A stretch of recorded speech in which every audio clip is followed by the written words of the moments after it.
Eagles. We'll definitely talk about the final of the FIFA Confederations Cup, and also we'll talk about the losers final of the FIFA's Confederations Cup. We'll give a live score, the latest transfer news. We'll talk about Nigerian players abroad. We'll also touch on the Nigeria Professional Football League, the NNL, and we'll also talk about the Women's League.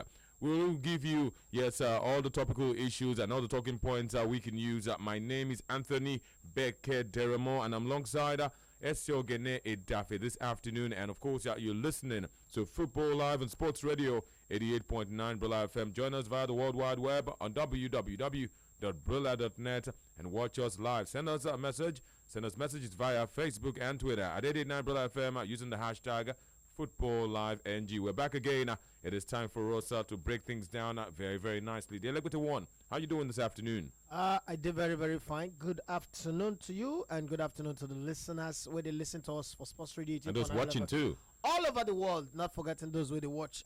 It's White and Blue Day today in the studio. Number 8 and number 7. Okay. 7 and 8. Yeah, 78. That's 78. Okay, that's the year you were born. 78. That's the year you were born. 78. That's the year you were born. 78. 7 and 8 is 78. That's the year you were born. Still, you can say 87. No, that's not when you were born. Okay, let's of course go straight to our first talking point. It's no longer news. The man, of course, got married on Friday, and no honeymoon. Straight back. Yes, let's tell you that Barcelona star Lionel Messi has returned to Spain after his wedding to end doubts about his future at Barcelona. A deal could be reached, we're told, in the next few days. Messi tied the knot with his childhood sweetheart Antonella Roccuzzo in Argentina only on Friday. Messi and Barcelona could reach a deal within the next few days. Manchester United, Chelsea, Man City, Paris Saint-Germain, and several club sides in China. The Chinese Super League had been keeping tabs, a close eye on developments in Argentina and, of course, in Spain. But it's, of course, expected that Messi would sign and then see out his career at Camp Nou. Talking about Barcelona. Barcelona also believe that Messi will remain there, retire there, and, of course, remain a club legend. Many people are saying that Messi, of course, is not the greatest because he has not played outside of Spain, outside of Barcelona. I'm going to, of course, ask the Lekwete if he's disappointed Messi may never ply his trade in England or elsewhere outside of Spain. Are you disappointed?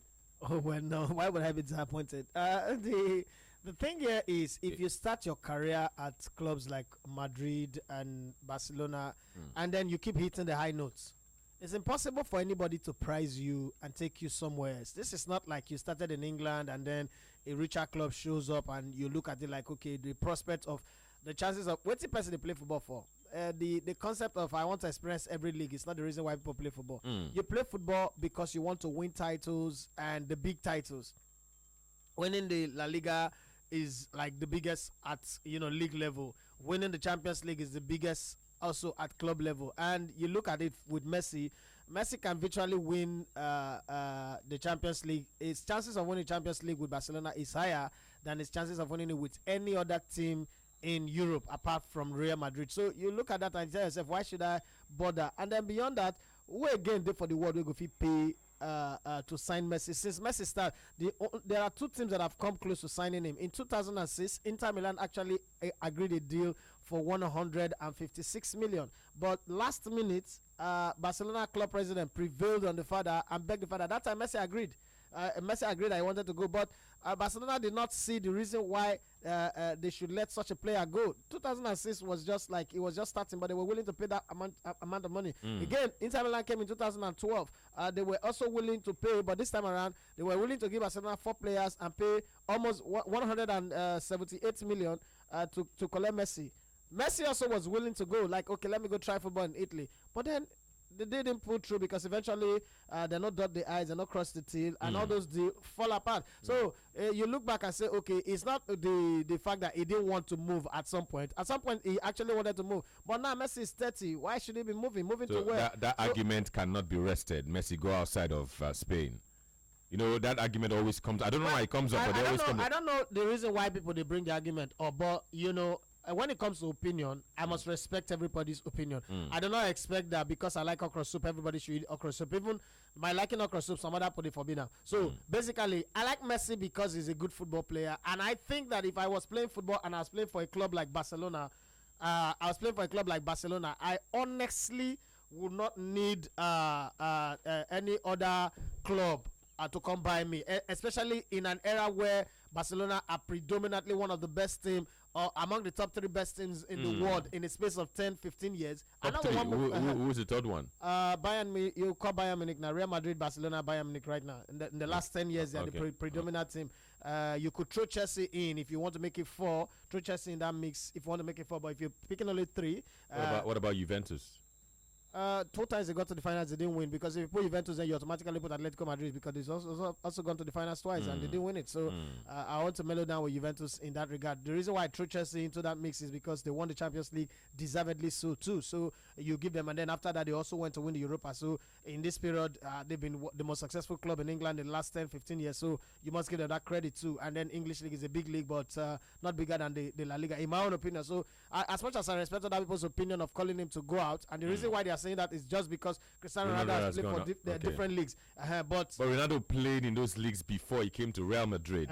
So maybe there's been no reason to leave Real Madrid. So if to say Ronaldo start for Real Madrid and he get his greatness, I'm not sure anybody would have said Ronaldo go and play Manchester United to prove your worth. And I do not believe you have to go to another league to prove your worth. What is football? Your ability, first thing, your ability to receive a pass, give a pass, run into space to receive another pass, and the intelligence with which you exhibit those things. So Messi have all of those things 100%. All that checklist is checked. Then beyond that, Messi also have what we call the added attribute. When a player is good at playing free kick, that not be coaching. That's your ability. That's something you bring now. You know, one thing is a company employs you to do X, Y, Z.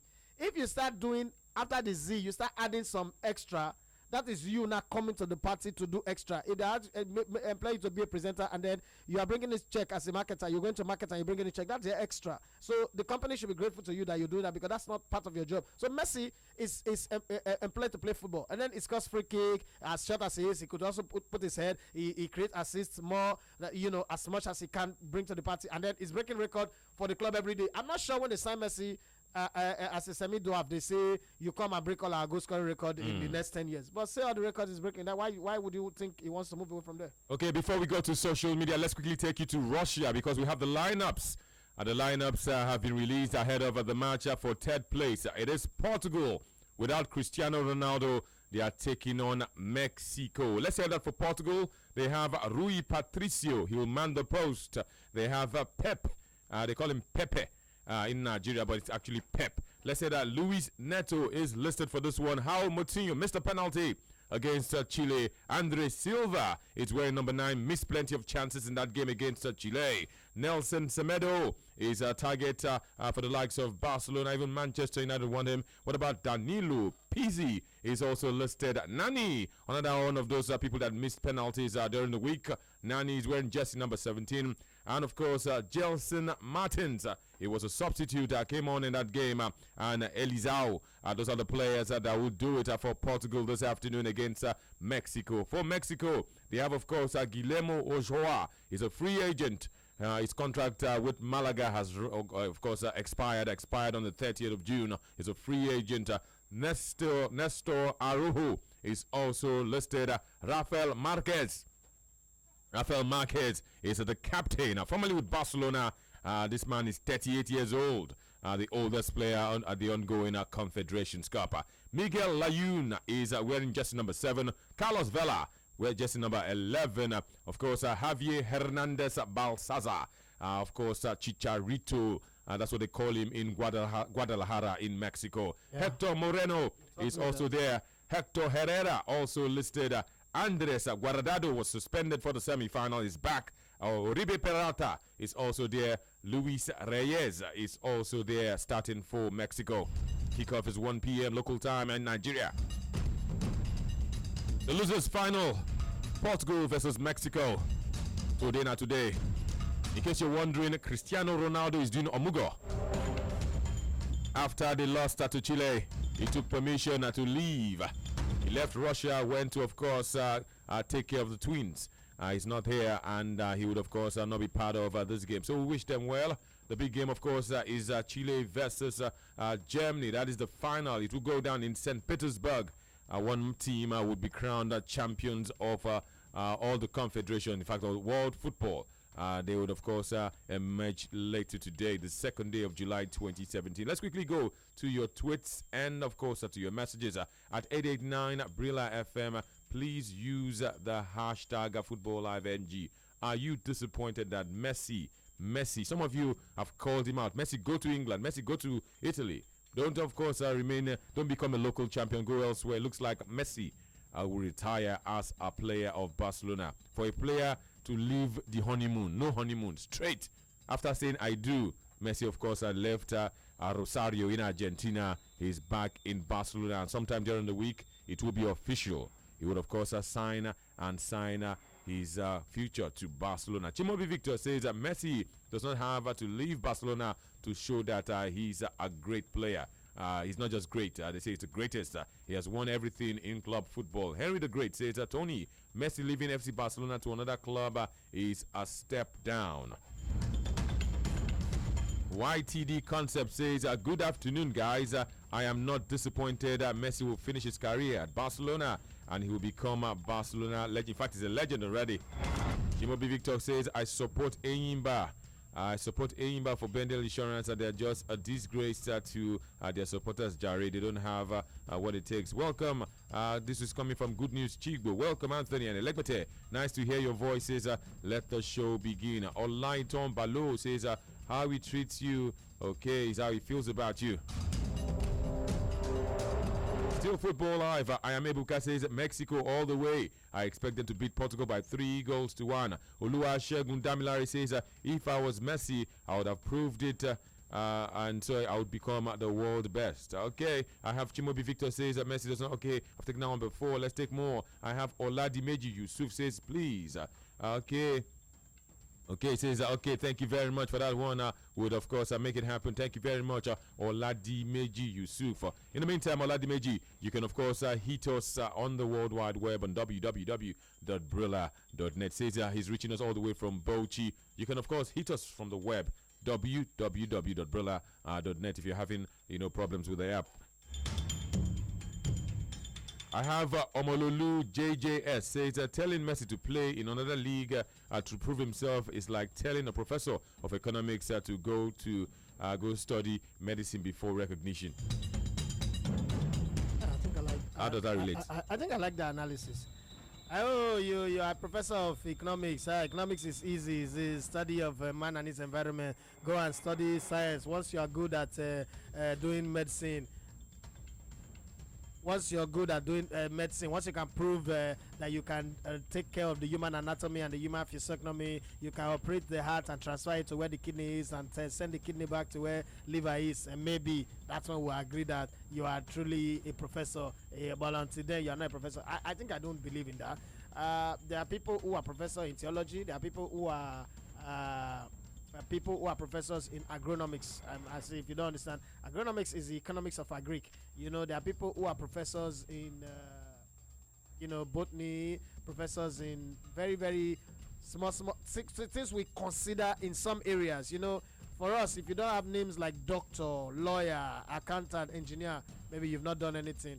But I know people who study CRK, who are influencers, who are movers and shakers of society, and I know people who study. The other day, I think we were talking something. I said, I know there are some people who made first class who have holes in their pocket, and some people were not happy. But now the truth be that.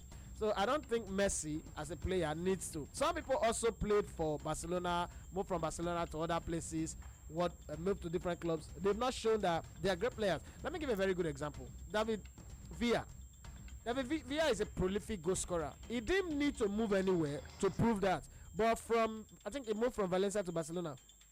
David Villa, remember? Yeah. Now, David Villa is a prolific goal scorer. Even in the US right now, it break record one after the other for New York City FC. So sometimes all this argument, now the sentiment of fans, the idea is there was once upon a time where football is judged based on how you play it on the field. Now, football is judged. I listened to that interview that when they were celebrating Arsene Wenger's 20 years, while Arsene Wenger was on the table, sat with William Gallas and Wright and what's it called? No, not sure. He first had an interview with Thierry, and then he had another section. So Campbell. God bless you, So Campbell. I think I've seen and that. Something he said in the future, in the next 20 or 50 years, the people who will coach football will have no idea about football. One guy who is a smart guy who know how to use computer, because in this era where people now talk about how many times you touch the ball, how many times you intercept the ball, so it's no longer about what we see with the eyes, what a coach sees anymore. You can load all this information into a computer, and the computer tell you the best 11 players that should be on the field. So a computer can even decide that an attacker should be in goal, but once the computer read it to be that's what it will be, then maybe some fans will do poll on social media and say, who do you think should play in center back this week? Fans will decide. So it's the era of fans, and it is that same fans' opinion that has made transfer window that is officially supposed to open in July to be running all through the year without any respect to the laws anymore, because fans wants to have their say. Everybody wants to place fans. Truth of the matter be say, Messi, no matter how the argument come, one thing you cannot take away is Messi a good football player? Yes. What's the criteria to be a good footballer? Does it include playing in different leagues? My worry now is if Messi commits, sometime during the week, that argument would always be there. He never left Spain. Argument can be argument. Maradona became great because he played for Napoli and won the titles with them. Maradona went to Barcelona and it was a woeful failure. Let's not forget about that. Maradona regarded, before Messi showed up, Maradona was regarded as the best player, the greatest player to ever play football alongside Pele. Pele also played for Santos. You can't count the games he played for Cosmos. That's not football as far as anybody is concerned. He played for one club, but is regarded as the best player in the world. You know why? He won 3 World Cups out of 4 that he went to, but he played for one club. He was a one club man. Bottom line is, if Messi also play for all of these clubs, play for 10 different clubs, there's somebody who's going to say something. I've seen where people argue the Messi-Ronaldo argument, and instead of basing it on football, the next argument is Messi does not know how to dress. How does that connect to football? How does he know how to dress and he does not know? Messi that is always wearing polka dots, I beg you, not sabi. How does that connect? So, for those who want to argue, Tony, bottom line, we are on social media. We see that we interact with these people every day. Somebody will tell you that you knowing your work, you don't know your work, is luck. It's luck. You just come on air and you just talk, you're lucky. You know, because the equipment in the studio, they are good. If somebody wants to rubbish your effort, there is 1,000,001 things they will say. And if people wants to praise you, they can make you feel like Yaya Sanogo is better than Maradona, Messi, Cristiano Ronaldo, Pele, Van Basten, George Opongwe, all put together. One person is here. Your name is Mayo Wariola. Says Messi is the greatest footballer that has ever lived.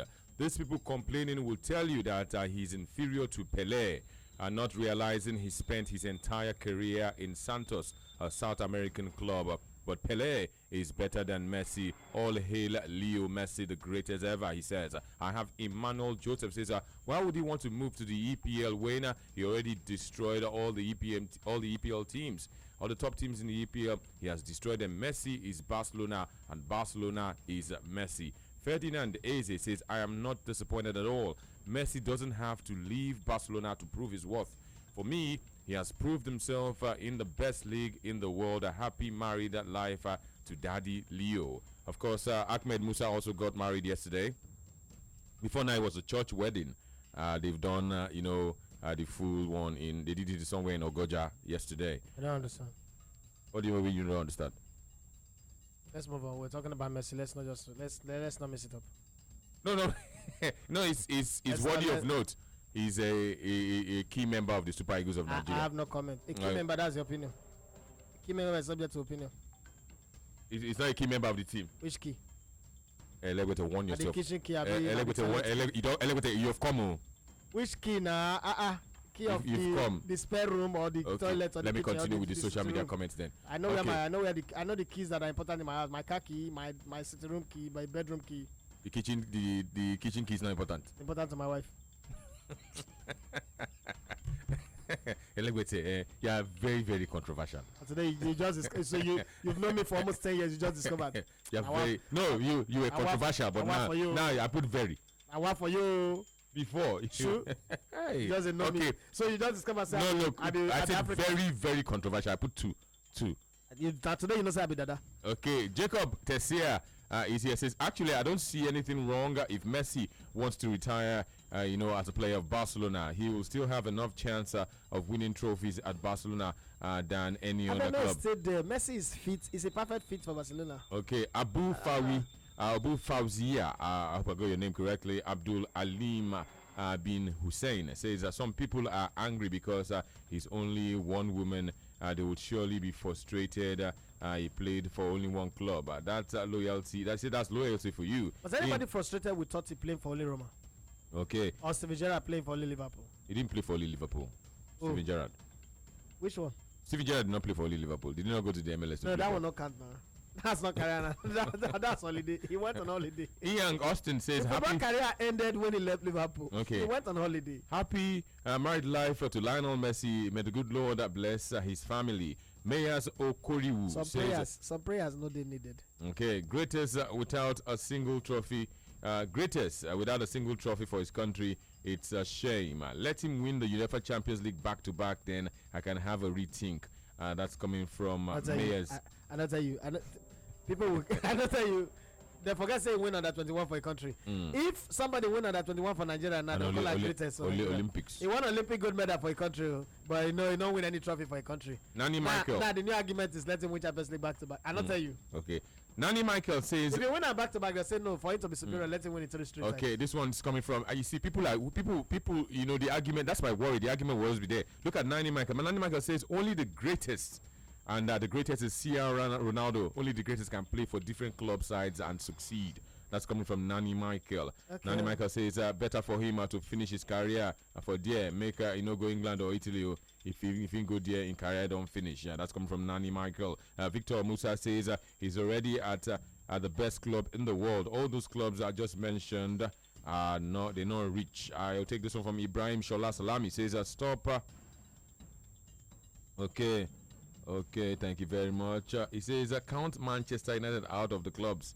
We never had any intentions okay. Ibrahim Shola Salami, if you continue like this with all these explicitives on our timeline, we may have to ban you. Tony, you are so nice. And you never pet them. Like me, God knows I die. Ibrahim Shola Salami. The things I can't even read on radio. What's Ibrahim Shola Salami. Obviously, you were not properly raised. If not me, I don't block you. Tony is a nice guy. Olaolu Joseph says on the day where the retweet. Okay, he stayed with one girl for many years and now he's staying loyal to one club, Barcelona. Kenneth Lawrence says, hi guys, happy new month. Don't make them like Messi anymore. That's why I never regard him. And that's why I say he's not better than Ronaldo. That's coming from Kenneth Lawrence. Kelechi is here. Kelechi Duru says, I'll consider it boring when eventually, okay. Suleiman Abdullah says, for me, he doesn't have anything to prove anymore. He should stay in La Liga, stay with Barcelona. I am not disappointed. Ede Onyi says, I'm not disappointed. Besides, I don't think he'll cope outside of La Liga. Messi will not cope outside of La Liga. The argument can be seen from different angles. I have this one from Emmanuel Ejoga says, welcome guys, let's go there. I personally want to watch Messi play in the EPL, but it's okay. He's a one-club man. Okay, I have Emeka Boniface says, Messi is a complete local champion, like Fino and Olamide. That's coming from Emeka Boniface. Says Messi is a complete local champion. Let's take that ignorant tweet. How is Fino and Olamide a local champion? Local champion because of what? The Arukeli or the Jay-Z. Is Jay-Z not a local champion in America? Is he not an American artist? Olamide is a musician in Nigeria. What makes you not to be a local champion? The man in America is a local champion in America. The man in South America is a local champion in South America. But one thing that is consistent in all of those statements is champion. He is a champion. So don't take away that from him. Okay. Caleb Nwakwa says, I am not disappointed. Messi has nothing else to prove. He's the greatest. Eze's successor, Ifeanyi Chukwu, says, why should he even leave? I am not disappointed. Let him stay and retire as a player of Barcelona. Lukman Dashing Leo Oba says, absolutely not disappointed. Messi can stay. And this one is coming from Odia Ojagwe says he does not care. I have Abubakar Garuba says he's disappointed Messi did not leave or is not leaving Spain. Ibrahimovic Marciala Sulaiman says let's go there. I'm waiting for you guys. Happy Sunday. Ojobo Osmosis says Messi come to England and come prove yourself. Talk about coming to England. Why can't you force an English club to activate his buyout clause. Mm. If they get money, I mean to buy Mbappe, so English club not fit price. Mm. If they get the money, make they activate and I be say Messi go come cheap. You go if now you get Messi, you sell him cheap. Even at 30, Messi is more expensive than. Maybe name they don't put 222 for a buyout clause. So 222 million, I be buyout clause. Name any English club where be say any of their player get 100 million buyout. That small Mbappe be 100 or something. Name one English club where their player buyout now 100 million. So it's not just about you saying he should come to England or go somewhere else. Name one club in England that can buy Messi. Editor Sam says, for me, it is not disappointing, but I think the time this time he could have moved. The time he could have moved has passed. He should retire and still be the greatest. Ogungbe Sotonyo says, Anthony and Elegbete, some people are fixated. Why will Messi have to leave Barcelona? I have Ralph. He says Messi is good for the criticism he does not receive. Messi is too good. Okay, Messi is too good for the criticisms he does receive. He's too talented. His personality is added advantage. I will choose Messi over CR7 any day. Mazi Okuyobi says it is not his fault that he started on top. Moving outside of Barcelona will be a step down. I am Ebuka says Leo showed Manchester United fire. I am a Manchester United fan. He deprived us of winning 5 Champions League trophies. That guy na legend. We'll take this one from DJ MAS Beatmaster. Says Messi is a football guru. Leaving Barcelona or not, he's still the best player on the planet. Opera the Bavarians. I have a Koriko Akanimo says I beg make him change club. Make him change club. We could just hear say in one come out, no go come out. World best for him. No need make him change club. That's coming from Okoriko Akanimo. I have Enison Sam says good afternoon, Elegbete Anthony. I just want to say happy Sunday to you guys. Same to you. Prince Abuchi says when you see the man Ferdinand Eze is the same person. Okay, I have this one. Your name is I am Ebuka says the fans that are talking that Messi is not a legend yet are the Manchester. Okay, thank you very much for that one. Let's go on more to it to talk about Francis Mawule Peter says we have seen Maldini, we have seen Baresi and the co all play for AC Milan. Were they not great players? So Messi does not need to move. Samuel Ebuka says I'm disappointed, but it doesn't really matter. He's still the greatest player ever, the player I ever watched. Darius Solomon says I really appreciate your comment on the local champion thing. We should always appreciate what we have. Talking to the Elegbete, that's coming from Darius Solomon. Thank you. I have Ifeanyi Salgado says if I were Messi, why would I want to leave Barcelona just to prove some haters wrong? He should stay where he is, Jare. James Agberebi says one club legends talk about Paolo Maldini, Franco Baresi, Ryan Giggs, Paul Scholes, Francesco Totti. These are one club legends. Ifeanyi Salgado says good afternoon, Anthony and Legbete. Bone to bone, as Tony called it yesterday. Let's have the usual fun. Yes, bone to bone. And when you have Sexy Joe, you know that something is somewhere. Mebuka says, I am not disappointed at all. He's a legend. Sports Radio 88.9 Brilla FM at 889 Brilla FM is our address on Twitter. You remember you use the hashtag Footballliveng. Ogungbe Setonyo says, the so-called best run to complete and good CR7 blah blah blah. Messi is the greatest of all time, he says. I'll take this one from Folong Shaw. Lawale says, Elegote Man United can purchase Mbappe. All they have it. They got to activate Mbappe's buyout clause. They have all it takes to activate Mbappe's buyout clause. Francis Mawule Peter says, okay, thank you very much. I've seen that one before. Let's take more. Ahamba Payo says, Messi is the greatest of all time. He doesn't need to move outside. Ronaldo didn't start his career at Madrid. Suleiman Adams says, the only way Messi can prove himself as the greatest is when he switches to another club. That may not happen. Looks like Messi after all, will retire as a player of Barcelona. Ralphie says Messi will even perform better than CR7 and that Madrid team. Original Allen Uzoma says Zidane, Maradona, Pelé, De Lima, Maldini, Buffon, Cruyff, Yekini never played in England. Now who England helps serve? That's coming from Original Allen Uzoma. Arojobe Jamiola says Messi is the best footballer on the planet.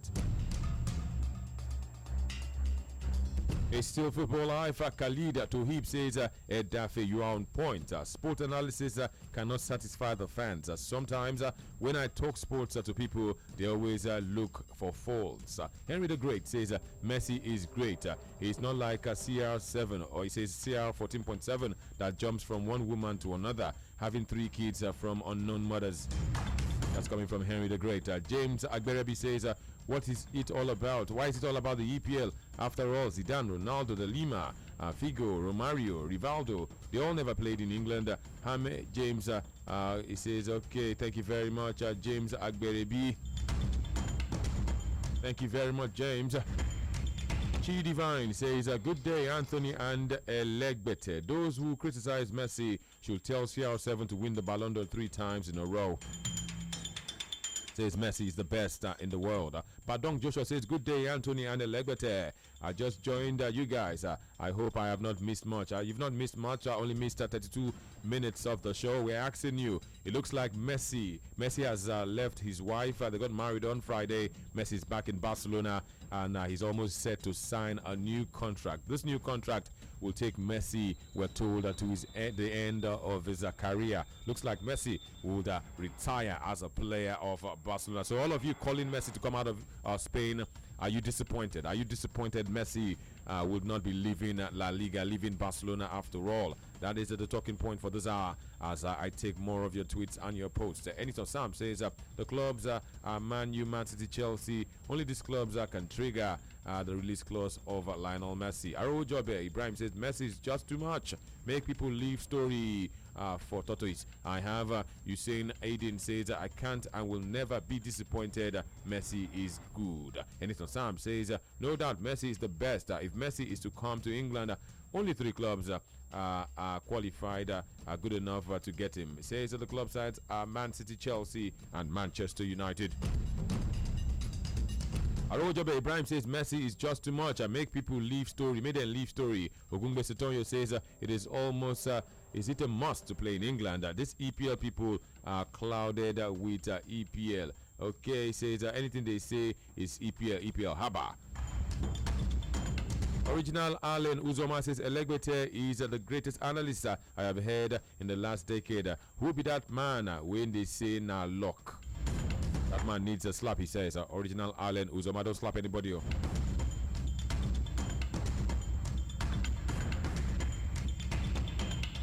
course, the countdown is on. 1 p.m. local time in Nigeria, Portugal and Mexico will play the losers final of the 2017 Confederations Cup, the FIFA Confederations Cup.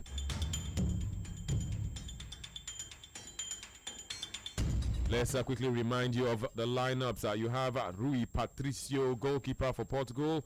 Yes, he considered 3 penalty kicks in the shootout against Chile. Once again, he mans at the post. Pepe, Neto, João Moutinho, Andre Silva, of course, Semedo, Danilo, Pizzi. Nani will captain in the absence of Cristiano Ronaldo. Gelson is also there, and Eliseo. Of course, the substitute, you have Jose Sa, a reserve goalkeeper. Beto, of course, would not play. Bruno Alves is on the bench. Rafael would not play. Jose Fonta. Ronaldo, of course, is also not there.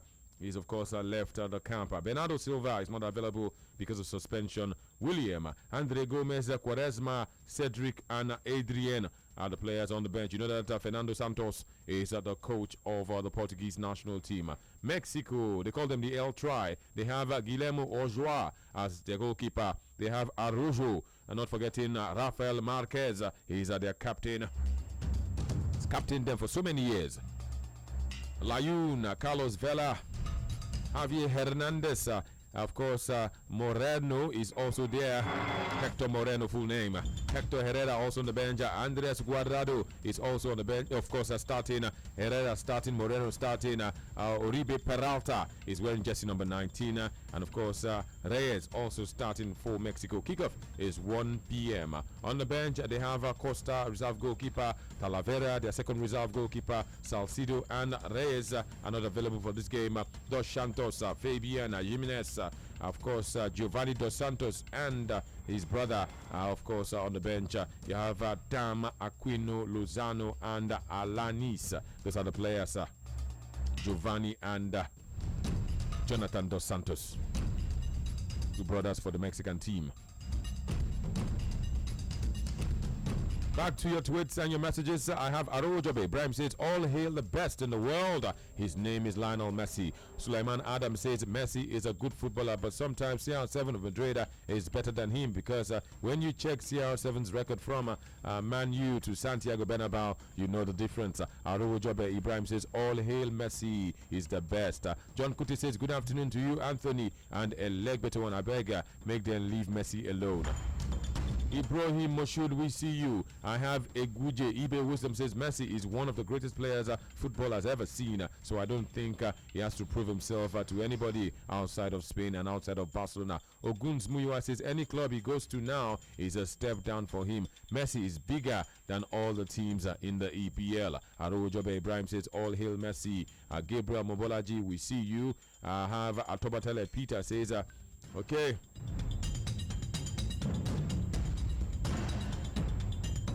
I don't understand this one. Says, as a Brilla employee, you are happy with your team. What if you are employed elsewhere, well paid, no happiness? How would you feel? He should be there. I don't understand that one. No. Okay, I think what's in the try talk now? As a Brilla employee, you are happy here. Another person can offer you a job, better pay, but you're not happy there. That you should see. No, but the case of Messi different. Messi don't even get that dilemma. Messi is happy with his team. Not only that, he's well paid. Messi is among the kind of salary where Messi they earn. I don't know any other club will go pay him. Plus, I'm told by the time he signs this one, it will even surpass Cristiano Ronaldo. Then plus the image right when he gets. When was the last time you heard an English league player talk about image rights? They get better image right. They not get value for image right in England. So this thing a business. So this not be just. I like this club. I want to play in this league. You want to go prove your point for another league by earning nothing. You know, say Sanchez by sitting on the bench was earning as much as he's earning playing all his life at Arsenal. So sometimes you look at all of these things. You say make him move go England. Well, we've not seen a club that can even offer to pay him or match what he earns in Spain. So all those talk about whether I sign or not sign, well. I understand it from a different angle, so I see things differently. Okay, of course, Lionel Messi is back in Spain after the wedding of Friday, and Lionel Messi is close to agreeing a new contract. In fact, they say he's agreed. It's just to make it official, and he has agreed a contract with Barcelona that will keep him at the Catalan club for 4 more years. Messi is presently 30. By the time he signs and the contract runs out, he'll be 34.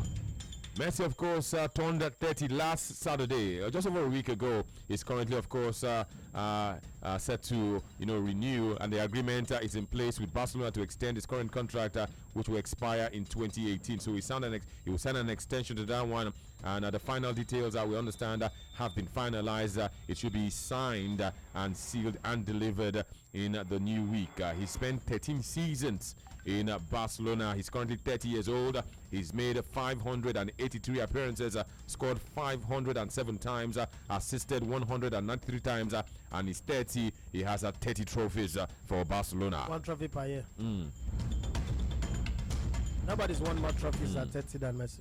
Messi, of course, has 30 trophies in 13 seasons, and he will earn in excess of 22 million euros after tax, meaning he'll be the best paid footballer ever, alive or dead. Not even Cristiano Ronaldo. And some have said that that's why Cristiano Ronaldo is doing all this thing, all this shakara, so that whatever they give Messi, probably he has seen it. Yeah. But these are just speculations. They say probably he has seen Messi's new contract, and that's why he's doing all this shakara. I want to go. At the end of the day, hopefully, so that Paris Saint-Germain will give him more. No, Real Madrid will give him more. No, if Madrid, if Perez not agree, come. Okay. Sports Radio 88.9 FM is still the station. We're not very, very far away from kickoff at 19 minutes to go. Mexico and Portugal it is the losers final. Let's leave Messi alone for the time being. Let's, of course, go to Chelsea, where Blues coach Antonio Conte is in the news. He says that Chelsea have no intention of selling Nemanja, or better still, Samanja Matic. this summer to Manchester United, insisting that the midfielder is very much part of his plans for the new season. The player, of course, has been linked with a move. He has been linked with a move to Manchester United by the press in England and the press in Nigeria, or maybe the fans in Nigeria. But Antonio Conte says Matic, who has 2 years remaining on his current contract. If I really surprise me, see they sell Conte. I mean Matic. Matic. Okay. For surprise me. Conte expects the Serbian international to play an important role for him. Let's listen to Conte. Maybe because Jose Mourinho, we understand, has made Matic a priority. But he says Matic knows that I like him. Let's listen to Conte.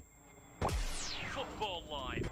Nemanja is an important player for me, and he knows this.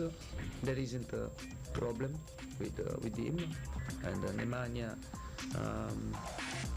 was a Chelsea player and is a Chelsea player.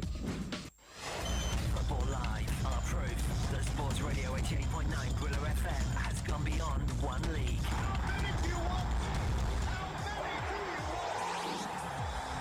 He said Nemanja Matic was and is a Chelsea player. Nemanja.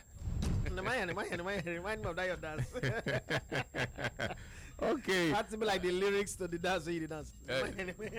With this kind of statement coming from Antonio Conte, do you think he's still gonna be a Manchester United player? Because coaches actually can say their own. These players, can still go on to do their own. One of the reasons we're supposed to make Matic decide say he want to move now, say he need to play regularly. If now Fabregas now they put this transfer talk for head now, but it's okay, he need to play regularly, so he will likely want to move because there are no guarantees that he will play. But when you have Nemanja Matic, what does it bring to the table? Is the reason why Victor Moses can go on opposition, because even if he loses the ball, if he's not coming back to defend, Nemanja Matic go plug into that position. That's something that the job of defending sometimes it's not taken as serious as people see the guy who's attacking, because when your team is under pressure, you're not seeing your team, you're seeing the opposition player. That's a lot of fans don't see. It takes you looking with a technical eye to see the defending player at that point, unless when you make one kind of vital stop where they sensational. You talk about it like, okay, maybe a defender goes and it takes the ball and turn you and then make mincemeat of the attacker. Now those are things that happen once in a while. But the truth is, with Nemanja Matic in that midfield, it's easy for a non-defensive player playing on the right hand side to go forward and not be able to come back to defend well, and there's still no problem. So if you let that guy go, the guy who is coming in might not adapt quick. That Bakayoko guy. Yes, that might affect. Do they need that guy? If they go sell Matic, but because they're playing the Champions League, let's be very honest, you need a big squad, because you never can tell. You travel to Russia and come back. How many matches do you play in the Champions League? There are 13 games to win, but they are big game. High intensity game can cause problem. That's the truth. The thing here is, you play on Sunday, you go play on Tuesday or Wednesday, and then you're coming back again to play on Saturday. Players go burn out. I mean, they're traveling long journey. There's a whole lot that is involved. So you don't want a situation whereby there is injury and the next person you're going to is substandard. A player who is on a 10 gets injured and you're going to a 2 to replace a player who is on a 2 by rating to go and replace them. Those are the kind of things where we say they happen to Arsenal. Not like they don't have a starting 11. They have a starting 11, but those days when an Adebayo gets injured and Jamie Aladari is coming in, you just know that Adebayo yourself with the whole arm down. He did look. He did the passes. You got to bring this crayfish to come send a mate for food. It doesn't work. So you want to have like for like that be able to come in and win. In that same conversation that Wenger had, he said something that when you have players under 23, it is almost impossible for you to win a league title, a championship. They can try, but that experience to hold the intensity of the game at some point will break away. So they can play 60 minutes and then the remaining 30 minutes they will lose it. Bottom line, they need a Bakayoko because it will give them a different athlete. It brings dynamism into the team. He plays not Michael Essien, but plays almost like Michael Essien because he get a high work rate. So if the 2 straight season where we say N'Golo Kante don't play now, this third season, you obviously know that a player like N'Golo Kante will need a break because he's played high octane football from Leicester to Chelsea non-stop. There's going to be a point where he will need to break. Remember what I said about John Terry some time ago, when John Terry played under Benitez also. Rafa Benitez. Rafa Benitez says the way John Terry they go, so he don't need to play every game. Jose Mourinho came and said, no, all that thing that he's saying is rubbish. This guy can play. He played every single game in the league, and I remember saying that this one season put together will end John Terry's career. He cannot play again because he don't pass the age to be playing 90 minutes every day. Body not be firewood. This body so we survive on two things: the white blood cells and the red blood cells. These couple cells, the couple cells of our cells, they regenerate faster when we're younger. As you begin to grow older, your cells don't regenerate as fast as they would. So that's why if a 70-year-old man break leg and my 5-year-old son, God forbid, breaks a leg, that guy will recover, and maybe in 10, 15 years you will not even know whether I break leg. But if a 70-year-old man break leg, now that leg will kill him. Now he go take him to the grave. Even if he recover, he go get that bow leg or ring road leg or something sharp, but the leg not go straight again. So with that kind of hard work, you need somebody that will come in and still put the same level of intensity, not a player that will come in and everybody just find the team out. Because the position where we say N'Golo Kante and Matic, they play, they very sensitive. But what Bakayoko does is he can fuse in for Matic and also fuse in for N'Golo Kante if you want to rotate your squad, and then there'll be a very, very perfect equilibrium. Sports Radio 88.9 Bella FM is still the station, and this is a Football Live. You just heard from Antonio Conte saying great things about Nemanja Matic. What about Patty Lebs? He says, Seedorf, okay, he say Seedorf back-to-back. I don't know what you're talking about. I have, he says, do they play Stone in England? As long as I see him play, grateful. I'm grateful. Besides, that's why we have the UEFA Champions League. Henry the Great says, Conte is lying. Conte is lying. Why do they want Bakayoko if Matic is in his plans? That's coming from Henry the Great. Says Conte is lying. But Bakayoko does not play directly where Matic plays. So signing Bakayoko does not mean they want to sell Matic. Why you not say as they bring Bakayoko now, N'Golo Kante want to say? Why is everybody not saying that? Arojobe Ibrahim says that Matic is an integral part of the Chelsea winning team. So why all the transfer rumors? Sulaiman Adam says, as for Matic, I don't even like his style of play. He can't even play for my club Arsenal. He's not a 90 minutes. He's not a 90 minutes player. Nice successful thing. Rojobe Ibrahim says Matic is an okay. If taken out before, Francis says is Ronaldo a Manchester United legend?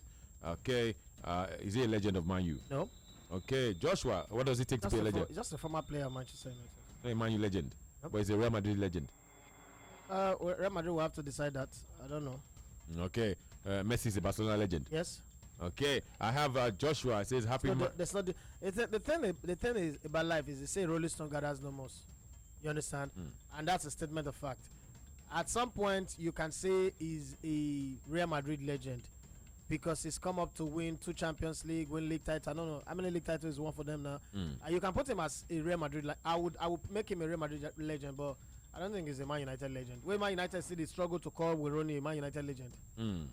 Okay, let's of course take this one. Most club makes players who grow through the rank their legend. Another thing that makes you a legend is maybe you put in 10 successful years for a club. You're a club legend. No, Cristiano Ronaldo is not a Man United legend. Okay, Philip Josh says Elegbete Matic should stay at Chelsea. Mourinho and Manchester United should carry their money and they should go because Matic is part of the Champions League winning squad next season. I have Ferdinand Eze says Conte is a good coach who knows the importance of his players. I think he shouldn't go anywhere. Matic shouldn't go anywhere. United should stick with what they have. Every player is always linked to them or linked with them.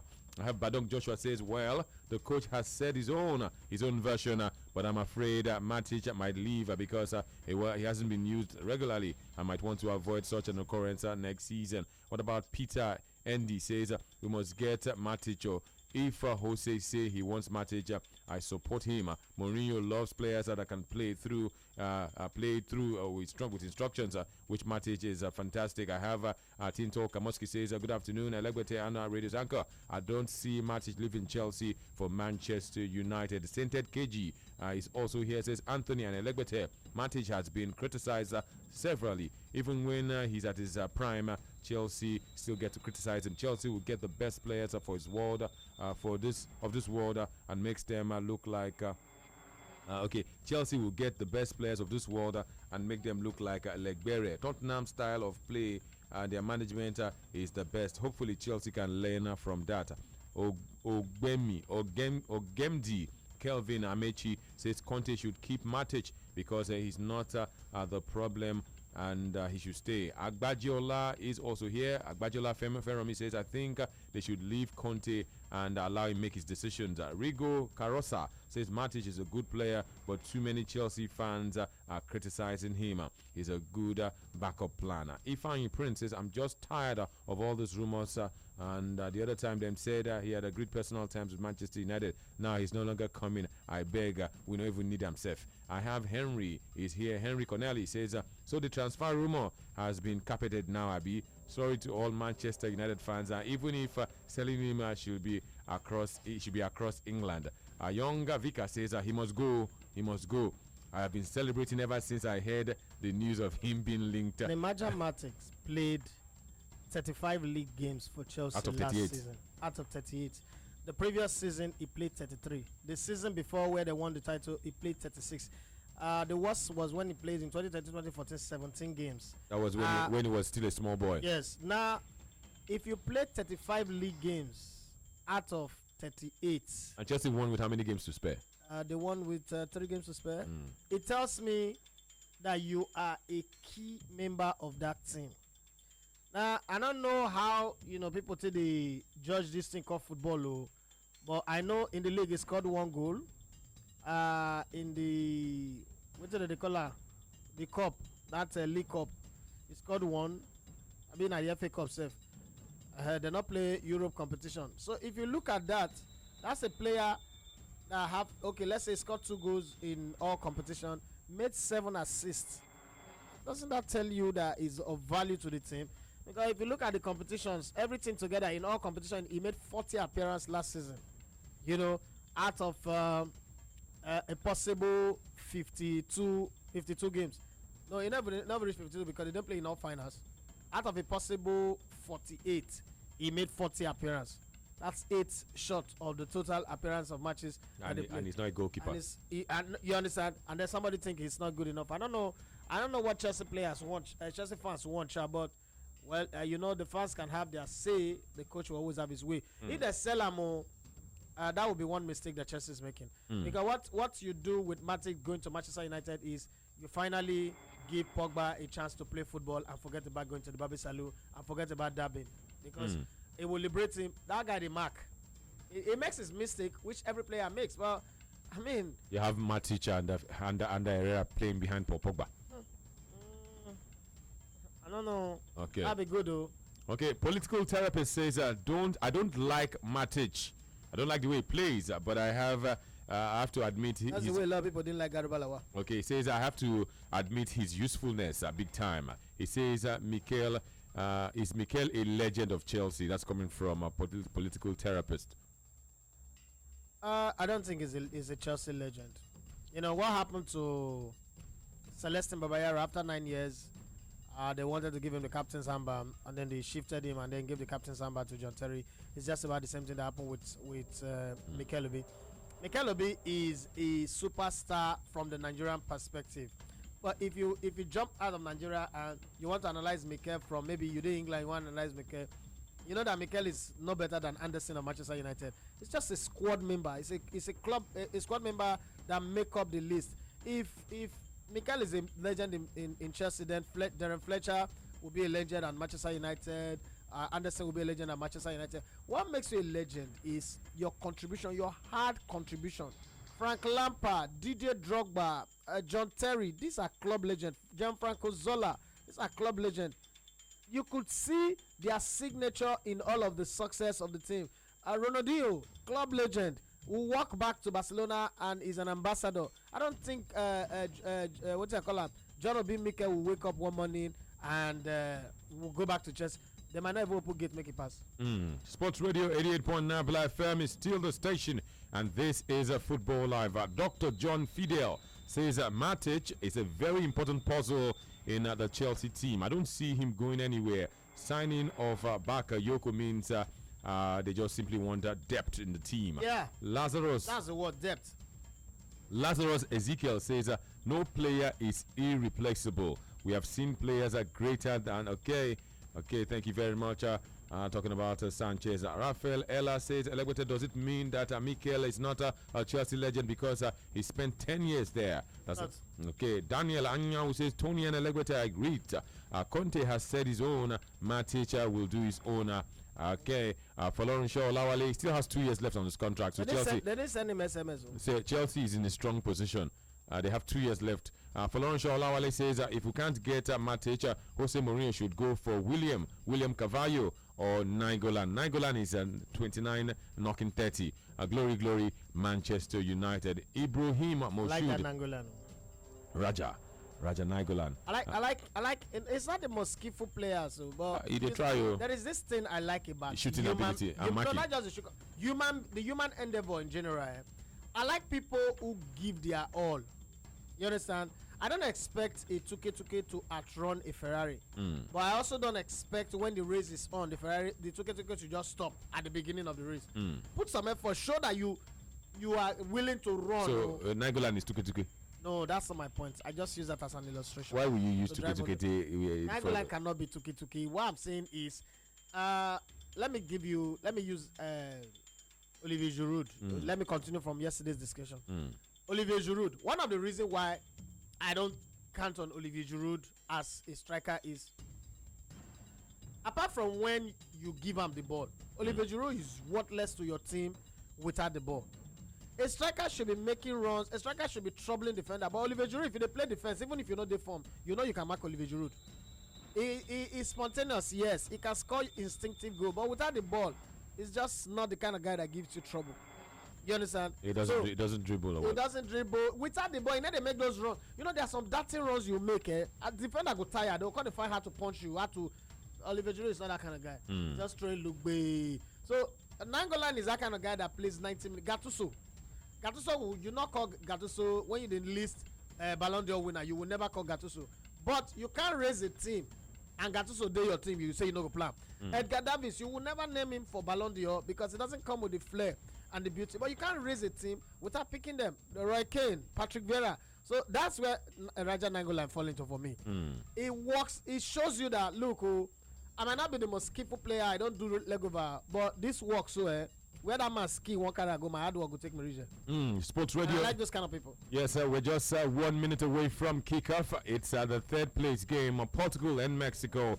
The game, of course, will kick off officially from 1 p.m. 7 p.m. We'll see Chile. Chile take on Germany. Our next talking point would come from Santiago in Chile. Let's, of course, go to this one, the Elegbete one. Let's talk about two players.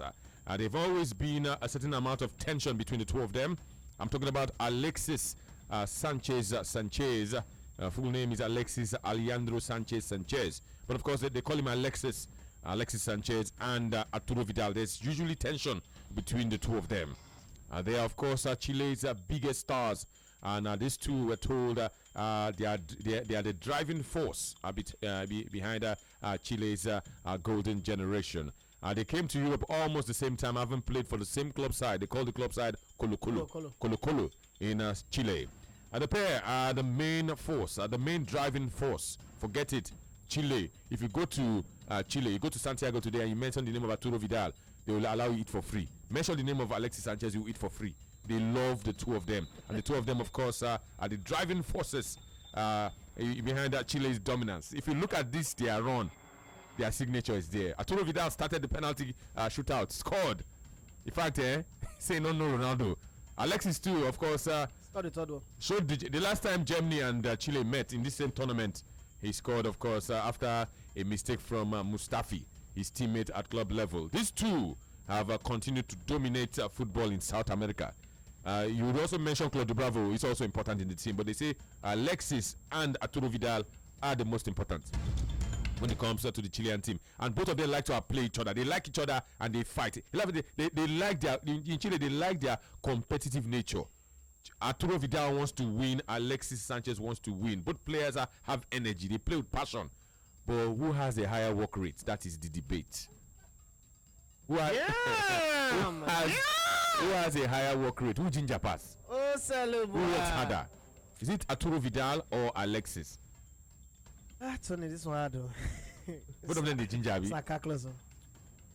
And both of them, Alexis lost to pass to Arturo. Wait first of all, before we even wait him in wing. I don't know in wing. Arturo Vidal. Now there the Arturo take pass Alexis Sanchez. Alexis will not get wing now.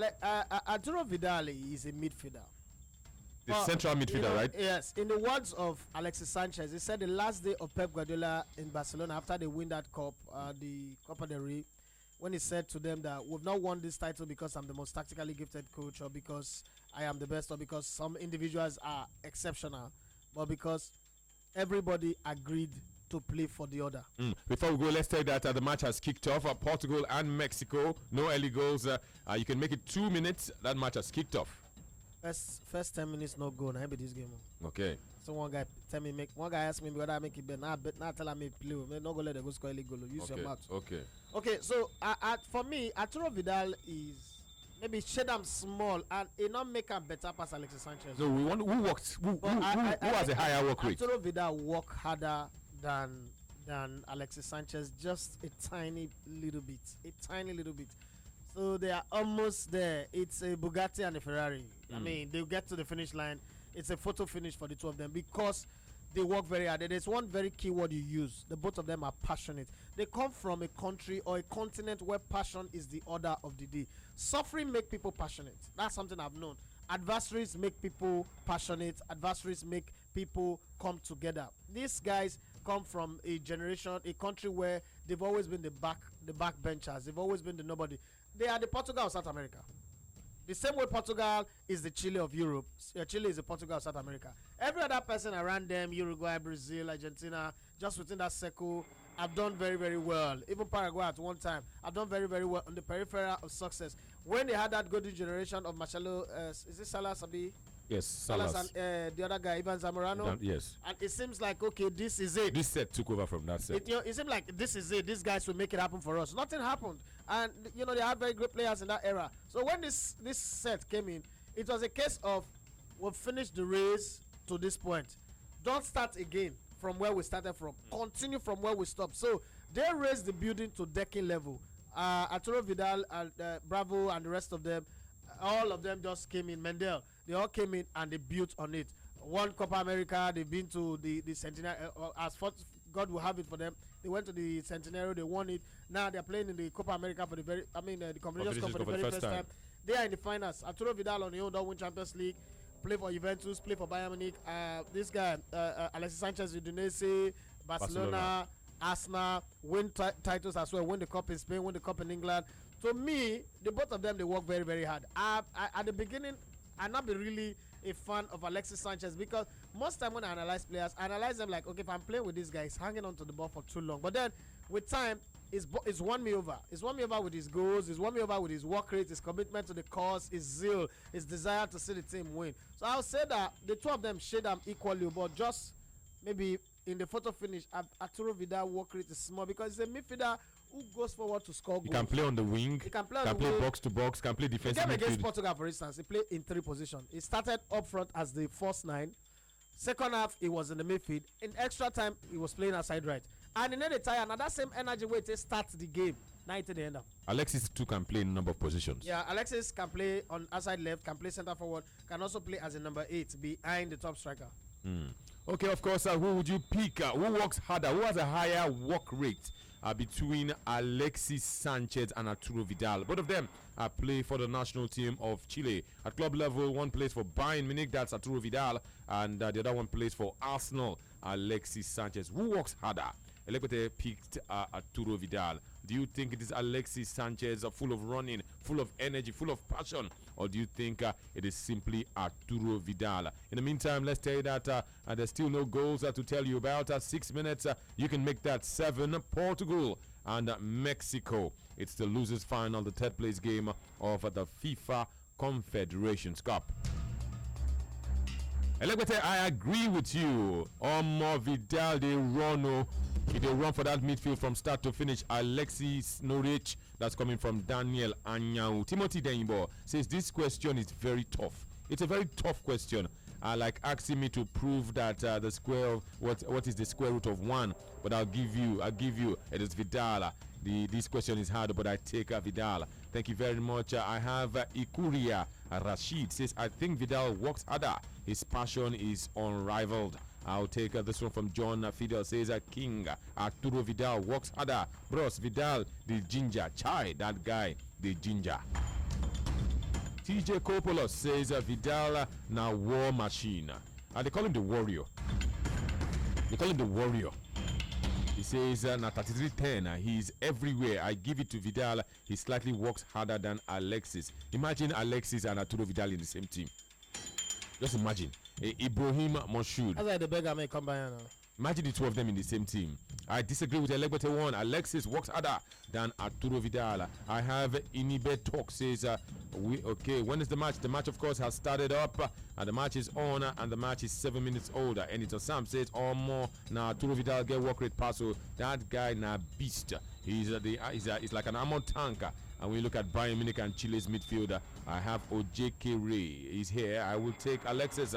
He's more of a playmaker and a major team player since he left Barcelona. Political therapist says Vidal has the highest or the higher work rate. For Lauren Shaw, Olawale says both of them have a work rate and passion, but I'll pick Alexis above Vidal. Suleiman Adam says both players are fire. They're like fire. But because Alexis plays for my club Arsenal, I'll give it to Sanchez. Sanchez never gets tired. Ibrahim Moshood, Mikel Obi, and superstar Wayne Ferguson and Mourinho they fight over. He's a superstar. Folaromi Victor says hard to judge about Vidal. There's a difference between superstar and legend. The question was not a superstar. Okay. Anybody can be a superstar. You can be in your house and be a superstar to your family member. That's a different story. We're talking about club legend. Is Mikel Obi a Chelsea legend? Would you rank Mikel Obi in the same position with Drogba, Terry, and Zola, Lampard. and Frank Lampard? And you know the answer. Give the answer yourself. Sports Radio 88.9 FM. Of course, the debate is about work rate. Who has a higher work rate? Would you say those two players work? when Nigeria go get this kind of player, they work like that? Wakashi was the last time. Two in the same team. I think it's a mental thing. When you look at, let me tell you something. People who have too much sense of entitlement don't work hard. What do you mean sense of entitlement? The people who think that you're not rich, you go talk to me. People who behave this way. Let me show you a very perfect example. On social media, somebody could send you something and not spell it right, and you just correct them that that's not how to spell. The response is not thank you. Why are you embarrassing me in public? Those kind of people don't work hard. People who think they are too big for you to tell them what to do don't work hard. And there is, apart from the government malaise, the problem with government in Nigeria, there is a high level of laziness. People think we work hard in this part of the world. We don't. It's a high level of laziness and laissez-faireism. Allow me poetic license. So it's going to be difficult for us to have those kind of players. Because with a quick see our money, with a quick see our personality. In Nigeria, where smart boy will never even the end salary go tell you, say, I can shape your future tomorrow. You don't know where we'll meet tomorrow. And you never even get a job to do. You're going to tell somebody, when it's like a stockbroker trying to advise Dangote how to make money. You be a stockbroker, you get one more to advise Dangote how to make money. That's the thing. So for us to get those kind of players, these players don't see their money. They see like it's a cost. As in, I have a job to do to put my nation in the front of the line. Some other people will tell you, but the nation also have to do something for you. I agree. No argument about that. But these guys too, their countries have not done anything for them. They just believe that if I put my country in the front of the line, I also will be the one standing in front of the line. Because it's like what do I put it now? It's like spraying perfume. For giving somebody perfume to spray, you would also enjoy the beauty of it. So we not get those kind of people. And gradually our cultures, is it not here where we're talking about something? Somebody say a 18-year-old, if you get money, everybody will call you sir. The mentality here now is changing every single day, that all you need actually is make money. Anyway you take make the money, it no matter. So once you have money, you nobody can even talk to you anymore. So look at our players, for instance. Let's be very honest. All of these are players get the kind of respect that they don't deserve. They get invited to state house, government house, the they roll with people. Once you have money, nobody's interested. You can be very, very educated just because you don't drive a very big car or you don't live large. Nobody sends you. Is it not somebody telling us the other day that somebody was begging Alampaso money and he was calling him Egbon. And Alampaso like, Omode le mi o, I be small pikin o. I say, no, you be Egbon because you have money. You know, every day we sell our bet right. How can you raise a nation of champions there? And that boy, now that enter, 10 people tell her now, so I don't arrive. There's no need again. I be big boy. You know, so that value, we not get those systemic value in our system anymore. That's why people think that to wake up early and go to work is wrong. 12 minutes played. But somebody don't eat 1.3 million. Okay, 12 minutes played in Russia. Portugal and Mexico still playing goalless. I like what he just told you that the first 10 minutes. Don't eat 1.3 million. The first 10 minutes, no goal. In fact, the first 12 minutes, I make that 13, no goal. Portugal yet to score. Mexico yet to score. We're still taking your tweets and your comments from Facebook. And don't forget, you can also watch us live on www.brilla.net. Adedamola Adeoshun says, I swear this question is hard to answer, but I'll pick Arturo Vidal because he plays in the midfield, plays in the middle where you have to collect the ball, find space to pass or make a run and probably head for the goalpost, unlike Alexis, a winger that waits until they walk. I don't think so. Alexis does not wait for the ball. He goes to collect the ball too. He goes to collect the ball too. Oh no, Chooks, Alexis will be say anytime they're not passing by the vex. The thing is, Vidal gets a bigger space to work on. A bigger space to work on. Alexis' space they narrow. You never know how difficult the job of a midfielder is until they throw you there to play midfield, because you are answerable to everybody, both people at the back, people at the front. A striker is not answerable to everybody. It's just if you want to do it, you choose to. So Arturo Vidal, for him, it's very hard to determine his wing. Yeah. Sometimes you think it's a 10. That's why you can't use a guidance missile to pin him down. You think it's a 10, you think it's a 4, you think he's playing 8, you think he's playing 7 or 11. If you follow Vidal play and you want to play man marking, he go play you at, Vidal go play you out of position. And he's of course a very fine tackler. Arturo Vidal. Vidal be like Mark Modibo for. I shall say if you play Mark Modibo for, say you can't mark him out of the game. He can have a bad day, but you can't mark Vidal like, okay, you shut him out of the game the way Andres Herrera do Hazard that day. It's very, very difficult. He might have a bad day, like he missed a penalty, some few passes are not going well, but to mark him out, no like kind of players will be say before they enter game they get their own personal motivation to go play this game, like, but we die here. But I don't want to know Cristiano Ronaldo they play this game. I don't know, you say you know that kind. Oh, but Tony, you see Cristiano Ronaldo, you can say I know who be Cristiano. Now street name that. But if you don't know anything, want to blow whistle. That's the kind of guy he is, and he's the kind of player. Once you see him, they walk like that. You were there behind him, you won't walk, because it's a case of, oh boy, if Vidal they run like this, why I go tire? So he helps the other teammate to do better. But there's also this argument that if you don't tie down one particular wing, you're not a good player. He's a central midfielder now. No, but he plays in too many positions. No, not be. Then they play him out. Now they run. No, them Vidal, people like them Vidal, they change coaching tactics on the field of play. You understand? Because somehow some people get burnt out. Some people get. If you watch him for Bayern, you notice he plays in that midfield position because everybody is working. National team now job that they carry for head. National team now your papa work. Carry for your head. Now your own, because there goes later they go right. There goes the man when he played for Chile or play for Nigeria. This was what we achieved. You understand? No matter how you talk now, you mention Steve Keshi, you must talk of all of his achievements.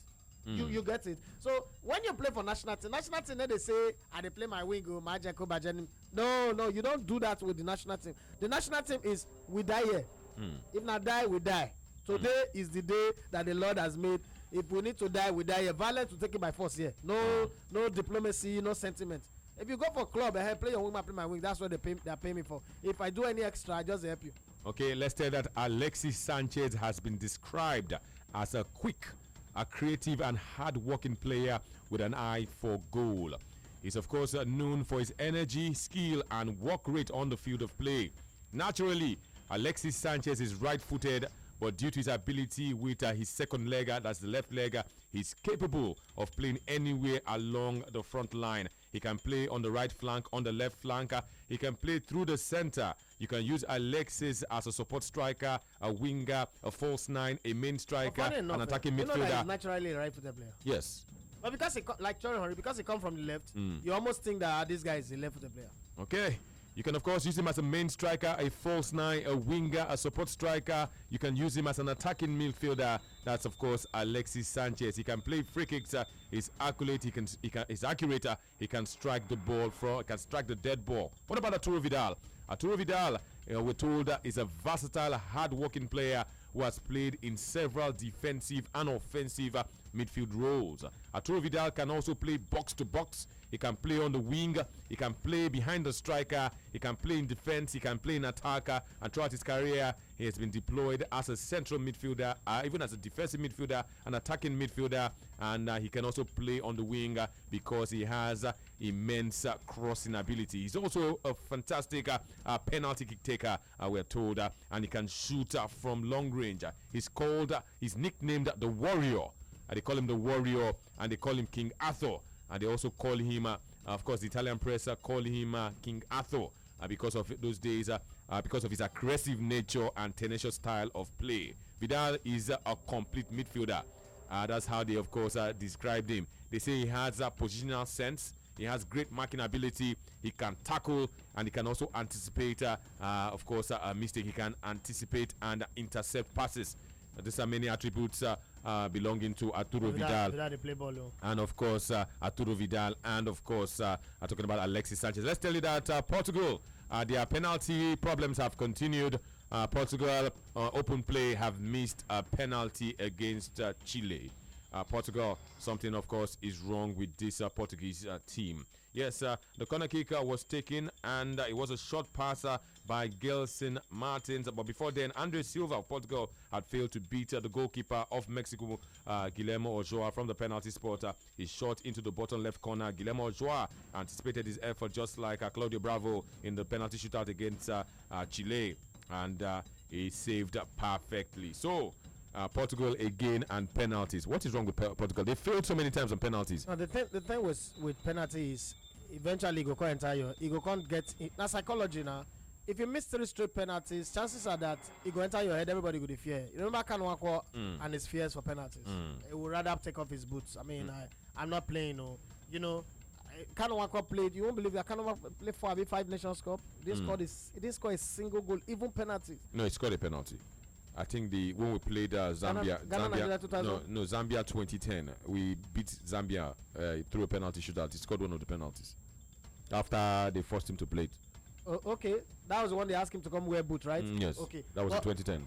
But Ghana Nigeria 2000 and Ghana Nigeria 2000. Yeah, he missed. People forget that he missed the penalty. The focus is always on Ikpeba. He missed the penalty before Ikpeba. So most times when you miss penalties like that, I mean, Kanwako is for me the most talented player that played for this country alongside Austin Okocha. But I mean, still get that fear. So when you miss 3 straight penalties in a shootout like this, the next person that's going to play is always asking himself, "Are you sure I'm going to do? Are you sure I'm going to?" But this one, Andre Silva did not play in the shootout again. It's the same thing. Netherlands used to have that. Now you forget. Netherlands, we say they get 2 penalties against Italy. I mean, who they get in the semi-finals? They miss them. They went to the shootout again. They kept on missing. It happen now. Sports Radio 88.9 FM is still the station, and of course, this is the place to be. We're still taking your calls, and in fact, we're still taking your tweets and your contributions right here on your frequency of champions. I don't think Kanwako played that penalty. I don't think he played. But he played in the penalty shootout. There was a Nations Cup final where he played. It was a marathon. Kanwako played in one of the penalties. 2000 now. No, not that one. He missed in 2000. He missed in the how many shootouts did we have in 2000? Against Cameroon. It was against Cameroon. It was the final. Now he missed before. I'll give you a confirmation. Kanwako played. He scored from the penalty spot in the Nations Cup. Maybe I forgot. My memory. I think it was that game against Zambia. No, I think it was that the game against Zambia was Martins, Inyama, Osaze, Mikel. Who again? How many penalty shootouts can you remember in the Nations Cup?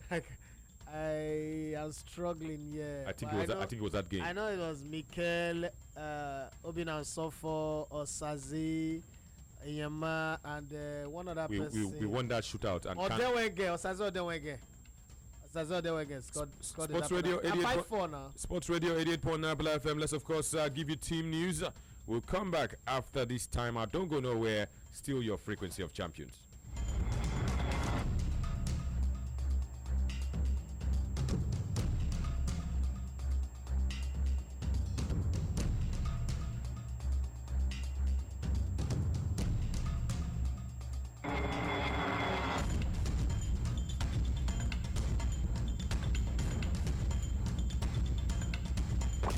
Football Live. Brila FM, what others wished they were. Team news. Just no stopping Real Madrid in terms of goals. Brila FM, a complete deal. These are your latest Real Madrid headlines, and according to reports, Real midfielder Mateo Kovacic is now also on the wanted list of Manchester United. The English Premier League club have been linked with a host of Real Madrid players this summer, including Alvaro Morata and Cristiano Ronaldo. Gareth Bale has been mentioned as well, along with James Rodriguez, of course. But now it appears that midfielder Kovacic is on their radar as well. Well, the Croatian midfielder has not been a regular in Zinedine Zidane's side, leading to speculation that he could be on the move. A host of clubs, including his former outfit Inter Milan, are known to be keen. Manchester United have now been added to the list along with Tottenham. Well, Zinedine Zidane may be open to selling Kovacic, and reports claim that United boss Jose Mourinho could make a move.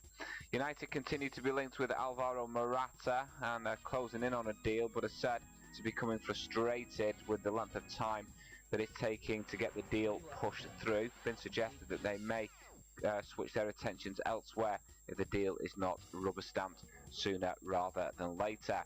It's also been suggested that David De Gea could be on his way to Real, and Manchester United have possibly lined up a replacement in the form of Manchester City goalkeeper Joe Hart. And finally, Real Madrid are leading Barcelona in the race to sign Real Betis starlet Dani Ceballos. That's according to reports. The under-21 Spain international impressed scouts of many top European clubs during the under-21 European Championships, and according to reports, Real are ahead of any other club interested in signing the exciting 20-year-old. Well, Ceballos has a release clause set at 15 million euros, but Real Madrid are willing to invest more than that to make sure they land their man ahead of Barcelona and Manchester City. Brila FM, a complete deal. Football Live. Be part of the biggest football package on radio. Football Live on Sports Radio 88.9 Brilla FM. Send your comments now to our Facebook fan page, Sports Radio Brilla FM. Our Twitter handle at 889 Brilla FM with the hashtag FootballLiveNG. Or email footballlive@brillafm.net. You can also send via SMS to 33130. Hurry now, send your comments, and be heard. Football Live. Football Live. Football Live. Bravo, Romeo, India, Lima, Alpha. Crowd are on their feet. BRILA, Brila. www.brila.net, where everything sports meet, including your radio. Brila FM, what others wished they were. Team news. That is a sign of true greatness. And Manchester United, from one down, lead 3-1. Brila FM, a complete deal. These are your latest headlines. It's been claimed that Manchester City goalkeeper Joe Hart could be heading to Manchester United in a shock swoop. Hart is up for grabs at the Etihad Stadium, and now reports claim that Pep Guardiola has sanctioned a move to Manchester United. United will only move if David De Gea heads to Real Madrid. They would have to pay £25 million for Hart and match his personal terms, which would not be a problem. And reports in the Sunday press today claiming that a shock switch from City to United could be on the cards. And finally, Chelsea and Manchester United are still locked in a battle to sign Everton striker Romelu Lukaku, reports have claimed. Lukaku has made it clear he wants to leave Goodison Park in order to play Champions League football and have a better chance of winning silverware. But for now, he remains on Merseyside. Well, Chelsea and United have both been heavily linked with a swoop. but have been unable to hammer out a deal as Everton fight to keep hold of the Belgium international. Well, reports claim that Chelsea have already agreed wages in the region of £150,000 a week with Everton, but are unable to agree a transfer, with the Toffees holding out for £100 million. Well, Everton are refusing to budge and are under no pressure to sell this summer, as the player still has 2 years remaining on his current deal. United boss Jose Mourinho is also keen and wants to sign Lukaku, even if he also lands Alvaro Morata from Real Madrid. However, it's been suggested he would have to hold clear the air talks with Lukaku, who is still said to be unhappy with the fact that then Chelsea boss sold him to Everton 3 years ago. So the future of Lukaku still very much up in the air, but it seems as though Chelsea and Manchester United are still keen. Big deal.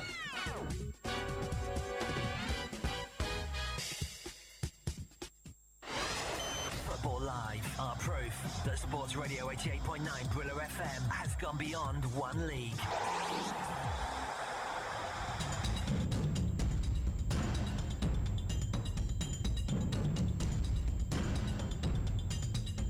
Welcome back to Football Live on Sports Radio 88.9 Brilla FM.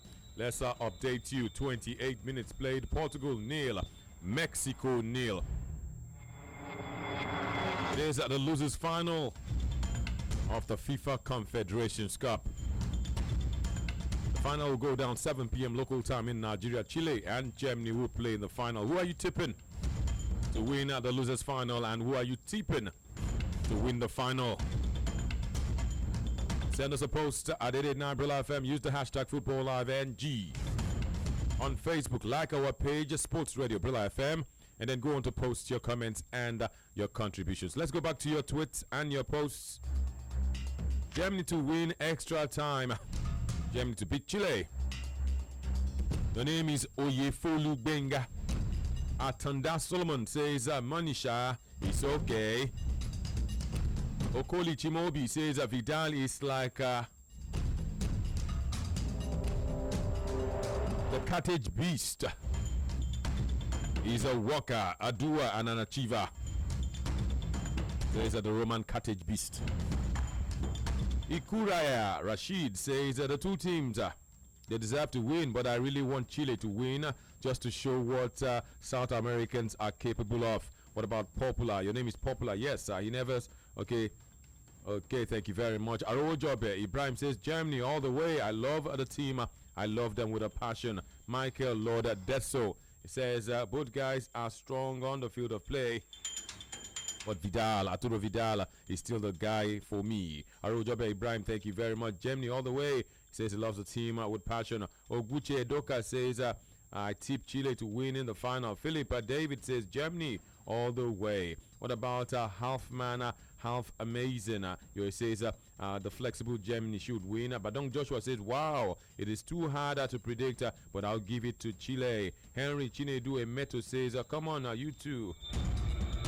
You can do better than that.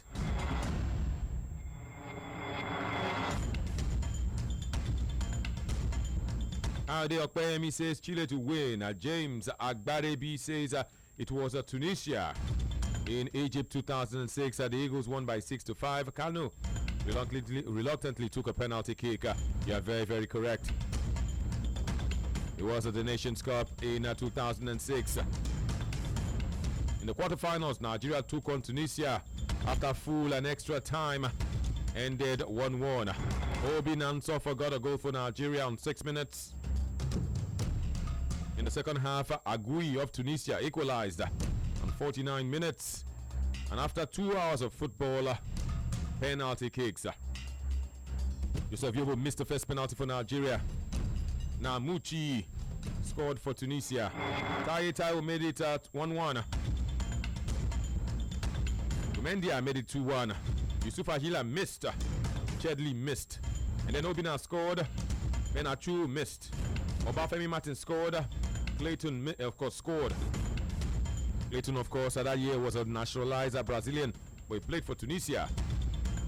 It was the turn of Mikel. Mikel scored. Ali Boumnigel, the goalkeeper of Tunisia, scored. And then the goalkeeper of Nigeria also scored, Vincent Enyema. And the man them called Haja Masood also scored. And then they told Papilo, come and play. Papilo had taken off his boots. He did not know, he did not want to play. They just told him, Papilo, come and play. Reluctantly, he wore his boots, big boots, size 12. He managed to score.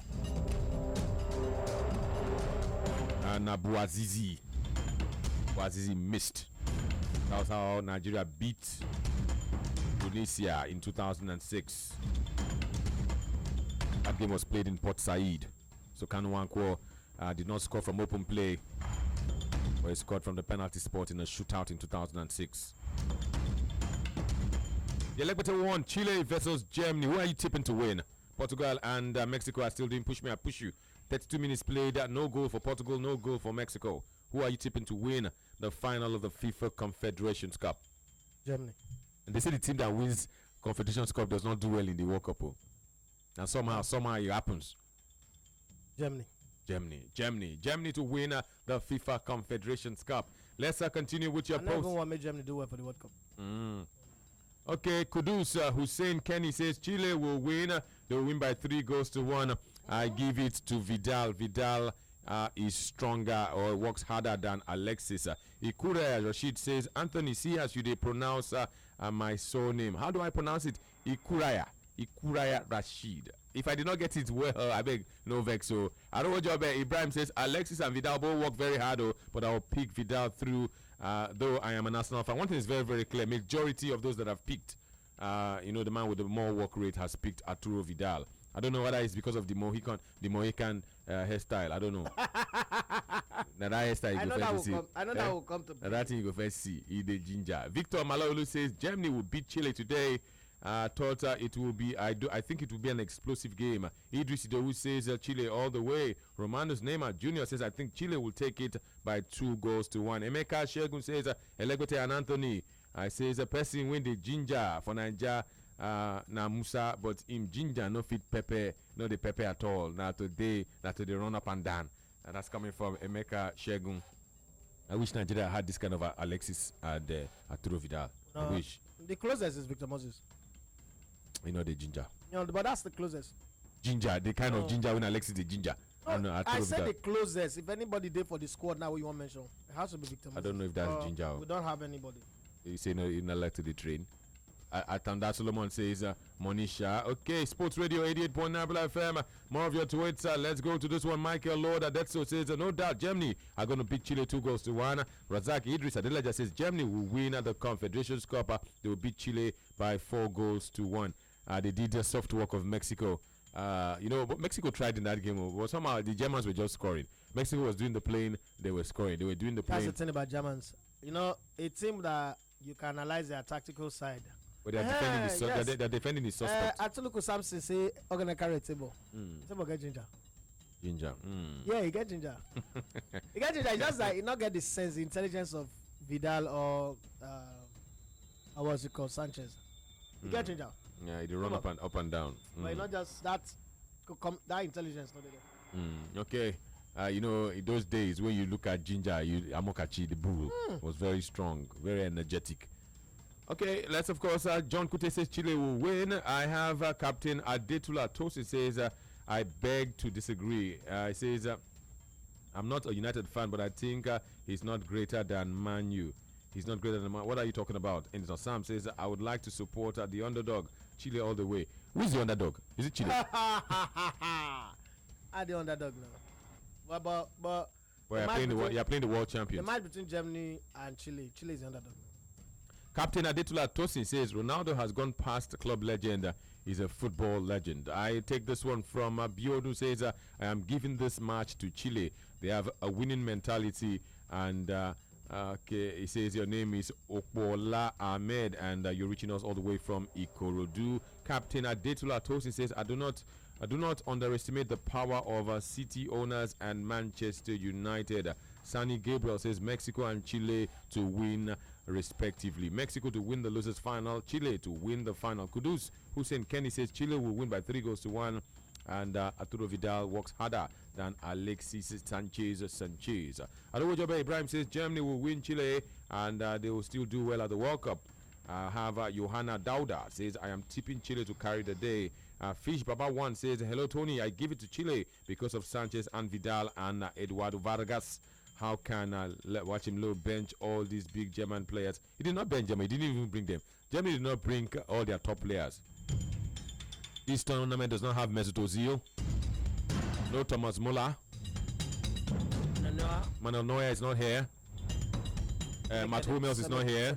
Sami Khedira is not here. Toni Kroos is not here.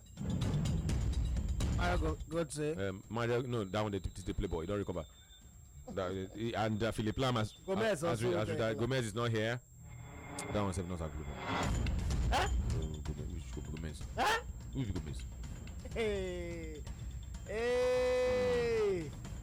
Belebe. Sports Radio 88.9 Black FM. 37 minutes played.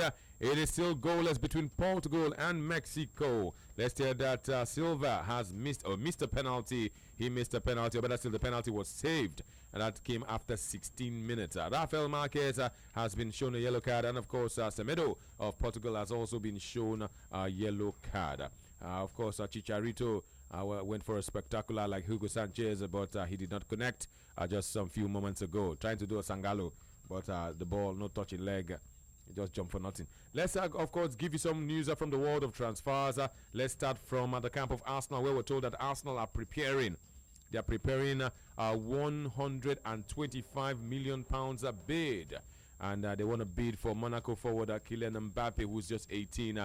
And they are attempting to beat Real Madrid. They deceived themselves.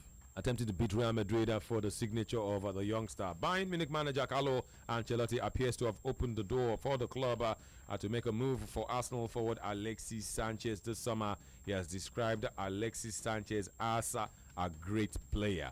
Manchester City also wants Sanchez, but Arsenal, we're told, will not allow him move to the Premier League and, of course, move to a Premier League rival. That's according to the Daily Mail on Sunday. City boss Pep Guardiola is prepared to let England keeper Joe Hart move to the club's local rivals, talking about Manchester United. Will that happen? Will that not happen? Time will tell. That's according to the Sunday Express. Manchester United boss Jose Mourinho will still want to sign Everton striker Romelu Lukaku, even if Old Trafford welcome Real Madrid forward Alvaro Morata. So you can imagine he wants Alvaro Morata 24, Romelu Lukaku 24. If that deal happens, Man United would have spent about 170 million to get the two. Liverpool manager Jurgen Klopp could block Daniel Sturridge from leaving the club because it will cost too much to replace the 28-year-old striker. If it is costing too much for Liverpool to replace Daniel Sturridge, and Chelsea can conveniently see to Costa they go, then something is wrong in football. No, the money not be the same now. Liverpool owners his worth is rated at 3 billion. Roman Abramovich is 7 billion. See the difference? No, they say it will cost too much to replace Daniel Sturridge. I'm just telling you, Roman Abramovich has spent £1 billion in his reign. Liverpool owners are worth 3 billion. Roman Abramovich is worth 7 billion. You know, they see the difference. So if you get 7 billion and I get 3 billion, man, you could go price the same thing. I'm not going to be careful to spend my money. Arsenal midfielder Alex Oxlade-Chamberlain has rejected the offer of a new contract from the club and is willing to see out at the final year of his deal with the Gunners and leave for free next season. That much is revealed by the Sunday Times. Everton are preparing a £20 million move for Olivier Giroud, who plays for Arsenal. Is a target also for West Ham and Olympique Marseille. Striker Diego Costa is on the verge of rejoining Atletico Madrid from Chelsea, but the 28-year-old will not be able to play until January of 2018. Roma are in the news, and their defender plays for Germany, Antonio Rudiger, has dropped an enormous hint on Instagram that he's set to join Chelsea this summer. Chelsea are to sign Exeter City defender Ethan Ampadu. He's 16 and are negotiating a compensation deal with the League Two club. Let's say that Swansea City are on the verge of completing the £11 million signing of 28-year-old Las Palmas playmaker Roque Mesa. The agents of Arsenal's right back Hector Bellerin have begun negotiations to get the 22-year-old Spaniard a transfer back to his old club Barcelona this summer. Leeds United defender Charlie Taylor is set to join Premier League side Burnley. Charlie Taylor is 23.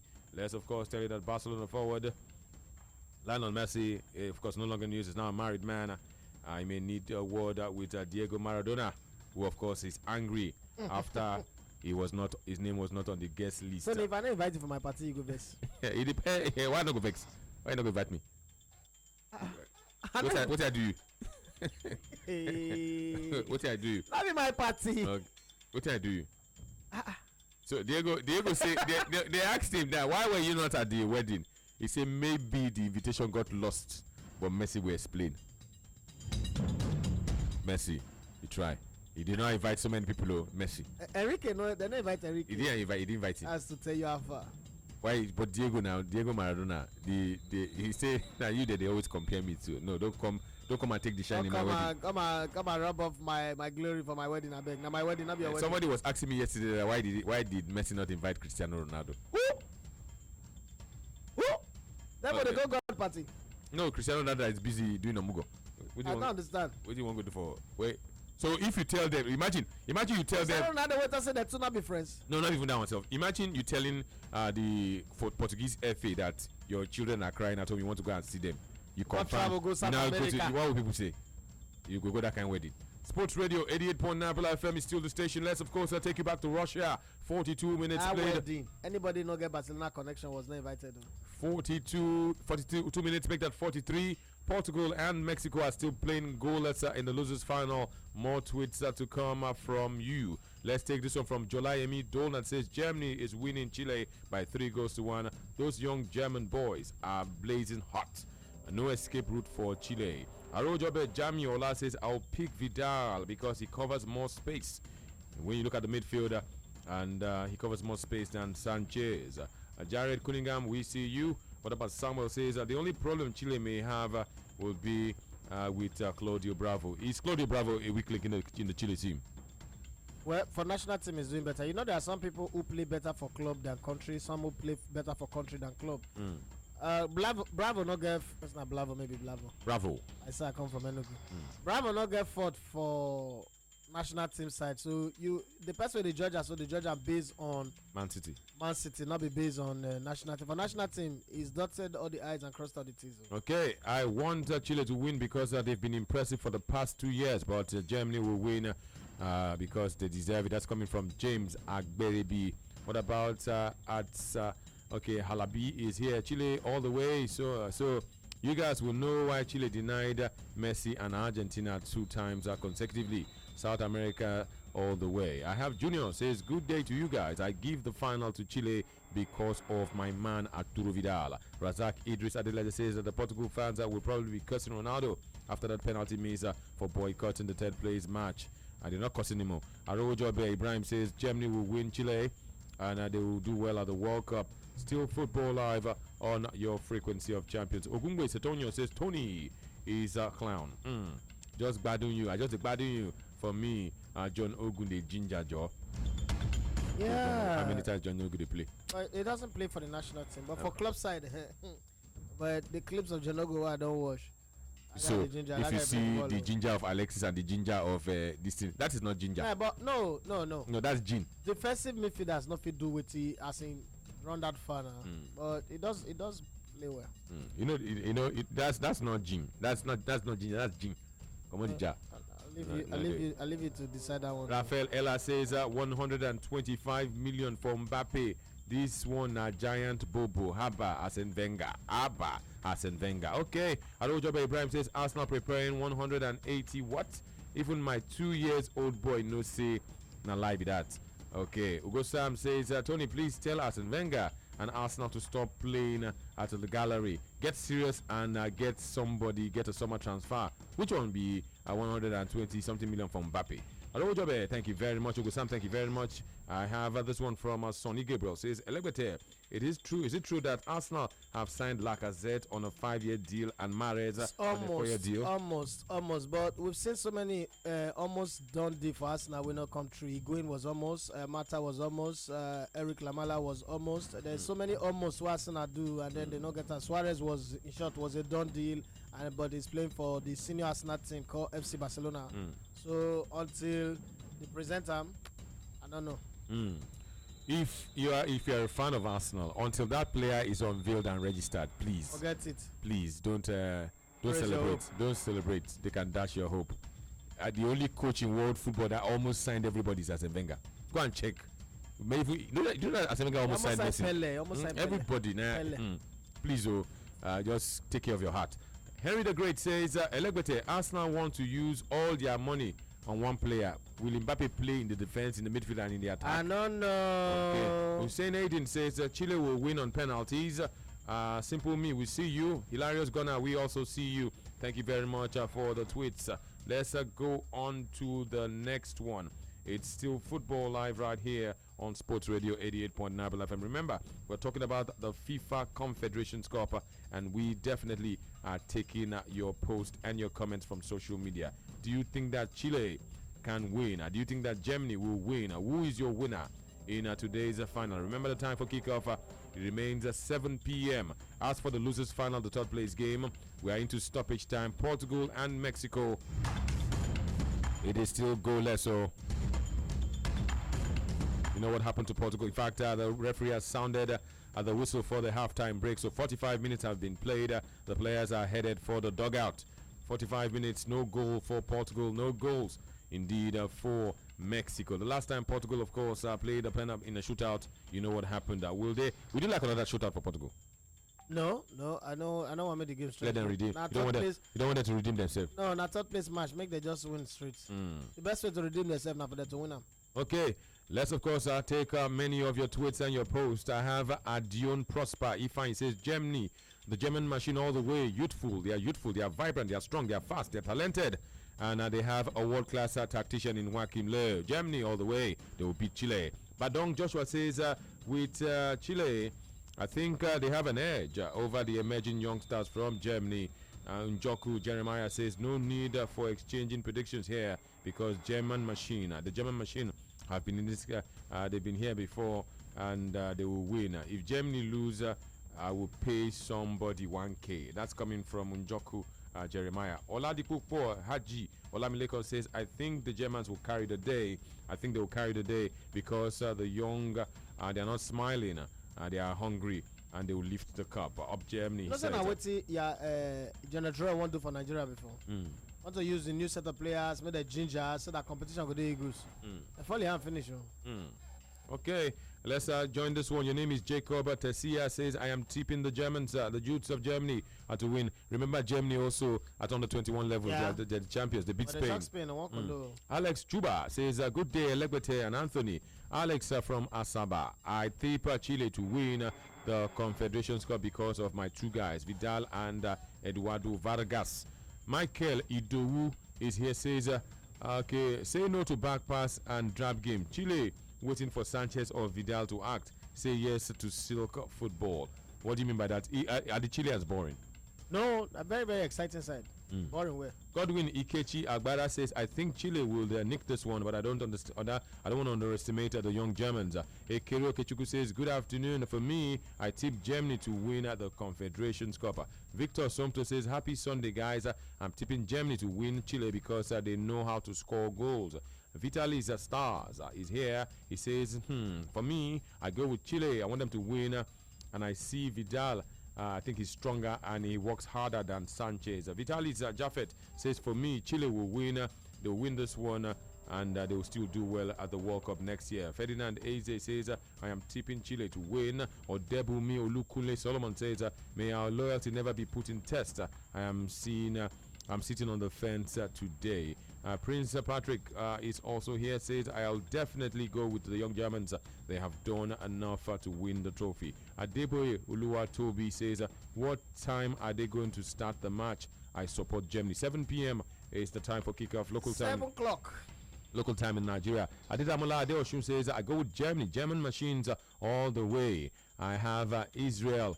Temitokwe says, Germany to win. They call them the DM-Mannschaft. That's the national team, the name of the national team of Germany. Ede Onyi Best Alex says, I think Chile all the way. Benga Gabriel Freeman says Chile will definitely win. Chinex Olife says okay, Chile will carry they will carry the day. Ugo Hazard Sunday says Anthony, Chile 3, Germany 7. My name is Ugo Hazard from Guarimpa. Okay, thank you very much. Where will you categorize Germany in European and world football? They'll be world champions right now. Their league is one of the best organized league in the world. Their junior team also, they come of age. So if you ask me, I put them in world football. In Europe football first, I put them at number 1. Even though they're not a European champion, but I put them at number 1. For world football, they should also be in that bracket of the top 2. Who can rival Germany in current football? Currently, who can rival Germany? I think it still remains the Argentina and this current Brazilian team. This current Brazilian team is a team to really take serious. Argentina and Brazil. Then Chile. Chile also. I mean, they don't make a very bold statement. You cannot discount them anymore. The Chileans have players that are 29, 30, 31. They are on the I think after this World Cup. After this World Cup, yeah, they'll have problems. They are going down. This golden generation probably. Yeah, they are going down, and then a new set will come up. But the beauty of it is they make do of their opportunity. This team make do of their opportunity. You cannot fault them in any way. You cannot say they did not give their all. They peel their skin on the field of play to make sure they put their country's name, their flag up there on the top of the mountain. This is the kind of thing that Thomas Jefferson was saying when he said that bloods of patriots are needed to water the tree of liberty. You know, they gave everything. You cannot look back and say, Allegbere generator. This is the regeneration of a team. The German team, on the other hand, the beauty of the German team is they get plenty, even from the team that won the World Cup, plenty young players. The team that went to the World Cup, you get players that are 26, 21, 23, 25, 24, and then now again, see, they just produce another pool of players without betting the high lead. And they still get another set of players when we say they knock on the door of the national team. So the German team have that advantage of a bigger pool, a very good league. Some of their players are playing. Toni Kroos is somewhere there in Germany. I mean, in Spain for Real Madrid. The other ones, Ozil. You cannot discount Ozil. No matter what anybody says, Ozil is one of the best ball playing midfielder in Europe. So all of those players coming together, and then the German style of play also don't need too much of running and fancy. They are just efficient and effective. Germany, of course, in this tournament are without Manuel Neuer of Bayern Munich. Of course, Matt Hummels also plays for Bayern Munich. He's not here. They don't have the man called Jerome Boateng. Just looking at their Bayern Munich delegation, he's also not here. Leroy Sané. The full squad of German team that's not available. Leroy Sané is not with the team. Mesut Ozil, Toni Kroos, Sami Khedira is also not there. Ike Gundogan is not there. Mario Götze is also not there, and of course Thomas Muller, Mario Gomez, and the likes of Andre Scholler. Those players are not there in Russia, and yet the Germans are making light work, soft work. Badstuber also not there. That one don't retire. That one player. That one will not play for the German national team. Even Bayern have released him. I don't blame you. That one don't call that one. That one will walk into the Super Eagles team and they're going to beg herself with the biscuit bone leg. He doesn't have a club. Not Gelio Balogun. Okay, Sports Radio 88.9 Black FM. Una not Gelio Balogun. Why you talk like say you know here with that talk? Dari Olu. Una not Gelio Balogun. If you know the year, let me read some tweets. Una not Gelio Balogun.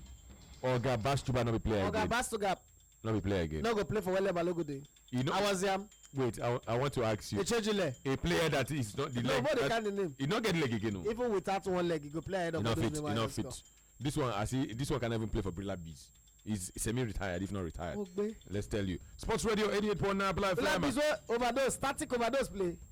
Pantry overdose play. But it was fit. Okay. It was fit. I don't know about the fitness. Rafael Ella says, I'll prefer Chile to win the Confederations Cup just for sentiment. Up Arsenal, he says. Arojobe Ibrahim says, it's going to be an interesting match, but I'll give it to the Germans. I have Chukunonso Godwin says, even machines say they get false sometimes. Adele Oluwuleye says, it is 50-50. They both have what it takes to win. Elegbete, it's a pleasure meeting you. I met you on Thursday. I took you home. Okay, yeah, it was my Uber driver. Okay, that's okay. What's his name? Dari. His name is Dari Oluwuleye. I hope I got your name correctly. All these names sometimes they twist. Arojobe Ibrahim says it's gonna be. Guy. You collect money. No, not be mentioning collect the money. Babalola. because my name is Elegbete make you go bankrupt. Abi. You're not supposed to collect money now. Let the saka for work. Yeah. Babalola Abdul Gafar says, I tip Germany to win because they dumped out my guy, CR7. Elegbete, well done. Oh. Okay, Kudus. Thank you, bros. Kudus Hussein Kenny says, assuming Portugal win the third place game, will CR7 have his own? Why not? They'll give him now. Will CR7 have his own medal? They'll bring it for him. I have Babalola Abdul Gafar says, I tip Germany to win because I did okay. You sent down before. Let's take more. Henry the Great says, because I always support South American teams, I want Chile. I want Chile to win. Let's take more of your tweets. Ogungwe Setonyo says, for me, I go with Germany. I go with the German machine. Soft work is their work. Okay, King Zo Black is here. Says, good day, guys. I think Chile will win today, but seriously, this German team is good. Remember, they're not here with plenty of their stars, and they're still making, making a show. They're still showing themselves. Okoyemi shine. If you say, Belgium has players. If you look at Germany, you know that Germany they have players too. Belgium not get squad depth too. They arrange the first 11, you don't finish. Okungbe Sutonio, thank you very much, says that the Germans will win. Let's quickly look at the Chilean team, the current squad of the Chilean team. They have Claudio Bravo, he's their captain, he's 34. You know, he plays for Manchester City. Christopher Toselli is 29. He, of course, his home base plays for Universidad Católica. Okay, what about Johnny Herrera, their third choice goalkeeper, is 36, even older than Claudio Bravo. University of Chile. Plays for the University of Chile. Call it Universidad de Chile. And you know the funny thing, all these university teams, they play for league. Our university, they're not forget football club, they go play league. Eugenio Mena is 28. That's the best way to privatize football. Plays in Brazil for Sport Recife. Enzo Rocco plays for Cruz Azul. Mauricio Isla plays for Cagliari. He has 94 caps and 4 goals for the Chileans. Paulo Diaz is 22. Plays for San Lorenzo in Argentina. Jean Bossejou once played in the Premier League. Played for Wigan. He plays, of course, for Universidad de Chile. Gary Medel, Hardman, is the vice captain of the team. Plays for Inter Milan. 104 caps. So this team has a player that has 114. Another one has 104. Another one has 106. And, of course, Alexis Sanchez has 114 caps for Chile. Now, Arturo Vidal has 94 caps. Francisco Silva has 37 caps. He's 31 years old. Jose Pedro Fonzenlida. Arturo Vidal, of course, plays for Bayern, has 94 caps. Pablo Hernandez, 17 caps, plays for Celta de Vigo. They have Felipe Gutierrez. Charles Aranguiz has 62 caps. And, of course, scored a penalty against Portugal. Marcelo Diaz is, of course, 30 years old, plays for Celta. Alexis Sanchez is 28, 114 caps, and is their top scorer with 38 goals. The highest goal scorer in Chile is 38 goals. What about Angelo Sagal? Eduardo Vargas plays for Tigre. Tigre, of course, is a club side in Mexico, one of their biggest club sides. Martin Rodriguez. They have Leonardo Valencia, who plays for Palestino. Palestino, of course, is a club side in Chile. Edson Poo, he plays for Pachuca. Pachuca is a club side in Mexico. Edson Poo is a striker and is 30 years of age. And if you look at some of the stars, in fact, they don't have stars. These are all their big stars that they brought to, of course, maybe if you look at a player like Fabian Orellana, that's about the only big name that is not here with the Chileans in Russia. But they bring the main team. They brought the main team. These guys. Okay. They not get that luxury. They don't. But Fabio Orellana is a big boy. Of course, he's 31. I think before the competition, they complained of injury. I remember that there was one story about him getting injured and all that. Sports Radio 88.9 FM is still the station. Let's take a few more of your tweets and then go to Facebook before we move on to our next talking point. I don't think the ref has controlled the game. Okay, say I don't think the ref is controlled by those. I don't know what you're talking about. I have Chukunonso Godwin says the match na brain versus bronze. Who be brain, who be brawn? Okoyemi Shine says Chile all the way. Arojebe Ibrahim says it's gonna be an interesting match, but I still give it to the Germans. The Germans will win. Still football live. Let's of course come back home now. We're done with the Confederations Cup, but of course 4 p.m. today the CAF Confederations Cup would continue and Rivers United of Nigeria will face Club Africain of Tunisia. It's all about the 2017 edition of the CAF Confederations Cup. It's a Group A match. It's all square in Group A. 6 points are for FUS Rabat, 6 points for Rivers United, 6 points for KCAA, and of course 6 points are for Club Africain. There's of course an interview here. The coach of Club Africain says he wants a win or a draw in this game, and the media officer of Rivers United, Sami Wanjinya, has caught up with him. Let's listen to him when we come back after this timeout. We'll break things down very nicely. This remains Football Live on Sports Radio 88.9 Real FM. Football Live. Football Live. Chiba Elili. Did I pronounce your name properly? Yeah, very good. Okay. You're finally here in Nigeria. Chiba Elili, of course, is the coach of Club Africain of Tunisia. Coach, welcome to Nigeria. Thank you very much. How was the reception from Port Harcourt, the airport? How were you received? Yeah, it was good. It was kindly. It is kindly people. We find everything in the stadium, on the hotel, in the airport. For us, the travel, it was okay. The reception also. Okay, you're going to play against Rivers United of Nigeria. I was in Tunis. I saw the first leg. You said you were very impressed with how Rivers played, especially in the second half of that game at Stade Olympique de Rades in Tunis. Yes. Now, you've also watched the other games played by Rivers United between then and now. What do you think has changed in this Rivers United team between then, when you played against them, and the last match they played against KCCA when they won 2-1 in Port Harcourt? Yes, the first leg, it was very strong game. We were very surprised by the level of Rivers United, because, especially in the second half, because it was a very strong opponent. It was hard for us. Maybe the 2 goals we scored in the first half make our game easier, but in reality it wasn't very easy.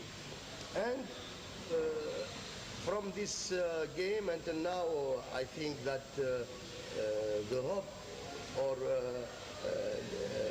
believing in the qualifier for the Rivers United make them stronger, make them better than the first game that they played against us. So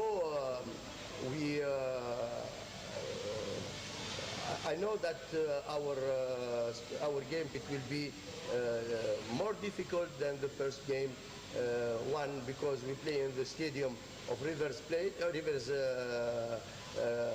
United, and this artificial field. We used to play in the grass field, natural field, and also because the Rivers United, the team of the Rivers United, they believe in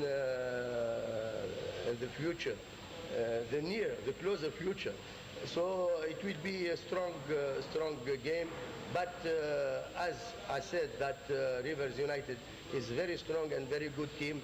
Also, my team is very strong. You know that we won before 15 days. We won the National Cup, and just after the National Cup, we played against Moroccan team, and we beat them.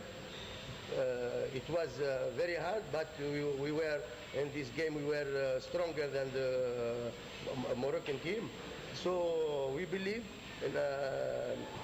in our qualification for the quarter final. Okay, Sabar Khalifa, very important player, captain. You played your first 4 matches in the group stages, all 90 minutes. You've never substituted him. He's not playing. First, on the pitch, how much are you going to miss him? And then he's a captain, he's not here. How much will the players and you miss him as a captain? You know, not only Sabar Khalifa. Maybe you have 4 other players. They will not play. Who are the players?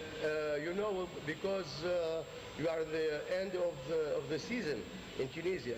We finish our championship. We finish the cup. Now we play only Confederation Cup, and tiredness and June, and also there is something important that there is some players their contract expired and finished at the 30th of June. So they don't, they are not allowed to play for the game because they have to sign another contract. So we have 4 players with Sabr Khalifa. They will not play, but especially who are these players? Especially Sabr Khalifa. We speak about Sabr Khalifa. You don't want to speak about the other players. Sorry? You don't want to speak about the other players. No, you know why? Because I am coach, and the coach, he respects himself and he respects his team. Has to speak about players on the field, players present in the moment. That's why. But I can't speak about Sabr because he is captain and because he has many other rules than on the field, in the changing room also. For the team, the captain, he bring all the team behind him. So if I miss Sabr Khalifa, I will miss him on the field, but also I will miss him in the changing room. But when you have like a star, he's absent, you can count on the group, and every player can add something from him in his level, and the team will keep his level as a strong team. Football Live are proof that Sports Radio 88.9 Brilla FM has gone beyond one league. How many do you want?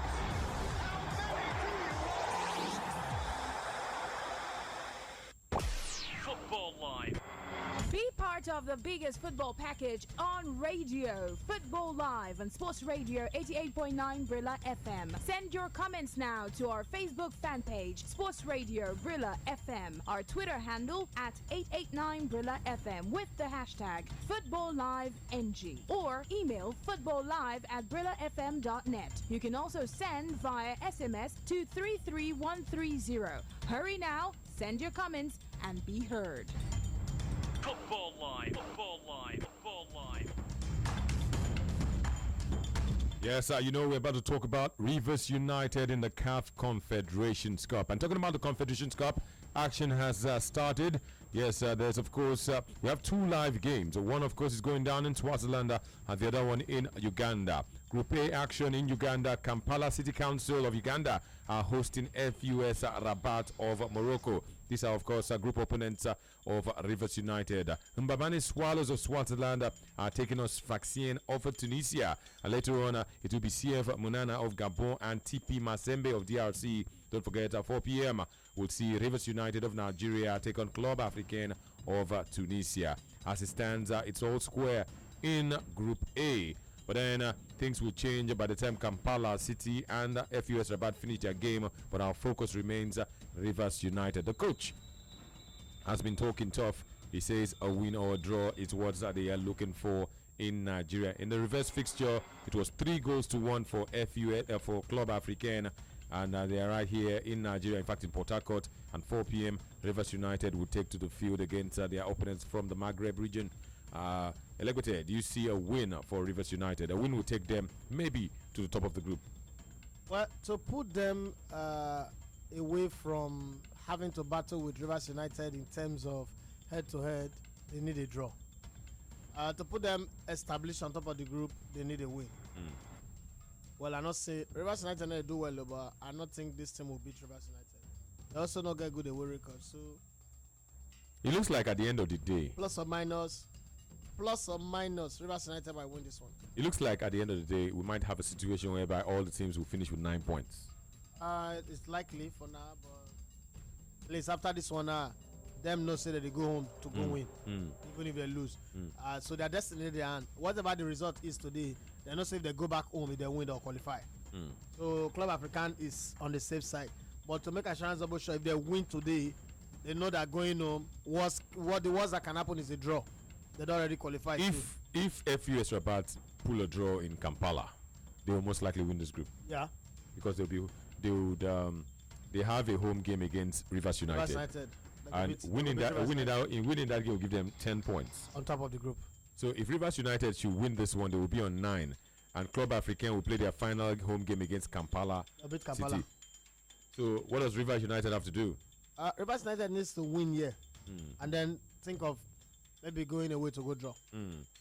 Let's of course tell you that the status quo has changed in Russia. Portugal, after 55 minutes, the Portuguese indeed are trailing Mexico. Mexico have opened the scoring, and it is 1-0. Mexico has scored, and they lead in the losers final of the Confederations Cup. Remember earlier on I told you about Portugal missing the penalty, but of course Mexico have gone on to score. Elekwete, a very, very painful way it happens. An own goal, by Portugal, I mean. Well, now football, they happen. Own goal are part of the game. People concede own goal, when they cannot clear their line. And like some coaches will tell you, when you're crossing low cross in the byline, apply the hardest force. Because what that does is first, it's hard to control. And if you're technically gifted, put a spin to the ball. Those are the things coaches will tell you. But when you run for this 90 minutes, you need to pass, you need to dribble, you need to make a cross. Sometimes you need to remember those information. But if you get one right, it does work well. Sports Radio, I have Arojobe. Ibrahim says, I'm not very sure for Rivers United. They are not that spectacular. Oge Jenny-Wagona says, I'm wishing Rivers United all the best of luck. They should take their chances and score goals. I'll take this one from Barry Olalikon 1. It says, Elegbete, you are such a genius in football analysis. I admire you. I rate you. Thanks. Alongside Mumuni Alau and Deji Tunumbu. Okay, that's coming from Barry Olalikon. Razak Idris Adelaja says, I think Rivers United will somehow manage to qualify from their group, although I don't know how they will do it. I have Rafael Ella, and he says that their luck cannot take them far. Bus stop is very near unless they change their mindset. What about Oge Jenny Gunner says, I'm tipping Chile to win the FIFA Confederations Cup. And thank you very much for sending us that picture, the lovely picture of myself and the Elegbete one. Thank you. Of course, you can follow us via the World Wide Web. You can watch the Elegbete one and watch our fine studio. Of course, all the paparazzi is right here on www.brilla.net. Romanus Neymar Jr. says last bus stop is the group stage for Rivers United. Razak Idris Adelaja says France is the country with the most players. They are well known and they have quality. After France, you can call Germany. I don't know if I want to disagree with you, but Kings. Are you sure France have more players than Germany right now? From what we're seeing, Spain also have a lot of players. The French have players. They actually have like 3 players in every position. 3. I think they have more players. Big big time players. Big time players when you look at football, and some of them are very, very young. Sports Radio 88.9 FM. I'll bring you up to speed with some of the players that do it for the French national team. You'll be shocked. They have if you look at their goalkeepers, you look at their midfielders, their defenders, you'll be very, very shocked that these kind of players do it for France. Let's start with the goalkeepers. They have Hugo Lloris, who of course does it for Tottenham Hotspur. That's a really clear-cut guy. They have, of course, when you look at other goalkeepers, they have Steve Madanda, and of course, Paris Saint-Germain, right? Yes, Steve Madanda is in Crystal Palace. He's in England, and of course, they have the likes of Alphonse Areola, who does it for PSG. Benoit Costil does it for Bordeaux. So they have 4 good goalkeepers. If you look at players, they have Laurent Koscielny, Raphael Varane, Lucas Digne, Christopher Jale. They have Jibril Sidibe, Samuel Umtiti, Benjamin Mendy, Kurt Zuma, and they also have Prestel Kipembe. Yeah, that's true. Kurt Zuma is a French player. They also have Lavin Kuzawa. They have Sebastian Koshia. They have Amen Laporte. They have Adil Rami, Bakary Sanya, Patrice Evra, Elepim Mangala, Jeremy Matthew. Those are, of course, the defenders. That's about 12 defenders there. When you look at midfielders, they have Blaise Matuidi, Musa Sissoko, Paul Pogba, N'Golo Kante, Thomas Lemar, Adrien Rabiot, and they have Corentina Tolisso. They also have the likes of Temu Bakayoko, Johan Kabai, and Geoffrey Kondogbia.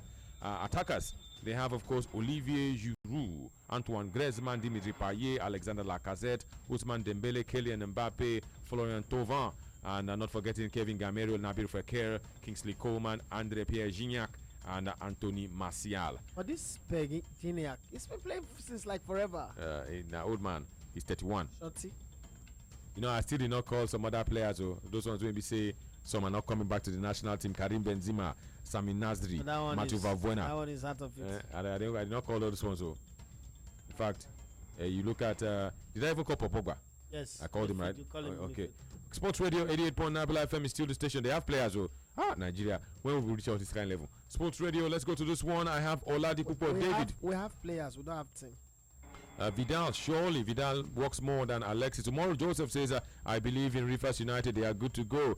Dari Oluwuleye says, why is it harder to have a pitch with natural grass? Is it because of our geographical location? Elegbete, please educate us. Not necessarily. The problem is we need to take the environment into cognizance. That one. Secondly, we know ready work. We not ready work the work you need to put in to maintain grass pitch. Geographical location is not the problem. If you're building a stadium, what you do is the grass area should be your first level. Now, by that I mean you should take the level very high. It's like when you're building house in the waterlogged area, like the island, places where you dry sand, but you take the level very high, higher normal than the normal, plain land people. And what that does is once you take the pitch, elevate the pitch up, then you put underground drainage system. You know already that when rain fall, water should not remain on the pitch. The way you design your pitch should be in such a way that water need to stay for the pitch. Once water come, there is always a drainage system that absorb the water. What if they destroy grass field? We say if water they remain for the pitch, there is no way that pitch will survive. Something will go wrong. But if you can keep your pitch in such a way that water they always, as soon as water landed, they come out like the back of a duck, it go last. Then during dry season too, you should have enough water. Water sprinkler should be everywhere, and you should check their pH level. People just think that not be just to sink a bowl and then you pump water. It's more than that. To treat what the grass be like to do fish farm. You cannot just do fish farm. Do your maybe if you're in a concrete pond tank you get. You just do one like that without checking the pH level of the water and all the things you need to make sure say that water they good for the fish to stay. If not, if you put on the fish, they could just die instantly. So it's the same thing with grass. Some grass, like the grass they use in Europe now, those grass are not the regular grass you see. They've been scientifically should I use the word manicured? No, designed in such a way that if you run on it, you slide on it, not go to scratch you. Normally grass is scratch body, it not go scratch you. You can lie on it, and then they take proper care, as in excellent care of those grass. So we also need to train groundsmen on how to maintain grass. That's another way again that football can actually create employment. But the way we run football in Nigeria. Yesterday I was on Twitter talking a whole lot about the NPFL and all that. Some people say it was trending in different chat room, but the conversation should be on agreeing that we'll not sabi something, then we go out there and learn. It's not enough to travel on a long entourage. What are we traveling to do? Go and learn from the people who are doing. Look at last season. Leicester City actually, there was an award for the best groundsman. Leicester City's groundsmen were the best in the whole of Europe, not just only in the EPL, the whole of Europe. The way they design their field and their maintenance. Arsenal, for instance, have the best grass when it comes to surface. So people should go and learn and then come back and see how they do it. When you're building a stadium, your playing pitch should be elevated, underground drainage system and everything, so that even the water will stay the field go soak and come out. Sports Radio 88.9 Brilla FM is still the station, and this remains a Football Live. Wow, Brilla FM, you're too much. God bless you guys. That's coming from Arch Peters. Dozier says Mikel is not a Chelsea legend, but is surely a Chelsea cult hero. Santos Davisco says Portugal without CR7 is like a building without foundation. This is fun. Mexico all the way. Babalola Abdul Gafar says it is true that change is constant. Elegbete, have you changed your hairstyle? If not, I am watching. Okay, if not, I am watching. I won't agree. Okay, Babalola Abdul Gafar, I don't know if he has changed his hairstyle. You know how that person is sounding. Somebody listening to this now, I think like that guy is my next door neighbor. We went to school together. Okay, Tijo Coppola says it sounded like I've carried that hairstyle for 10 years. Einstein was just for 8 months. So. TJ Coppler says make them qualify first to Rivers United, which is already looking difficult, and for Portugal, now pressure, they bring own goal. Oladipo David says Vidal surely. Umaru Joseph says I believe Rivers United, I believe in them, they are good to go. Let's of course tell you that action continues today in the Nigeria Professional Football League. Rivers United, of course, not in action domestic league because they are engaged in continental football. Let's tell you that yes, action also continue in other parts of the world. Let's bring you up to speed with some of the live scores. In China, there's a game. Let's tell you that in the CAF Champions League, 21 minutes have been played. The game is going down in Zimbabwe. Caps United are taking on El Zamalek of Egypt. And they, of course, have a Nigerian player. He was invited for the South Africa game but did not play. Maref Yusuf is listed by Zamalek. He's sporting jersey number 15. He's played 21 minutes and that game remains goalless. Let's tell you that Sfaxien have taken a lead away from home. They are playing in the CAF Confederations Cup and they've scored against Mbambane Swallows in Swaziland. Uganda is the place we'll go next, where Kampala City are playing against FUS Rabat, and it's a goalless situation after 22 minutes. In the meantime, 65 minutes played in Portugal, and the game between Portugal and Mexico. That game is going down in Russia. And Portugal still trailing, yes, because they conceded an own goal. And Mexico still very much in front. Yes, they scored, of course, themselves. Talking about the Portuguese, Neto Leon was the man that, of course, made it happen. And I can, of course, tell you that it was an own goal. In the meantime, remember that Andre Silva of Portugal, their number 9, also missed a penalty in the first half. That penalty was saved by Guillermo Ochoa, the goalkeeper of Mexico. There is action on the way, I tell you, in China yesterday. And of course, on Friday, Nigerians were on the score sheet. No Nigerian involvement today in the Chinese Super League. The likes of Obafemi Martins and Odion Judy Gallo, and of course, Asisa Toshola were Anthony Uja as well. And Anthony Uja were the goal scorers when you look at the Chinese Super League. In the men's league, you had Anthony Uja and Obafemi Martins scoring on Friday, and of course on Saturday, Odion Judy Gallo scored a nice one, rounding the goalkeeper and putting the ball inside the back of the net. Today there are 2 games in China, and those games are 89 minutes old. Guizhou Hefeng Zichenga are losing at home to Yambian. That game is 2-1. Yeah, what? Yambian. 2-1 for Yambian. Let's say that Tianjin Qinjian, of course, are beating Guangzhou Evergrande. 4-2 is the scoreline there, and 89 minutes have been played in that part of town. When I first started this job, I never thought that they would come when I would start learning how to pronounce Chinese name. Guangzhou. But you know, Arsenal is a club that will make you practice how to pronounce Gonzalo Higuain.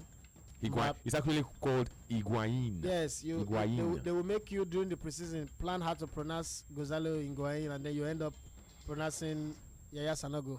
I hope that's not what they're doing with Mbappe now, because all Arsenal fans are learning how to pronounce Mbappe now.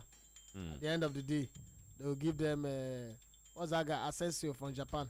You know, this game Tianjin Qinjian and Guangzhou Evergrande, they have 2 World Cup winners on their bench. Fabio Cannavaro for the home team and Luis Felipe Scolari for their away team.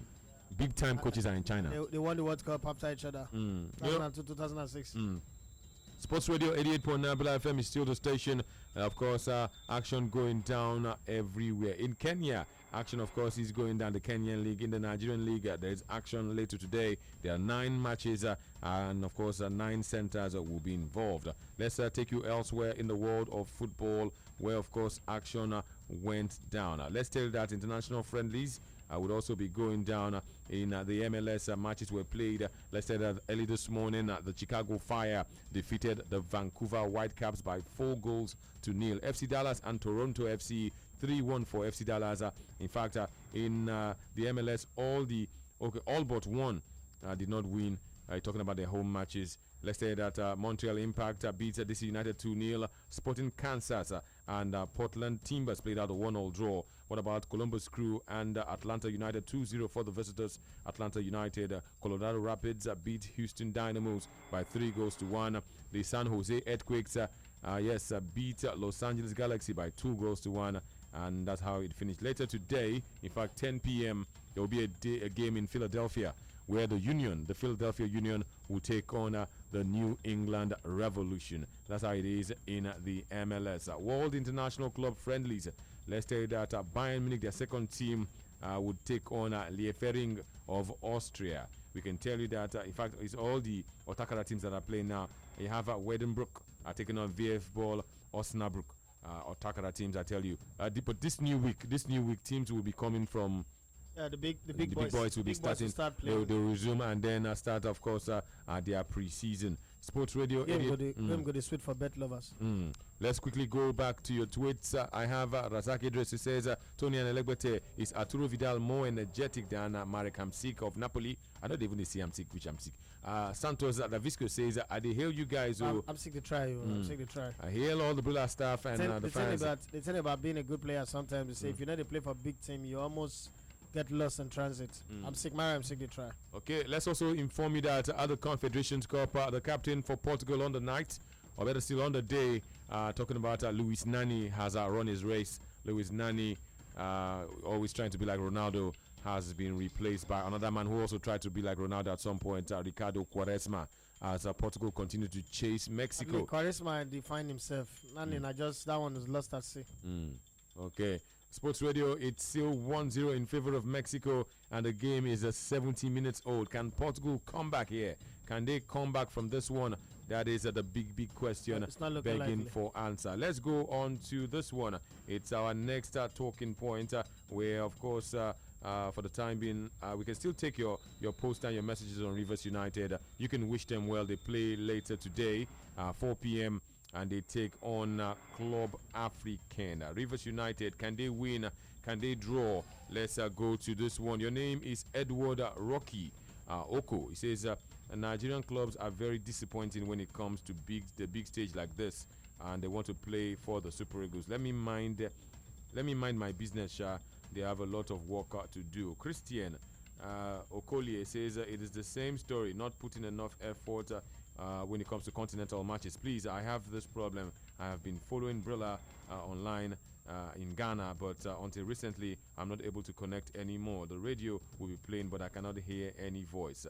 You know what you're going to do, Christian Okolie? No, that's when it talks. So, are you hearing, if you play any other audio, because this one you say the radio will play and you're not hearing any voice. That's more like your own system.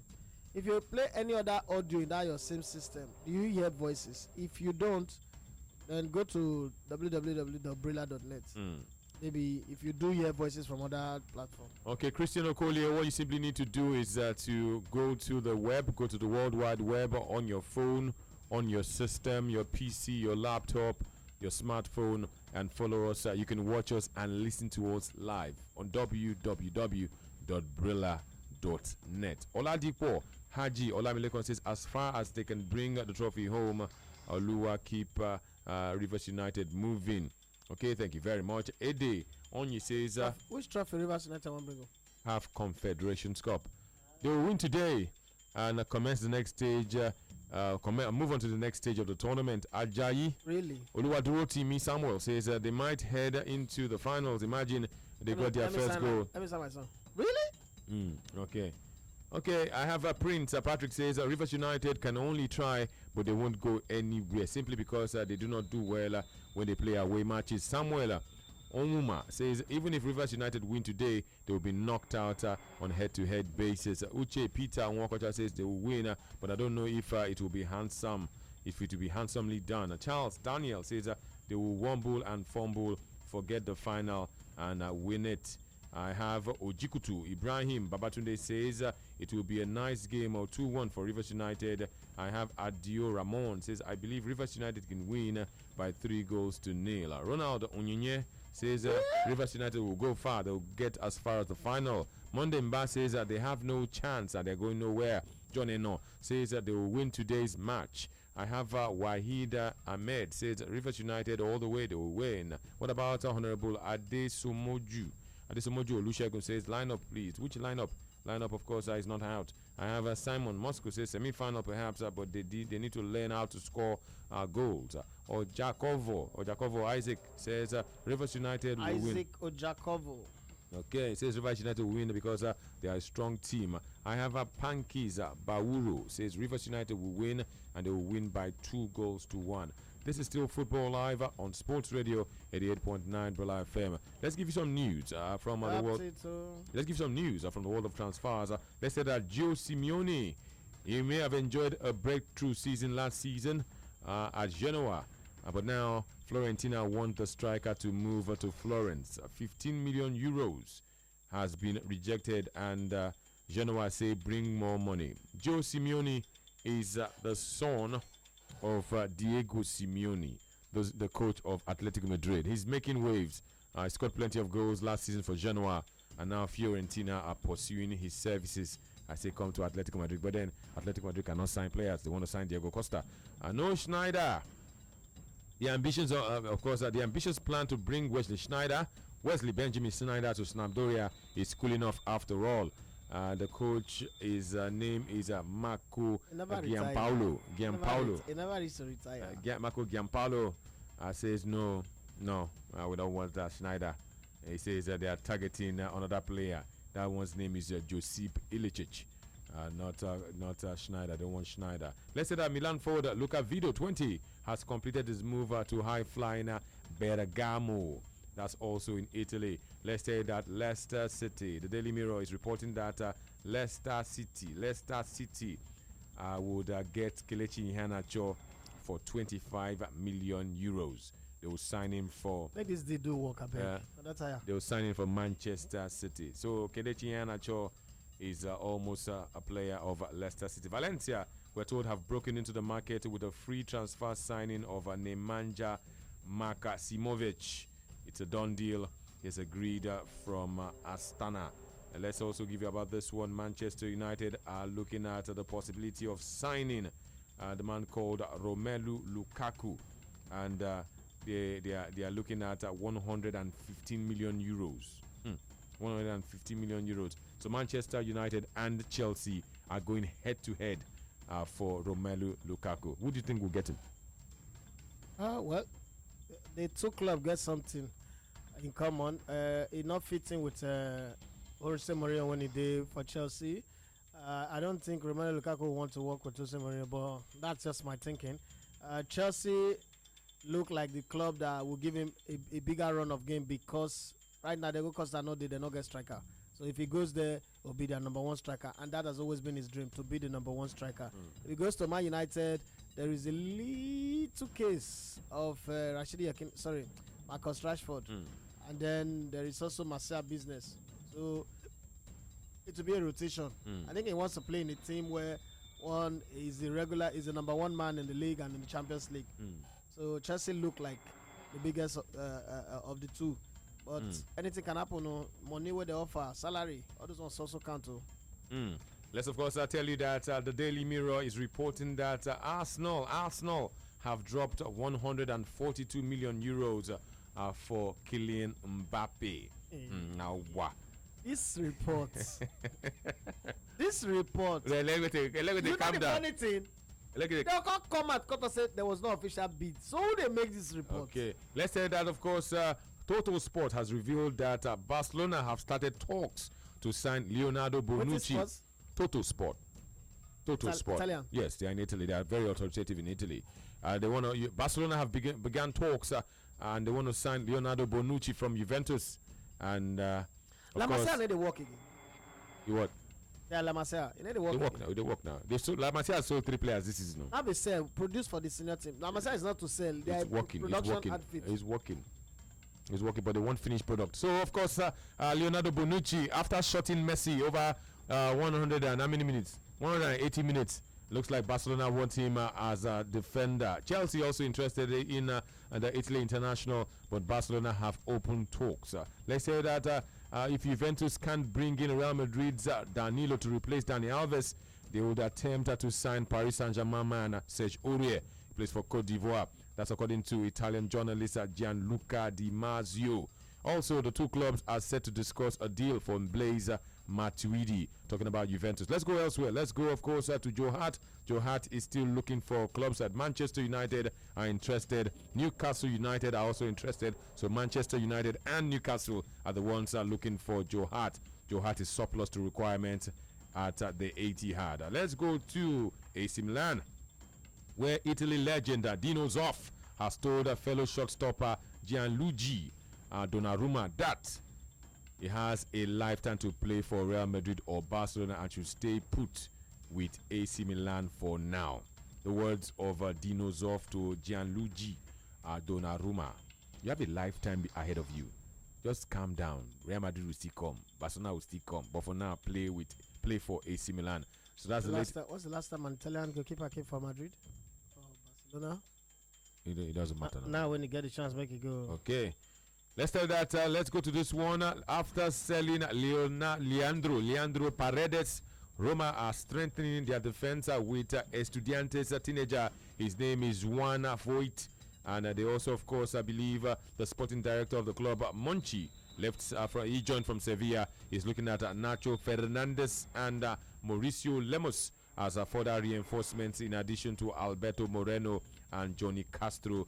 These are also options at left back. Liverpool would love to sell Alberto Moreno. They don't like the guy. Let's, of course, talk about Alexis Sanchez. Alexis Sanchez, we're told that if Alexis Sanchez hopes to leave Arsenal, it won't be to Manchester City, as Arsene Wenger, coach of Arsenal, doesn't want to reinforce an English rival. According to the Daily Mirror, that if the Chilean must leave, he will go abroad. He would have to go to Bayern Munich. But we understand that Bayern Munich are also cooling off their interest. They don't have crazy money to spend. If Alexis joins Chelsea or Man City, what would that be to Chelsea or Man City and be to Arsenal? Added advantage for Chelsea. Added advantage. That means you have two Eden Hazard in your team. So that's going to be added advantage to them. And then if he goes to Man City, another added advantage weakening Arsenal, because even if you could get replacement in the market, the replacements will be more expensive. Nobody could buy Alexis Sanchez more than 50 million. But once any European club find out say you don't sell Alexis Sanchez and you want to replace him because that makes you desperate, every player that you go for would be minimum 70 million. Some of the players they are supposed to look at, they're not agree. I think Arsenal sometimes don't know how to do their business. One of the things they should have done, I don't know, but as soon as the transfer window open, sign Aubameyang. That's a statement first. Like, Alexis Sanchez, if you're going out, we're ready for you. While you're signing him, you're pursuing other players. Then you do this like I said. The thing with that kind of transaction is it already opens the door for anybody who want to go. Either you see the big names who are brought in to make you stay, or you choose to go but will get replacement. The Mahrez, they do it quick. Don't be going back and front. You want, you don't want, you want, you don't want. The players will be expensive. So all those ideas of if we push to the end of August, the price will come down. Not the players will be expensive. Let's of course I'll tell you about this one. There's a report in Spain, reports in England, reports in Algeria have it that Arsenal are going to announce the signing of Riyad Mahrez in a very, very short time. Arsenal. Anyway, that's of course what our reports are saying. The idea is maybe Oxlade-Chamberlain will leave. But then if Oxlade-Chamberlain leaves, my fear is this. If Oxlade-Chamberlain leaves and you bring in Mahrez cannot drop deep. Mahrez is not the mark. Mahrez is another Theo Walcott. He knows how to play forward, but he not the mark. But then you already have one player on the right hand side that can play free kick. Creative. And then it's creative as well. Okay. And you know the two wound. He has a good record. No, it depends. And when you play for Arsenal, they know what players will be high on pick up Arsenal, they go melt. They can't talk about. Okay, let's tell you that Everton have also emerged as a possible destination for Olivier Giroud. So Everton in England, West Ham in England, and Marseille and Olympique Lyonnais in France. So options, of course, are opening up for the Arsenal as they look at the possibility of signing and offloading players. Let's quickly go back to your tweets and your messages. Badong Joshua says, Lekote, you are spot on Lukaku. Chelsea will be his good destination, but United, he might face competition. Umaru Joseph says, Anthony, tell me about Alex Sandro of Juventus. What happened? I heard he wants to sign a deal with Juventus. Okay, just wait for it. Santos Davisco says, Bonucci to my Barcelona will be a very good addition. Verratti and Bellerin should come as well. Barcelona will be on fire next season. I have this one from James Agberebi. Says, my only problem with Rivers United is their away form. Or is it not the same Rivers United that threw away a 3-0 first leg advantage? Sports Radio 88.9 FM is still the station. We, of course, now go to another one.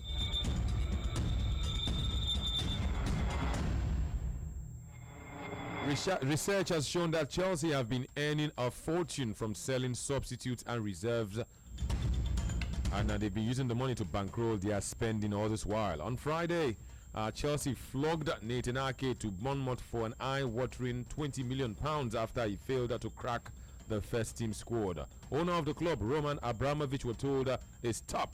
He's top of the investors list, having plowed more than $2 billion into Chelsea.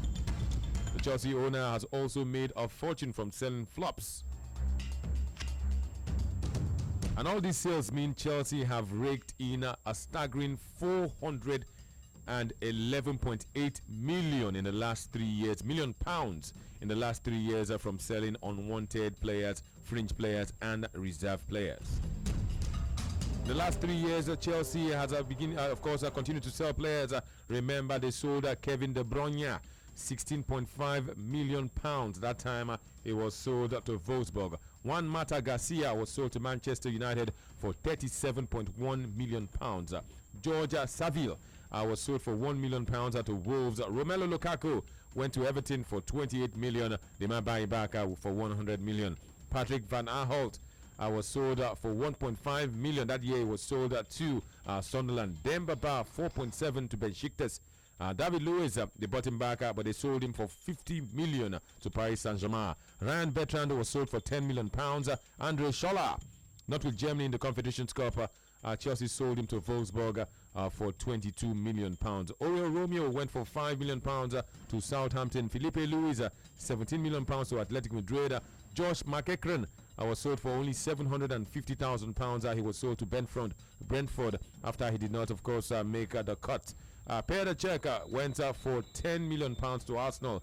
Gal Kakuta, £2.5 million to Sevilla. Torgan Hazard was sold for £5.8 million to Borussia Mönchengladbach. Ramirez went to China, was sold to Jiangsu Suning for £25 million. Marco Marena, £3 million to Olympiacos. Mohamed Salah, of course, Chelsea still making money out of him. £11 million to Roma. He's joined Liverpool for a club record. Stipe Perica, £3.4 million to Udinese. Patrick Bamford, £6 million to Middlesbrough. What about Oscar Mboaba, £60 million to Shanghai SIPG. Bertrand Traore, one of the players that they sold in 2017, £17.5 million to Olympic Lyon. Christian Ansu, £6.2 million to Newcastle. Juan Cuadrado, £26.8 million to Juventus. Dominic Solanke, £3 million. That's the amount Liverpool is expected to pay after the tribunal makes a ruling. Asmir Begovic, £10 million to Bournemouth. And of course, Nathan Ake made it £30 million to Bournemouth only in the space of 1 month. So for Chelsea, 411 million. In fact, you can make it 412 million approximately in the last 3 years. Yeah, somebody say Wenger is making money for us now. And they say, of course, Chelsea is the best. Is there any team that can match or do better than Chelsea in terms of strict transfer business? In the last 3 years, they've made 411, in fact 412 million. No. In 2017 alone, they've made 130 million. No, I don't think any team get the model which Chelsea get. Are they making it happen on the pitch and off the pitch of play? No, the team that will come close later, maybe that's another 10 years. Maybe Monaco. Monaco, Benfica, those two, Benfica and Monaco, they've also made massive money from their players. Another team that will come closer, the owners of Upen. If their project go well, I think they will come close because of how they run their programs. So that's another team that will come close. Other than that, I think Chelsea. What can Nigerian club sides learn? Nigerian club side, we always sell players. What can we learn from this? No, Nigerian club side. I mean, this was the basis of my conversation on social media yesterday. This is what we can do. You can't sell a product that you yourself have rubbish. For instance, if you want to buy, if I come to you and tell you, Anthony, this is my car, and I very useless car. The car, the liquor here, the smoke, they make noise, the legs they shake, and you go, sir, I'm looking for that kind of car. I wanted to buy that car. Anyhow, I won't buy. I might use them. I go for maintenance. Because of what I've already said about my car, the value first don't drop. I'm not going to figure the boldness to tell you, say, Anthony, if I want to sell an 1.5, if I want call now, say, I say I'm to even call price. I call to ask you things like, but Tony, if you want to buy, like, how much you go pay? And you know, once I leave my destiny in your hand, you go do them according to the way you like. So Nigerian club side first needs to make their players a big brand. You know, let me use women as a good example. As a man, I don't know the difference between one attachment or the other. I've seen women carry 100 and something thousand to buy something. They say it's Peruvian hair or Brazilian hair. You know, it's because of the name where those people call them. They first give them a very expensive country name, a very far country name first. Then, you know, add the Wivon join up. And then you look at, you know, because they watch Telemundo World, they saw those Brazilian women with their fine hair. So the thing, you know, if you notice, Telemundo and Brazilian hair came up at the same time. So once you look at, you just feel like if I wear that, I'll double like those people. Even if you were, you just fine like them. So once they call any price on you, you know they bother. But you know, in my way, the man even they look women say, no, the difference between Basara attachment and your Brazilian woman. That was the same thing. So if our clubs wants to sell players big, or the idea that you cannot sell a player maybe $1 million from Nigerian league to European league, na lie. If our clubs wants to sell players big, all this La Liga partnership, all these ones, so would they do so? With the LMC don't create a very good platform. What do? You set out a 10 years program. This under 15 program, what did they do so? Start now. Get somebody in your team to get a database update. You know, social media controls the world. Whether you agree or you disagree, social media controls the world. Let these players begin to talk when they go to school, because at the under 15 players, I believe they are going to school. When they go to school, you put them on social media chats, meeting the fans. As they grow, you put their report. You see them when they do boss skills and all that. If you saw those small boys when they do 1 minute video on Instagram, where they show us their boss skills, the next Messi, the next Cristiano Ronaldo. Now what show? Now the market value that they push so. By the time it gets to 17, when they want to negotiate, they go first bring you all these pictures. They go bring out the picture. They'll show you. They'll tell you, say, this was this when it was like this. This was when it was like this. Before you know, the price is at the very rooftop. So most times, if we can manage to put a brand around these players, you know, they become expensive. If you make the players just football players, they are valueless. So until we're able to put a brand around this player, make them a big brand, people pay for both the brand. If you know that a Nigerian player that you're going to sign already have maybe, let's say, 500,000 social media followers, the player on your own, his own Twitter handle have 500,000 followers, you know that the price tag will go up. Because it means that if every time that player plays in your team, 500,000 people will be talking about him. There will be buzz, and that buzz will affect your team, the rating and all that. But you know, we don't do that in this part of the world. All of those now be the packaging. So until some people realize that branding is even bigger than the game itself, our players now stitch particle, because now we they go beg or you both talk about our players now we they beg them. Let's confirm news of a goal.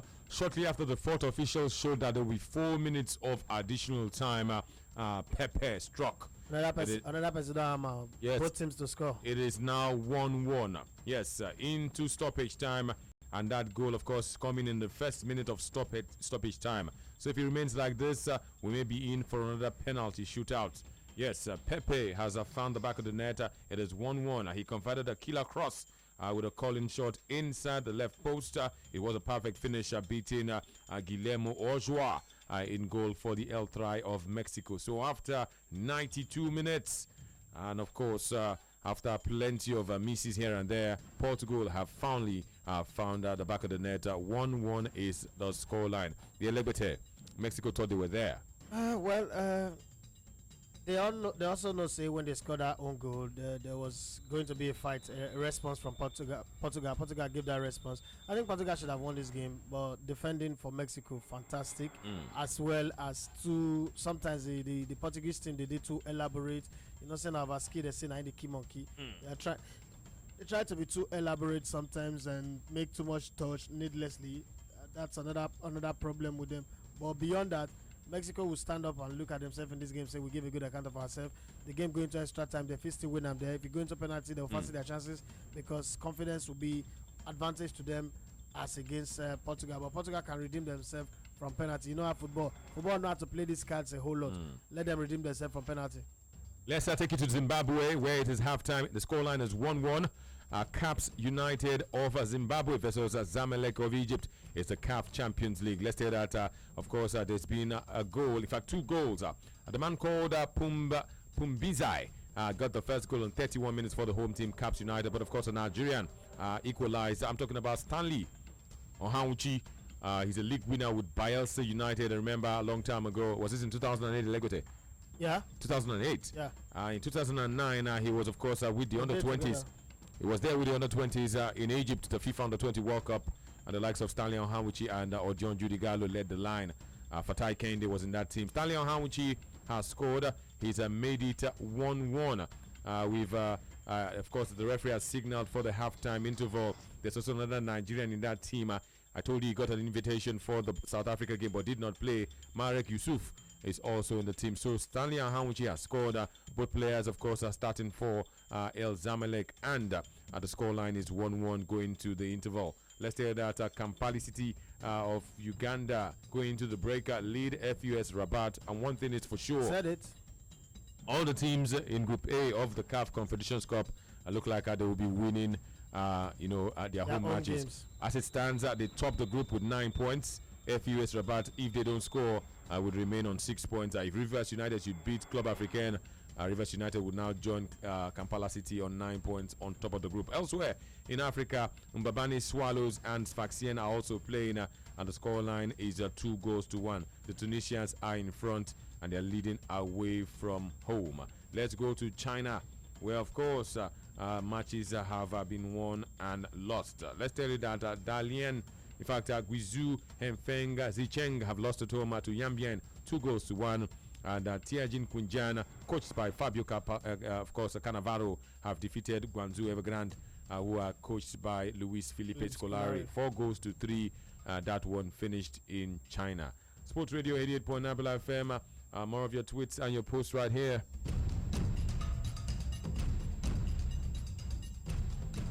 Don't forget, at 889 Bella FM, let's also tell you that proceedings have come to a halt in Russia. 90 minutes plus stoppage time have been played, and it is 1-1. Another 30 minutes and goals are not scored. Portugal and Mexico would face the luxury of a shootout, a penalty shootout. Last time out for Mexico. Of course, for Portugal, they lost out, and in this game, Portugal have seen a penalty saved. That penalty was saved after only 16 minutes when their number 9 could not convert. I'm talking about Andre Silva. What will it be? Legote, another 30 minutes, would it be penalties? I love penalties, especially when Nigeria is not the one playing. I hate penalties. I hate penalties. I don't. Did I miss a penalty? Yes, I missed once. I don't like penalties because it's not about Sabi. The keeper if go the wrong side, if you still miss the ball. But the interesting thing about Mexico and Portugal, they've all made 3-3 substitutions. So it means, if it turns out to be a penalty shootout now, who knows what will happen in this one. The thing here be say pray make anybody not injured, because if any player injured now, you know. Of course, we're bracing ourselves for another 30 minutes of football, and I want penalties. I actually want penalties to go down. Penalties are very, very interesting. Why you want penalty? Are you that wicked? Yes, footballers don't like penalties. Why they not go like them? Why did they not score? Okay. Yes, so extra time to follow. Regular time has come and gone. 30 minutes. Brace yourself for another 30 minutes of football. If you love penalties, please send me a post. If you don't like penalties, also send me a post. Penalties, especially when Nigeria is not involved, I like it. I like the way Ronaldo. I see if you see him face. Oh, Nani. If you see penalty, if you see those when score and those when lose penalty, you know there's a difference. Yes, Sports Radio 88.9 Bella FM. We're talking about Chelsea. What can Nigerian club sides learn from Chelsea? Chelsea have been making plenty of money. But you know, this discourse asking Nigerian clubs to learn from Chelsea. Nigerian clubs first need to start being professional. Chelsea is the word professional does not fit Chelsea anymore, because Chelsea is bigger than that. All the clubs in Europe, there be the definition of football, what football should be like. So Nigerian clubs should learn from clubs in Armenia, in Vietnam first. Now, these things they make us that they fit do well. We have club administrators where we say their greatest achievement we feed players twice a day. Now those kind of people you want to put in Chelsea class. This structurally it should be fine. We just saw for the very first time one club gets a clubhouse. Rangers. We saw some pictures. I don't know what the official position is anyway, but at least they get clubhouse. Enyimba has been trying to build their clubhouse. If you enter Enyimba Aba from Port Harcourt after Asa, you're entering Aba now. You know, you see one uncompleted building on that express. They say Enyimba clubhouse with that uncompleted building has been there now for over 10 years. Enyimba Football Club of Aba cannot complete it. They don't have a clubhouse. You understand? So sometimes I even wonder, like, okay, if I go to Abana, I want to tour the Enyimba Stadium and I want to see their trophy. Where the trophy is every day? Well, because I've not seen them snap pictures. When Real Madrid won the 12th Champions League, you see them present on the trophy. Have you ever seen Enyimba want to play match? They can carry all their trophies, come stand and say maybe, like I thought in 2014, Enyimba was supposed to do commemorative jersey like the one they win their first Champions League, and then maybe ceremonial jersey with all the faces of the players that won the champion. These are very simple things you would do, and it will create a global buzz. Faces of their players, all the players, both the ones who are alive and the ones that are their faces on the jersey. Barcelona did that some time ago. Real Madrid have done that too, just to neither will take the warm up before the match. Then the match said, okay, wear exactly that design of jersey that they used to win the CAF Champions League, because the CAF Champions League going in by win was very significant. Not just that it was the first for the club, but it was the first for Nigeria too. So all of those things means a whole lot. But what did they do? Nothing. As I talk to you, so I'm not sure even if they know where the trophy is where they win. The CAF Champions League trophy. I'm not sure if they know where they, or the 7 league titles will be say they win. So those are some of the things you need to do. Because I look at banks. I grew up in a time where if you want to go collect money for bank, you first go collect tally number. I don't know if you remember that word, tally number. You go collect tally number, you go wait 8 o'clock, you come back. That was where people stroll to the bank. You know the funny thing about tally numbers, banks don't do it anymore. I don't think banks do it anymore, but some people still do it. You enter bank.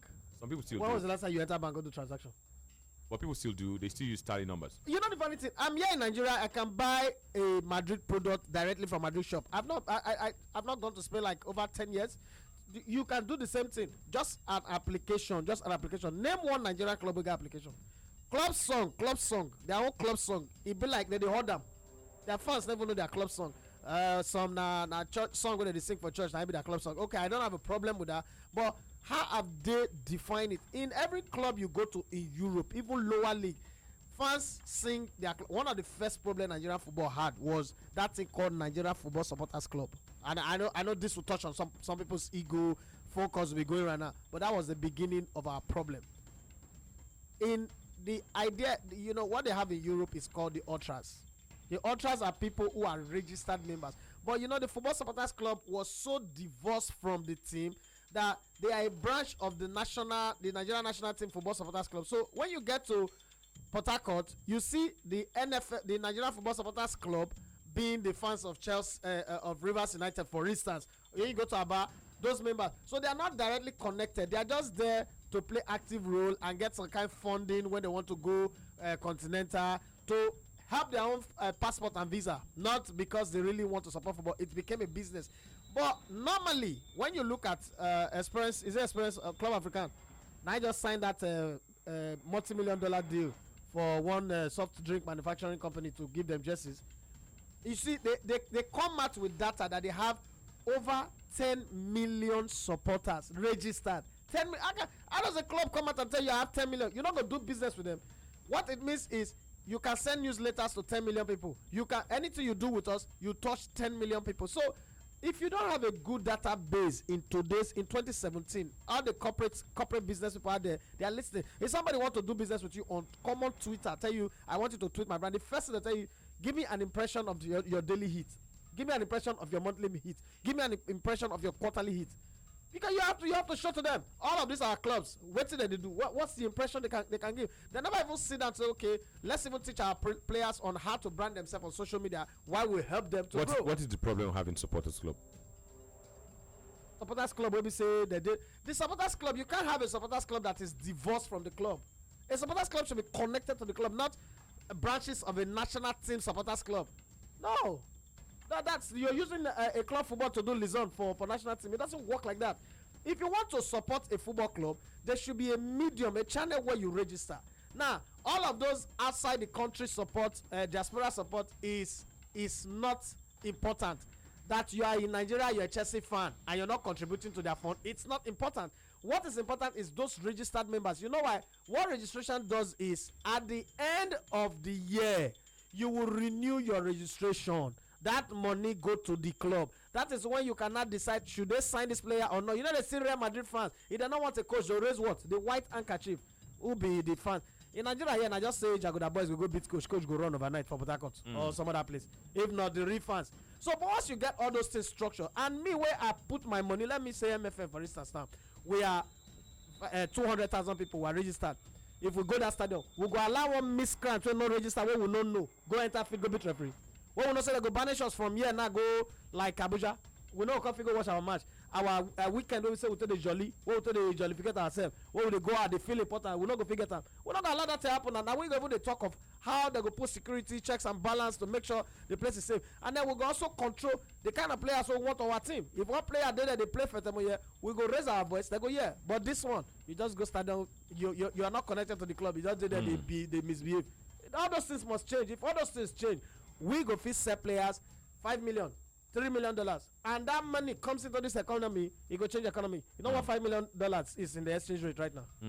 Okay, I have this one. Chelsea Benjamin is your name. Chelsea Benjamin Chetawa says that no club will come closer to Chelsea in terms of business, and our academy is the best in England, if not the best in Europe. He says that we have an Igbo man as our sporting director, and our youth team has dominated. Are you talking about Michael Emenalo? You think Michael Emenalo is the one doing the business? Of course, I have Oladipupo. Haji Olamilekan says that no team can match Chelsea in terms of a transfer business because Chelsea has more players on loan than any team. Many people, okay. Lawrence Adekunle David says, I don't think so because Chelsea still has enough players to sell. They can earn more than they. Okay. What about Chiedu Olisakwe says, nonsense. There's balance sheet and still they're in the negative. Their balance sheet is filled with red ink. Ede Onyi Best Alex says, I don't think any club can overcome Chelsea when it comes to money making issues. What about Badong Joshua? Says for now, no team can match Chelsea. Adedamola Adeoshun says, thanks for the update, guys. Umbrella of Footballliveng. Usman Asimu says Chelsea are the best when it comes to transfers. No team has the model. Kelechi Ibiam says, no. I don't see any team that can match or do better than Chelsea in the transfer window for now. Adio Ramon says it is a good one for Chelsea. Selling those fringe players, those unwanted players, it's a good one. I have, your name is Abdul Salam Olamilekon. Says Chelsea FC is the best when it comes to transfer business. Udokwelu Valentino says, but Arsenal, we keep selling our best. Yusuf Bashiru says, for now, no club comes close to Chelsea. Let's take you back to Russia, where, of course, the scoreline is still 1-1. 98 minutes played. We're into extra time. 1-1 is the scoreline. 1 goal for Portugal and 1 goal for Chile. In Zimbabwe, it is 1-1. I told you that Stanley Ohanwuchi got the equalizer for Zamalek. They are playing against Caps United of Zimbabwe. We're still awaiting the commencement of the game. We're into the halftime interval. Kampala City of Uganda lead FUS Rabat. 2 minutes have been played in the second time. We're waiting for the restart in Swaziland, where Mbabane Swallows are taking on Sfaxien. Sfaxien at the away side. They're from Tunisia and they're leading 2-1 away from home. Portugal and Mexico playing in the third place game of the Confederations Cup. It is still 1-1. Let's bring you up to speed. Majority of people say they don't play football in India, but of course excitement is in India as we speak, because the official draw for the FIFA Under-17 World Cup is just less than a week away. Excitement continues to grow in India. India are hosting the tournament, and of course the tournament will start later this year. It will continue later this year. It will go down in October. You know, I'm wondering, why is it that the FIFA Under-17 World Cup follows the Under-20 World Cup? It doesn't look right. it should be before the under-20 World Cup. So players that play at the under-17 World Cup can even graduate to play for their countries at the under-20 level. But they play the under-20 first. Why did they do that? Well, the under-20 World Cup started 77. They can change the date now. No, FIFA, the procedure to make that change is very long, and nobody. How long did it take FIFA to change the Confederations Cup? It used to be going down to 2 years. Now it's now for 4 years. The Confederations Cup was not FIFA's competition. No, but they changed it. Saudi Arabian competition. Yeah, they changed it. King Fahd owns it. So when they decide to take, was it 2009 or so? No. When they decide to take it, 2003. I can't remember the exact date, but I know even when they took it, they maintained the format for 2 years, but they changed it after the 2003 edition. More like respect, trying to respect the. No, I'm just saying this: if it's truly developmental and 17 comes before 20, why play the under 20 and not play the under 17? Doesn't make sense. Well, now the way they do, but I think you have a point there. But let me drag you back a little bit. I want to use one small thing. You know, a catalyst is something you put into another thing, and then there is a reaction, right? Like carbide inside water. If you put carbide inside water, carbide on its own no go bubble. Water on its own no go bubble. Once you put carbide inside water, there'll be bubble, there'll be reaction, plenty of reaction. And if you put it in the right mix, there's plantain leaf inside the container. You know, if you grow up like me, and there's hole, and then there's small fire, there's an explosion. It's called Vanguard. You know, so if you put all that in the mix, a catalyst is always something you do to make what already exists become, go past the level where it is. Let me use MFN as a typical example in terms of this marketing thing that we're talking about. MFN were lucky through the aid of Nigerians, projecting them. There was the TV, and then some people cut the clip, put it online. Olatuboso scored a goal. That was not the making of MFN. But you see, every once in a while, God comes down from heaven to help man. That's how I put it. God just came down from heaven to say, let me help these people. The Yahweh boys. Yahweh actually responded. But like Dr. Larry Zamaji wrote in his book, God could give you the grace, but you need your legs to run the race. Now, sounds like a rhyme, but it makes a whole lot of sense. It's deep and profound. God came down from heaven, divine providence. That game was on television. Olatuboso scored a great goal. CNN, the biggest media house right now in the world, put the goal for vote. Over 2 weeks or 3 weeks, they voted. Nigerians also showed their passion and love and support for a Nigerian product. It won the vote. The rest of the world were still voting, but that was the goal that became the best goal, the CNN goal of the month. What I expected, if for instance I was on the board of MFN, this is what I would have done. You spend money to get money. That Olatuboso goal, the first thing I would do is every billboard in Lagos, I will go and pay. As that goal was 40 seconds or 30 seconds. As they splash on that advert, that goal will be there. Now you're making a statement. The statement you're making is not just for international people to look at you. First of all, local brands to look at either that player or your team. Once that, every time you're driving, you see that go, wow, who scored that goal? No, they will say Olatuboso will become too popular. But you cannot make money if your player is not popular. You just ask me how can they make money? Now, I'm just telling you the mentality. But I agree with you. But you see, that mentality, they kill us for Nigeria. So if you refuse to make in football, in this sporting business, if the guy, the product what they said, that's why I use the example of my card. Say I want to sell my car and I tell you all the problem with the car without telling you the assets. Say the for economy is good, the car is very, very good. Then I am a problem, not just to myself. I'm a problem to the car. The car can't sell the car very well. That's just the simple truth. Let's quickly tell the listener and of course the viewers that Portugal have won for themselves another penalty. Remember, Andre Silva missed a penalty in the first half, but in first half of extra time, Portugal yet again have gotten a penalty. Will this make or mar the Portuguese? Andre Silva, has missed a penalty in the shootout against Chile. They could not score a single penalty. They've played another penalty and they failed to score. Will they score their latest penalty from 12 yards? Yes, and then I can also announce a goal has been scored. Another goal has been scored in Uganda. Kampala City Council of Uganda have scored a second against FUS Rabat. That goal came after 53 minutes. That's creating more PPI for FCS Rabat to play against Rivers United. So Rivers United need to do their work today. Now continuing, while Portugal move forward to play their penalty, and as it is, finally they needed 5 kicks to score one. Yes, Portugal of course have scored, and the scoreline has changed. Status quo has changed after 104 minutes. It is now 2 goals to 1. 2 goals to 1. Looks like Fernando Santos and Portugal would, of course, win this one unless Chile can do something in 15 minutes. Guillermo, Mexico, you mean? Mexico, I beg your pardon.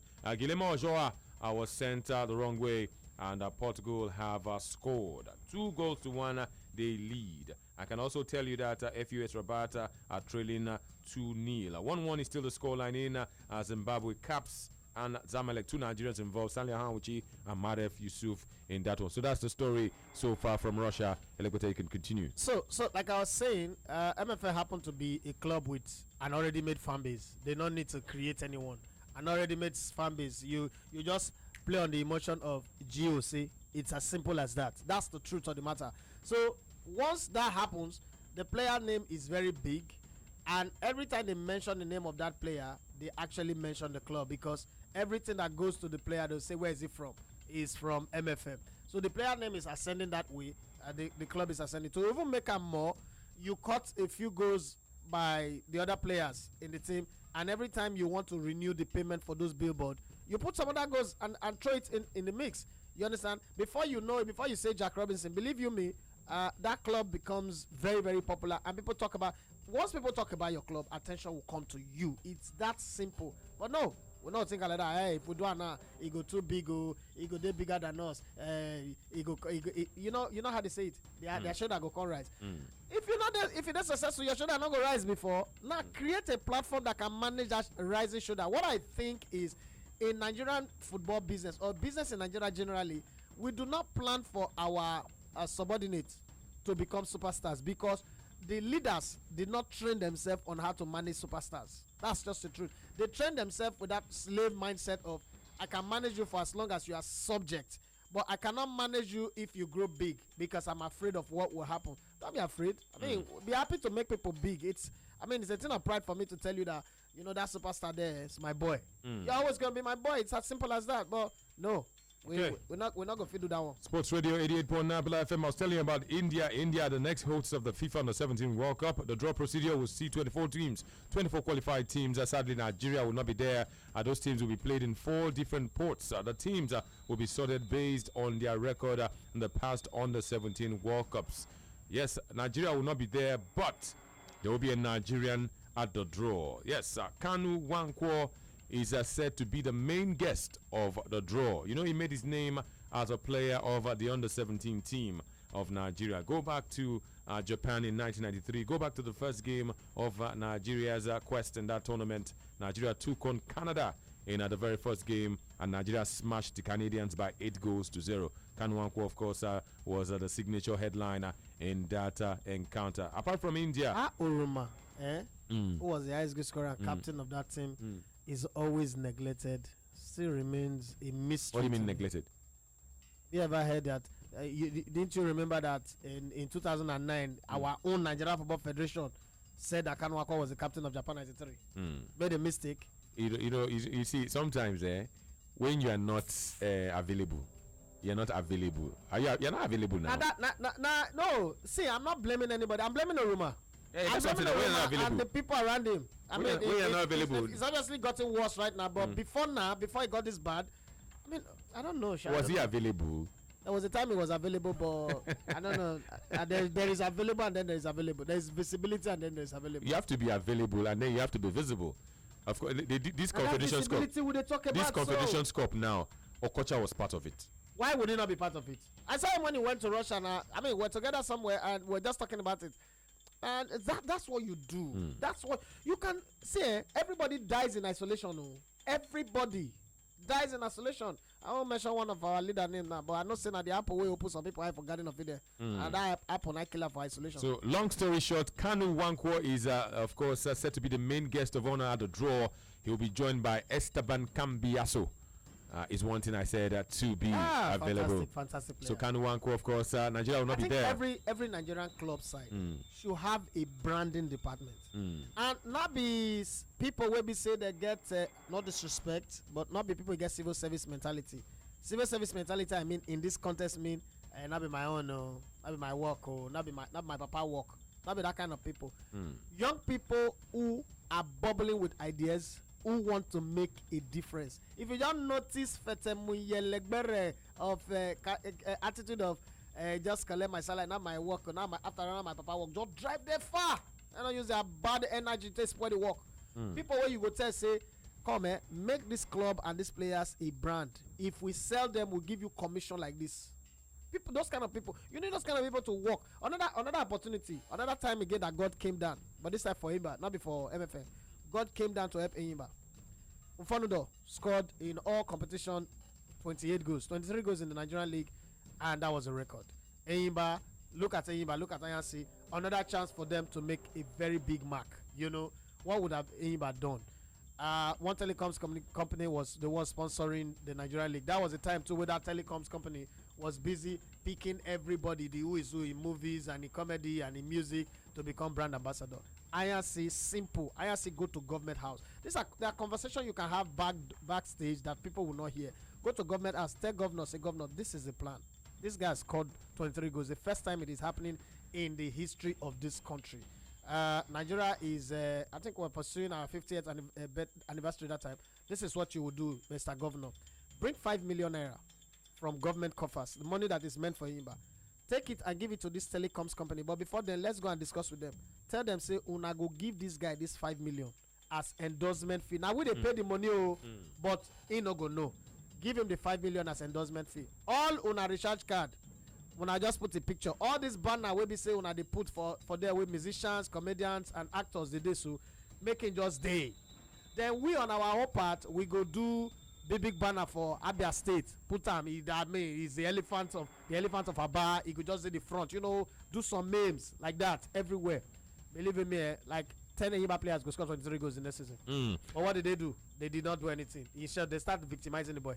Let's quickly talk about Rangers. Rangers of Scotland. Last season, they finished third in the Scottish Premier League. The coach of Rangers has taken a no-nonsense approach. Pre-season has ended, work has started, but then the coach of the team, Pedro Caixinha, is a Portuguese. He is, of course, told the players, under no circumstance must any player wear a green boot.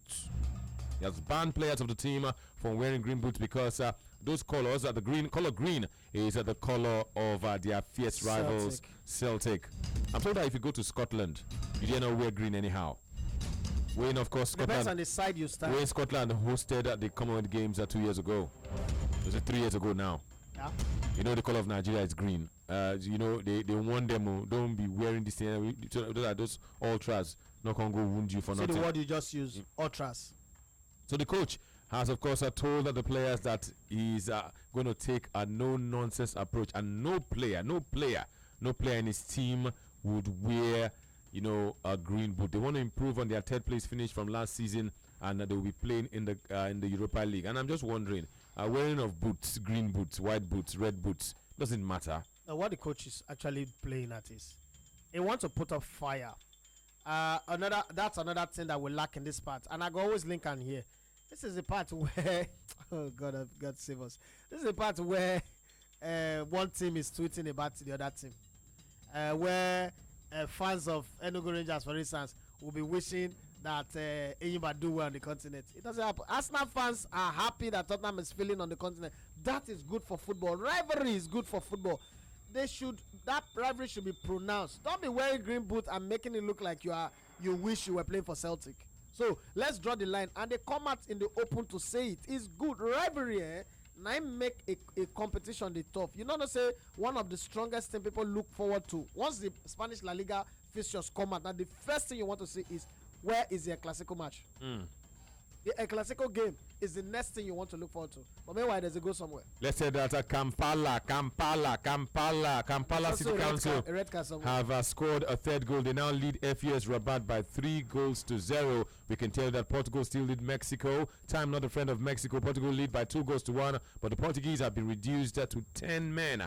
And of course, one man has been given his matching orders. Semedo, he of course got a second yellow card. Got the first one after 26 minutes, but of course he got it in the second. Of course in extra time, and Semedo has been shown the red card. I've been given the matching orders. He's going for an early shower. Let's quickly go back to your tweets. Godwin Michael says, Tony, I revere penalties, but it is exciting. I have this one from Tony Ahum says, I'm tipping Chile to win on penalties. Elegbete Adehelu. Larry Phillips, I see you. Of course, we also, of course, have this one. Your name is Emmanuel King. Emako says Chelsea Academy is growing and producing new talent. Chelsea are the benefitors. Still Football Live. Let's of course tell you that ever blazing. We see you. Oluwafemi Banjoko says, I'm happy about the revenue Chelsea is now generating because then they used to spend money. Eze Ndubuizi says, I think Nigerian clubs can only learn from South African clubs and not Chelsea. Let's join this one. Your name is Olufemi Banjoko. Thank you very much. I'm happy the revenue they are making. I've taken on before. Charles Brown, Ebili Joseph Ugo says, what is the need of playing extra time in third place game? They should go direct to penalties. Well, they are playing extra time. Abdul Salam Olami says, transfer business. Chelsea FC is number one. Obaino Ejogu says, can we learn from Chelsea FC, win a club or win a league, and then the picture of the chairman will be their media in their media instead of the players. Olovo says Vizal absolutely is better, is stronger than Sanchez. Umoru Joseph says make them here.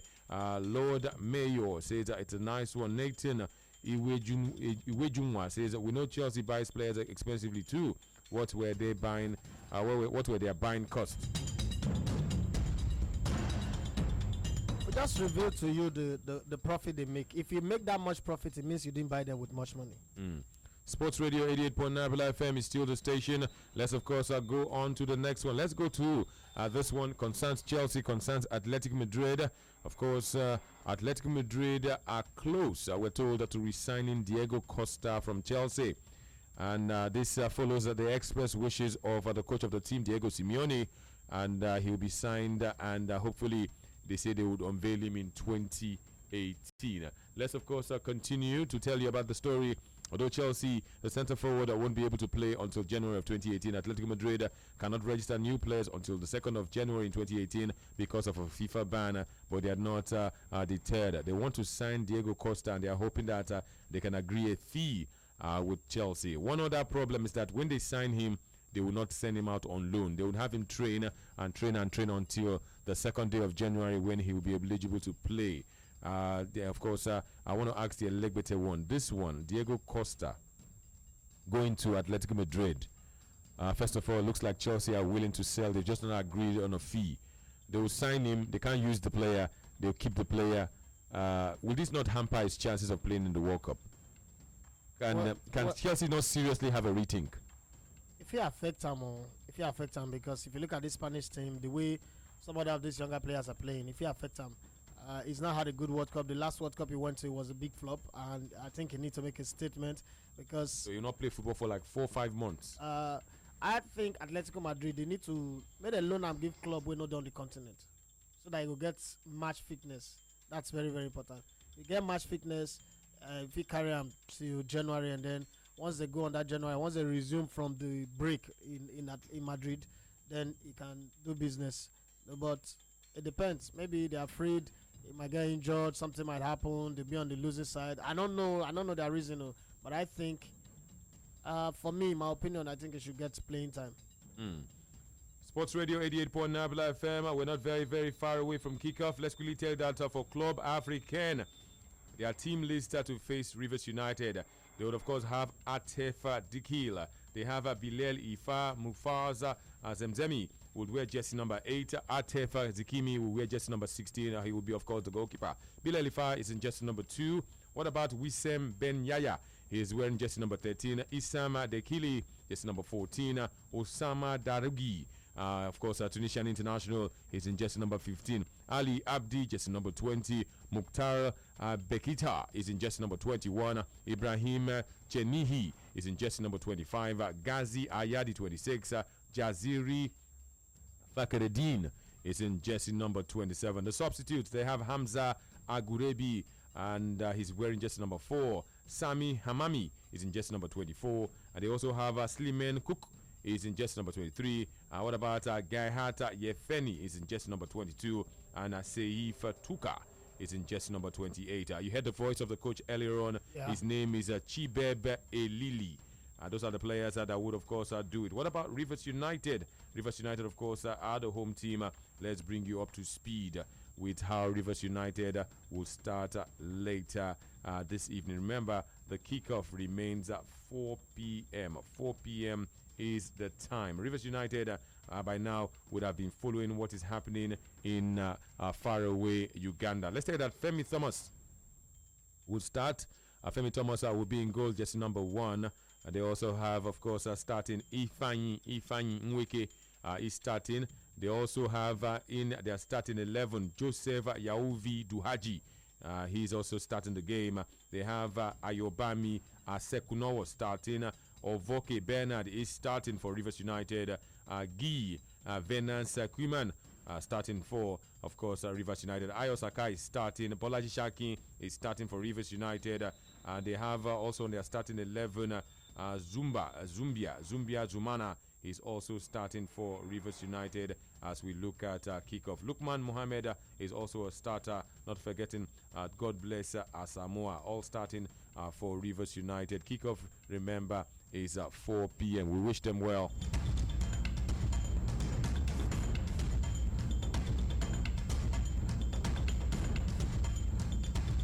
And some point I would, of course, be joining Mayuku Charles for, of course, the live coverage of the game between Rivers United and indeed the team called, of course, Club African. Meanwhile, let's tell you that in Russia, Mexico are still chasing the game. They are still trailing the Portuguese. Time not the friend. And by the way, Mexico have been reduced to 10 men. So both teams are playing with 10 men. Mexico have had Jimenez. He was rough play. He has been sent off moments ago. So that's how the story is in Russia. Looks like Portugal might just hang on 2-1 and win this one. Mexico coming very, very close to scoring, but close is not good enough. Portugal are just 1 minute away from winning this one. 119 minutes on the clock. It is Portugal 2, Mexico 1. Close, not good enough. Legbete. Well, they said nearly cannot kill a bird. You not add, you can only sometimes ruffle the feather. They don't need to ruffle feather. Yeah, they've been ruffling feathers. It's just for them to score. That's not football. Football is very, very unfair. 1 minute to the end of game, you get the equalize a game where we say you don't lead since and almost win, and now you're begging to even get a win. There was a time where we say you get one man advantage, you know work. You also get your own one man sent off. So I mean, football is not fair, but at the end of the day, if you win, you win. Okay, one man is talking about the goal scorer for Portugal, the man who scored from the penalty spot. His name is Adrian Silva. He says the future is bright ahead of Adrian Silva. He's destined for the top. So enterprising on the ball. That's coming from Iola Adeshoye. Emako King Emako says, I'm wishing Rivers United good luck in their match today. Of course, Newman is here. I want Chile to win because I'm eager to see whose face will be next, the next face to cry. Cristiano Ronaldo not with the team, but Cristiano Ronaldo will get a medal. Germans don't cry. Okay, Akinwale Tosin says it is tight. Both players play with passion, talking about Alexis Sanchez and definitely Arturo Vidal. Henry the Great says, Legote, football management and club management in Nigeria will take like forever before it will grow. I have Godwin Michael. At this rate, it will take forever. You know why? Most times, people who get appointed to run football club don't even get idea of what it takes to run a football club. Most of the things we do in Nigeria, people just, okay, I know you, I know somebody. It's a different, and that idea of if you're a journalist, it means you can run a football club. If you're a journalist, you're supposed to. I don't even know. Media officers in Europe, we don't hear of media officer. You know the media office. You are doing inside La Liga. You know the media office of Real Madrid, Barcelona, and the rest of them. Not me. Are you be waiting? Not me now. You are media officer. Yes. If I bracket you, you understand? So even the function, the way with the function here first, is an interregnum to the norm. One, people still tell you that the best way to do is press release, send message, email to your friends. When your concern should be how many fans will they reach per day, how many hits will they get on our website, how many people they how many mention will they get on Twitter and on Facebook. That should be it should be a very, very big concern. If you not get people in a football club who do that, there's a problem. If a football club all they do is wait for match day and retweet what the LMC they tweet, if the goal with they score, the goal with they miss, then there's a problem with that football club. If you cannot, for instance, follow up on what they do in training in terms of your team, what a team is doing in training, you don't tell us. Even let's say, for instance, the players are keeping the ball in the air for 5 minutes. All of those little GIF, they are not coming out from your training. You don't know what they do. It's as simple as that. But then I've seen a club chairman who tell me that is a website that I want to use to run a football club. I've seen people who say things like a commissioner of sports in Delta State telling a player who played for his team that you have to beg to get your money that is written in the contract. So which sponsor won't take you serious? Because it comes down to sponsorship. Who won't take you serious? And now which kit manufacturer won't bring their own image so low? Now let a kit manufacturer will be say there's one Nigerian kit manufacturer. It's because he's trying to make a name. He go take all those rubbish. You think a kit manufacturer will come and bring his brand to go and, for you to go and tarnish it? The brand that he spent years to build. You task today and Life now. We'll go and touch our brand with one person. Will be say he did Yaba left, he decrease. We'll go say Life always with the fans. Now everybody want to with. We're not get sense. What kind of example is that, Edafe? You don't want to carry your brand to the people where they run our football club right now. So are they not acting to people where be say that they send people where they insane? No. How can you say that? Not talk. How can you say that? No, not be talk, not just. You know the funny thing. Say the other day I saw Sunshine Stars. What is that? The chairman, Honorable Elegbele? Yes, that's the chairman of Sunshine Stars, presenting the report of Sunshine Star to the governor. Let's take that full time.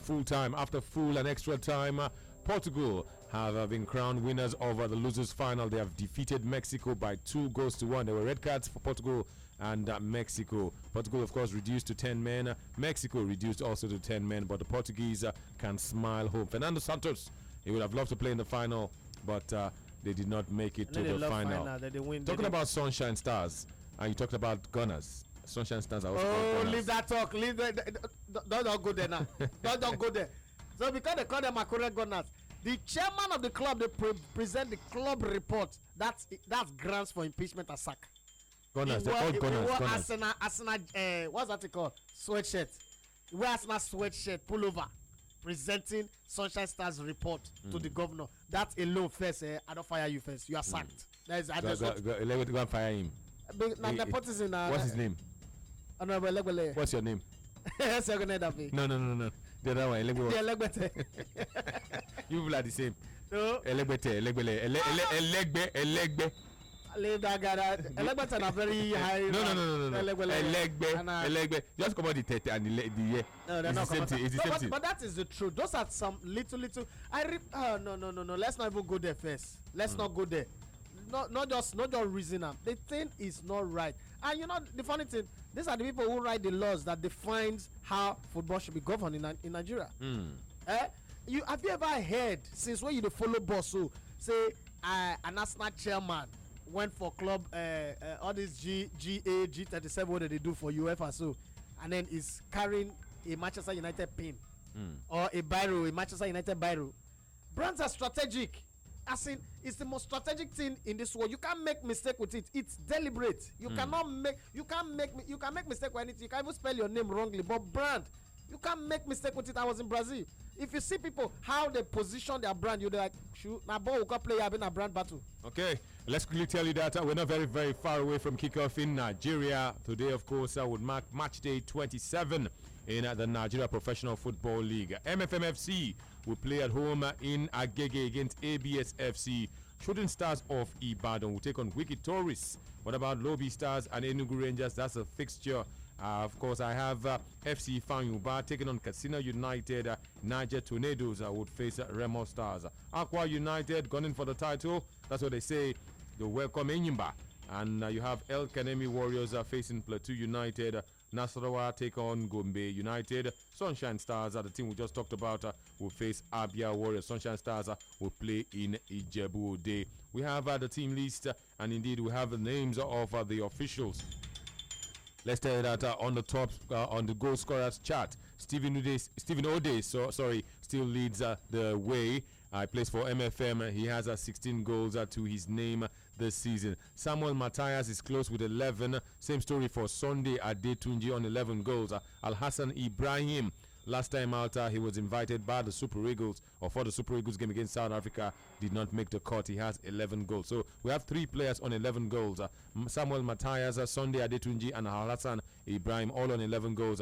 And this man called Stephen Ode is way ahead with 5 goals plus on 16 goals. Let's say that Antonio Okpotu, 10 goals. Mfonudo, 10 goals. Godwin Obaje, 9 goals. Adamu Hassan is on 9 goals. Victor Mbauma is on 9 goals, and Kingsley Eduo is on 8 goals. That's how it is, I tell you, in the Nigeria Professional Football League, talking about the goal scorers, the leading goal scorer. So Stephen Ode is still the leading goal scorer in the league. Let's quickly take you to lineups.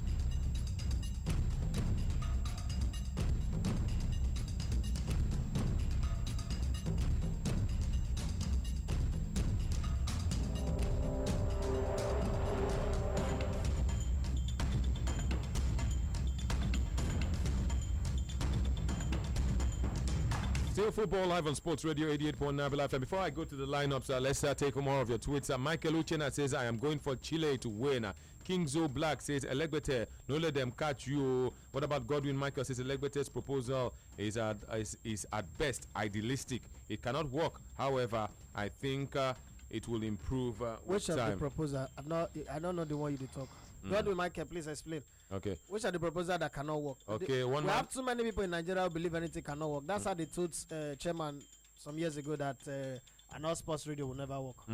I have Michael Lucena says he's pitching his tent with Chile. Okoro Paul says Sanchez works harder than Arturo Vidal. Adedayo Salako says I am not disappointed. Messi is staying on with Barcelona. Folon Shaolawale says Yinka. Okay. Probably mistaking Elegbete's voice for that of Yinka. I predicted Portugal. I predicted that Portugal will carry the day by 2-1 earlier on today. Thank you very much. All the same for Larun Shaw or Lawele. Okoro Paul says Chile is going to defeat Germany today. Obaino Ejogu says Tony, now a person like you could fear penalty, especially when you day inside the team. Okay, now Habib Kolawele says Chile all the way. Mamko King Emako says Ronaldo is not there today against the Portuguese, and the Portuguese are winning. When he was there, they didn't win. Timothy Denbo says it will affect his playing chances, especially as it seems that Morata could be United. Okay, could join Manchester United. You're talking about Diego Costa. Still Football Live on your frequency of champions. Let's quickly look at some of the live scores. Let's say that Caps United over Zimbabwe now lead Zamalek 2-1. I did tell you that Stanley Ohanwuchi cancelled the first strike of Caps United, but they've scored another goal. Marek Yusuf is also in that one, is also a Nigerian. Stanley Ohanwuchi, a former player of Bayelsa United. In Kampala, Kampala City of Uganda lead FUS Rabat by 3-0. It looks like it's done and dusted. They are currently, topping the live standings in Group A, where you have Rivers United and Club Africain. Club Africain and Rivers United will play from 4 p.m. Mbabane Swallows are still trailing in the CAF Confederations Cup. They're losing to Sfaxien 2-1. And from 4 p.m., CF Munana of Gabon would play TP Mazembe of the DRC. Let's quickly take a breather. We'll come back with team news. Stay right here for more action. We are Sports Radio 88.9 FM, and this remains Football Live. Football Live. Brila FM, what others wished they were. Team news. It's a 7th Barclays Premier League win in a row for Arsenal. Brila FM, a complete deal. These are your latest Arsenal headlines. The Gunners are reported to be closing in on the signing of Lyon striker Alexandre Lacazette in a deal worth more than £50 million. It's understood the deal will see Arsenal shatter the £42.5 million club record fee they shelled out to sign Mesut Ozil 4 years ago. Well, sources close to the France international are confident a deal worth more than £50 million, including add-ons, will be concluded, despite Lyon President Jean-Michel Aulas declaring earlier this week that he expected Lacazette to remain at the club. Well, Lacazette has emerged as one of Arsene Wenger's primary transfer targets this summer, as Arsenal try to put last season's failure to qualify for the Champions League behind them. Last month, Lacazette said he would only move to a club who are playing in Europe's premier club competition, but it appears the 26-year-old stance on the matter has now softened. Well, the striker netted 37 times in 45 games last season and has 2 years left on his existing Lyon deal, but now looks unlikely to see that out with a move to Arsenal closing in. Well, Lacazette had verbally agreed to join Atletico Madrid this summer, but the move fell through after the Court of Arbitration for Sport confirmed on June the 1st that Atletico would be banned from registering players during this window. And finally, some reports in the press today also claiming that Chilean Mbappe of Monaco could be heading to Arsenal, but it would take a staggering fee of £125 million to complete a deal ahead of Real Madrid. Brila FM, a complete deal. Bravo, Romeo, India, Lima, Alpha. Crowd are on their feet. B-R-I-L-A, Brila. www.brila.net, where everything sports meet. Including your radio. Brila FM, what others wished they were. Team news. Interesting to see what kind of tempo Paris Saint-Germain's. Brila FM, a complete deal. These are your latest Paris Saint-Germain headlines, and Blaise Matuidi is reportedly close to agreeing personal terms with Juventus, but the initial offer to PSG is €50 million plus bonuses, and that is not enough. Well, according to reports in Italy and other sources throughout Europe, the Bianconeri started negotiations with PSG for Matuidi and potentially also Serge Herrera. Well, it's been suggested that the crunch meeting will be with agent Mino Raiola on Tuesday. It's reported that Matuidi has given the all clear to joining Juve, but PSG might need convincing after an initial €15 million plus incentives offer was made.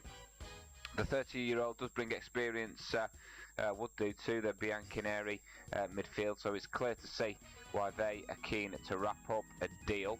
Matuidi's contract is due to expire next summer, and he is seen as the cheaper alternative to Steven Umzonzi, as Sevilla are refusing to drop their asking prices.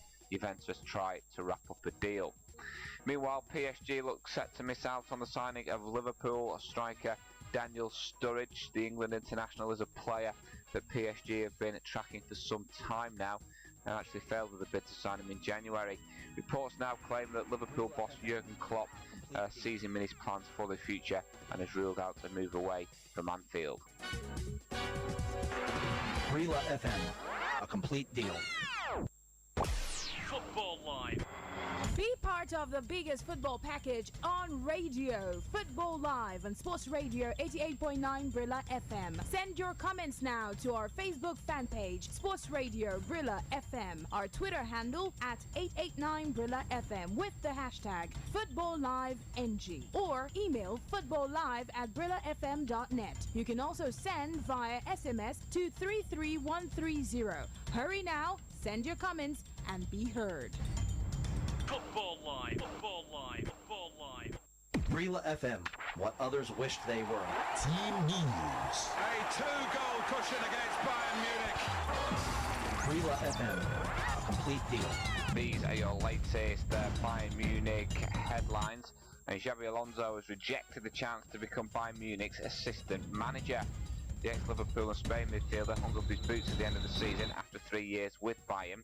Apparently, Carlo Ancelotti offered Alonso the chance to continue his career as his number 2 ahead of pre-season, but Alonso opted against taking the position, as did Bayern and Germany legend Philipp Lahm. Well, Alonso, who's 35 years of age, and Ancelotti do have lots of previous, of course. They were together at Real Madrid for 2 seasons, which included collecting the club's Decima, a 10th European Cup, and Alonso finished his career under the Italian at the Allianz Arena, securing the Bundesliga title. Alonso, of course, has never been slow to remind the Italian of another of the experiences they share, Ancelotti's AC Milan, on the end of Liverpool's famous comeback in Istanbul in 2005, when the Spaniards scored the crucial equaliser. Ancelotti wanted more, though, and has revealed that he offered Alonso the role of his assistant manager at Munich, but he had been turned down. Ancelotti said, "I wanted an assistant who knew the club. I tried to convince Philipp Lahm before the end of the season. I also tried to convince Xabi Alonso. They refused." Well, he went on to say that Frenchman Willy Sagnol is his new lieutenant. He said, "Willy suits perfectly. He has the right profile. He's been successful at Bordeaux, and he knows the players like Coman or Ribéry, and he will improve our trainer team." Brila FM, a complete deal. Football Live are proof that Sports Radio 88.9 Brilla FM has gone beyond one league.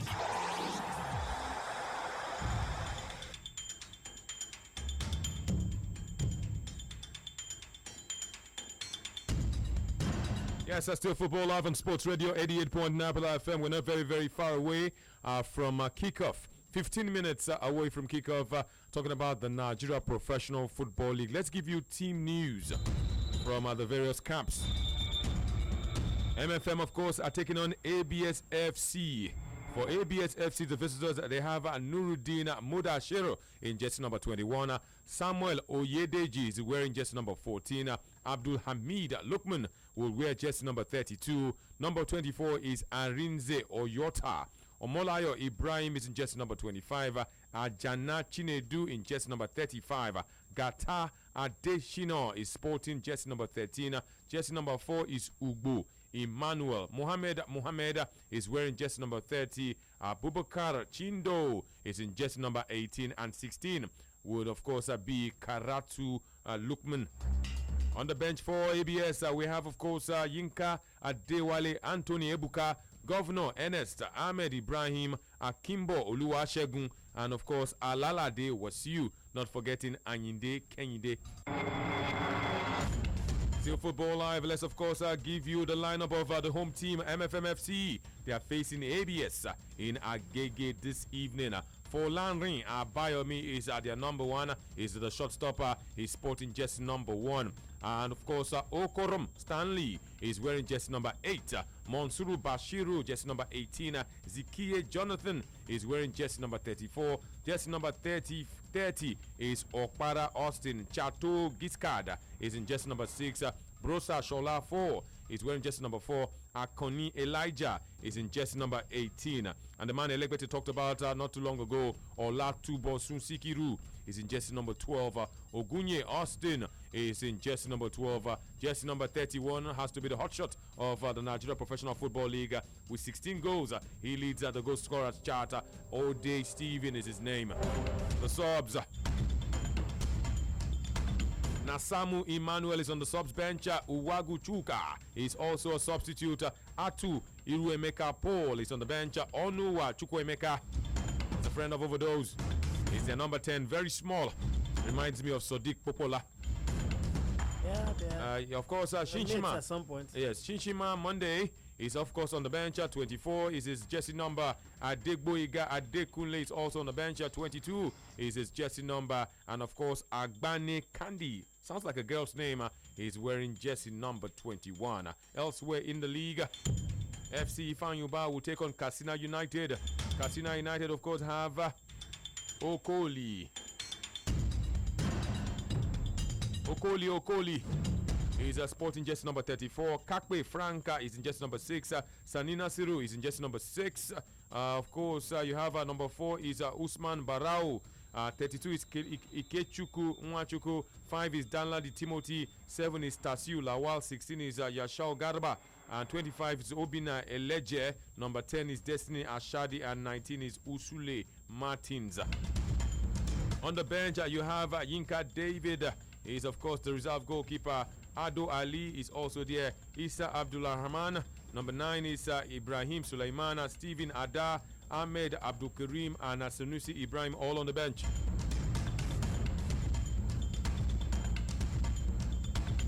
For FC Ifeanyi, let's bring you up to speed. Ikechukwu Ezenwa, reserve goalkeeper of the Super Eagles of Nigeria, is wearing jersey number 1. 30 is Elu Wilson. 33 is Felix Osaya. Tony Monster is wearing jersey number 35. 29 is Adu Blaze. Olamilekon Aniyikaye. Aniyikaye is in jersey number 4. Number 10 is John Juan. Number 9 is Chidioke Alakwe. Number 17 is Godwin Obaje. And of course, number 34 is Fabrice Ngoma Luamba.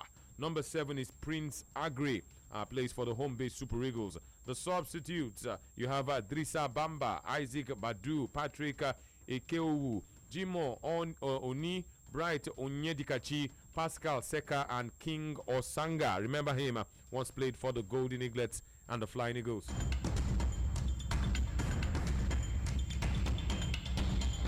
More team news from the Nigeria Professional Football League. Let's go to Remo Stars. The Remo Stars are playing against Niger Tornadoes. This game is going down in Lokoja, Kogi State. For Remo Stars, they have Undukwe Chizoba as their goalkeeper. Ganda Samuel. They have Okunge Osas. Onoha Chukujeku is also there. Isaac Paul is in jersey number 2. Mohamed Saidu. Benjamin Felix. Bubakar Talatu.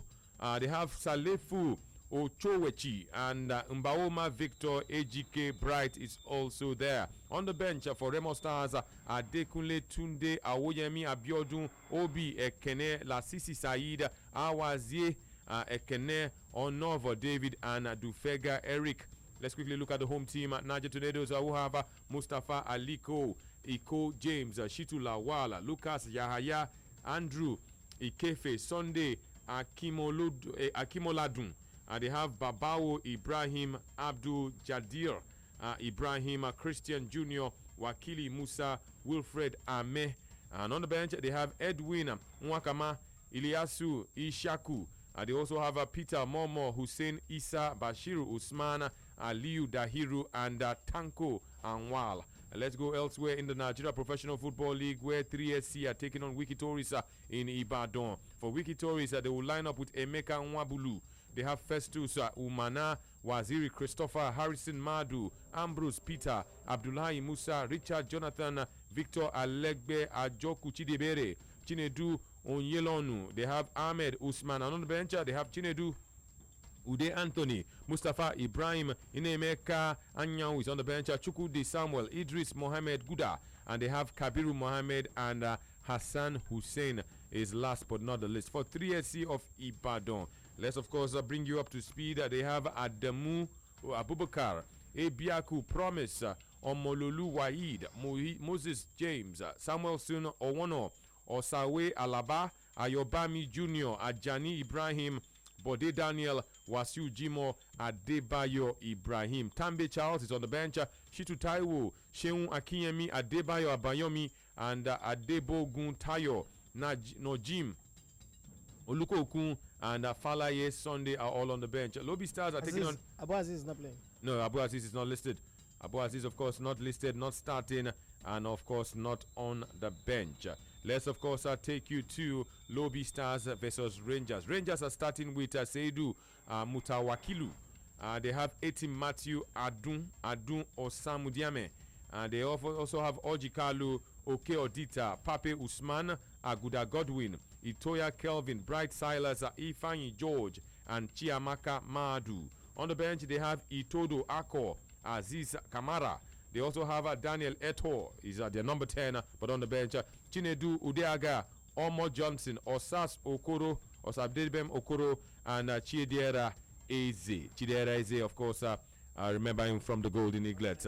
He was one of the strikers with the likes of Kelechi Iheanacho, Isaac Promise, and Taiwa Wini on the bench. Not everybody go abroad.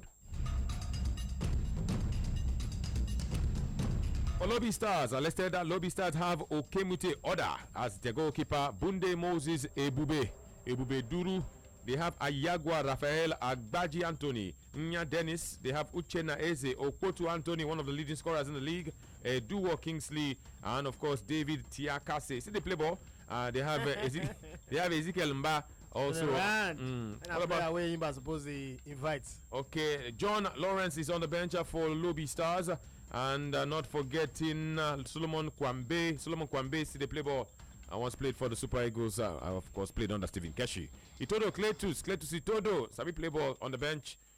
They have Nathaniel Joseph Nane Imenga, Barnabas Imenga, the son of Barnabas Imenga. Those days, partnered Rashidi Yekini, was a player of El Kanemi Warriors. Kadire Samad, and not forgetting Sunday Alimi. NPFL matchday 27 fixtures, and indeed the lineups are from far and wide. Elekwete, what do you make of the starting 11s?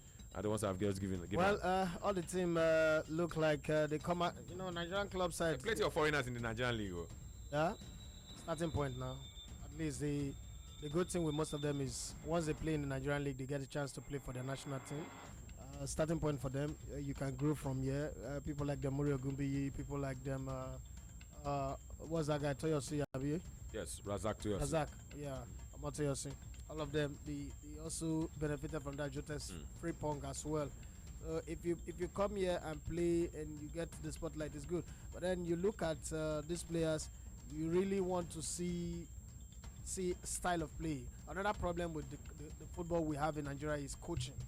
We also have to improve our coaching. There's too much of the ball flying in the air. You want to see aesthetic football. I'm not saying that everybody must play beautiful football, but when the ball is too much in the air, sometimes it's not good. Some of the pitches are better today than they were, in the days when about 20 years ago when I played in the league. But you need to understand that the kind of football we say that they play to also have a way of making fans feel very, very attached to your team. You know, to do all that. The entire branding of the team of football in Nigeria comes from both the management, the coaches, the players, the media, and everybody. The media, they do their part. LMC, I can't fault them. They're trying their best. Just little mistakes here and there that they can improve upon and correct. Especially in the way every small holiday is like they're in a hurry. Salah, break.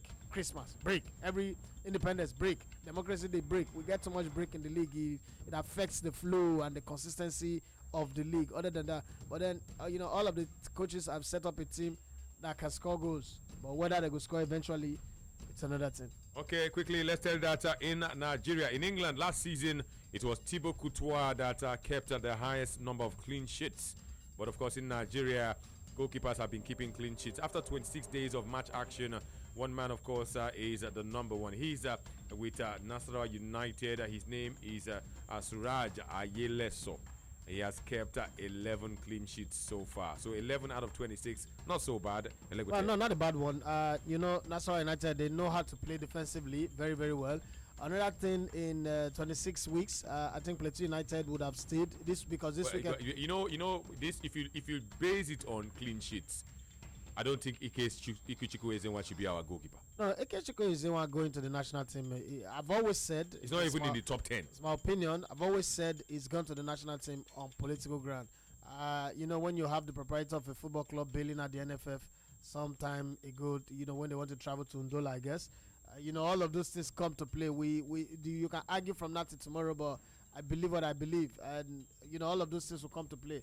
At the end of the day, those are some of the things that affect. But thank God now the NFF, are solvent. They're buoyant enough to fund the salaries of their coaches and their project. Let's hope the government will contribute their quota. Those kind of things will not happen because not bone. Everyone are born with hook for the national team neck. Hard to drop an ivy the thing. It's not.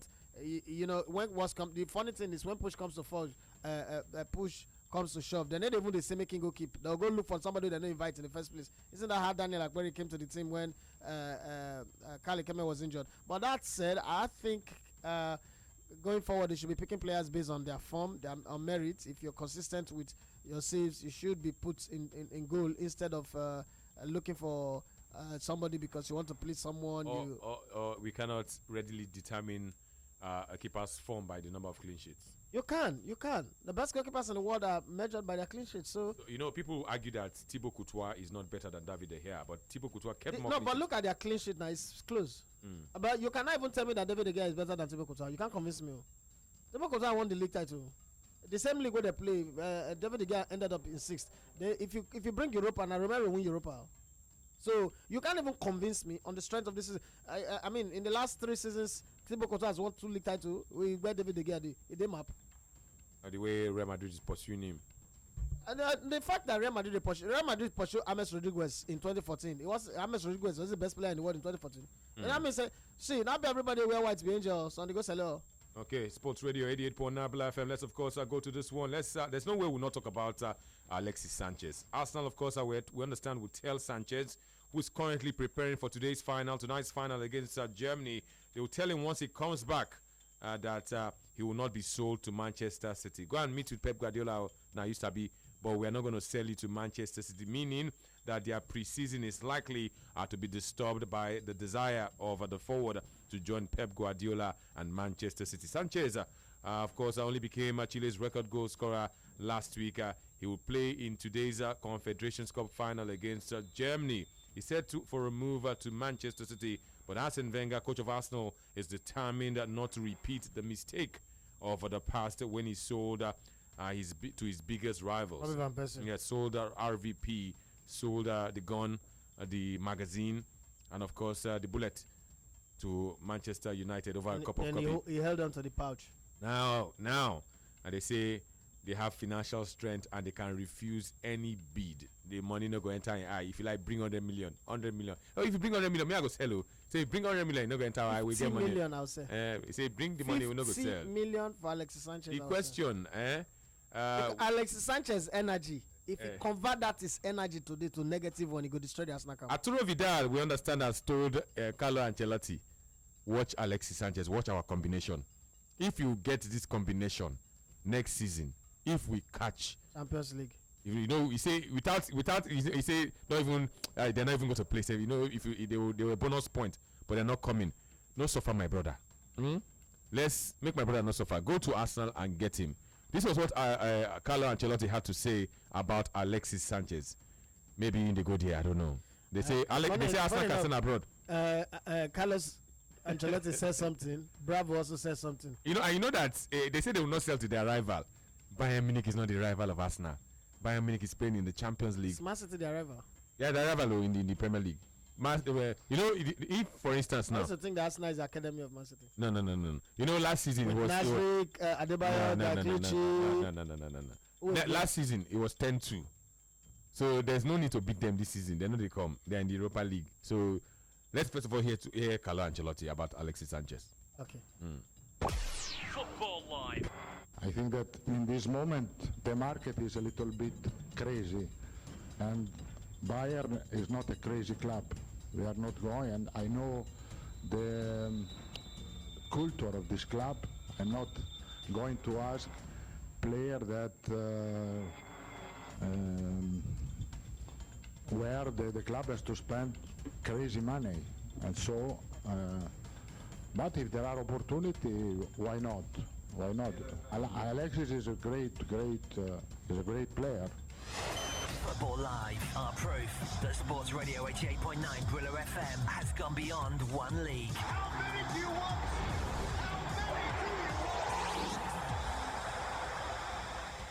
Es que nosotros llevamos años en esta actividad y no. I've said on numerous occasions, he's one of the best players in the world. He plays at an incredible level for the national team and an incredible level at his club. He has a great future ahead of him. He's always reaching new heights with the national team. It's great to see him growing as a player. Of course, I would love to have him as a teammate, but it's not a matter for just us two. It's something the clubs have to go through.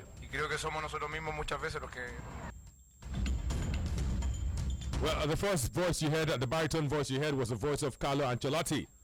He's since going to Germany, his English has improved. Says Alexis, he's a great player. Alexis, is a great player. Then the other one, great player. Yeah, the other one, I cannot speak English.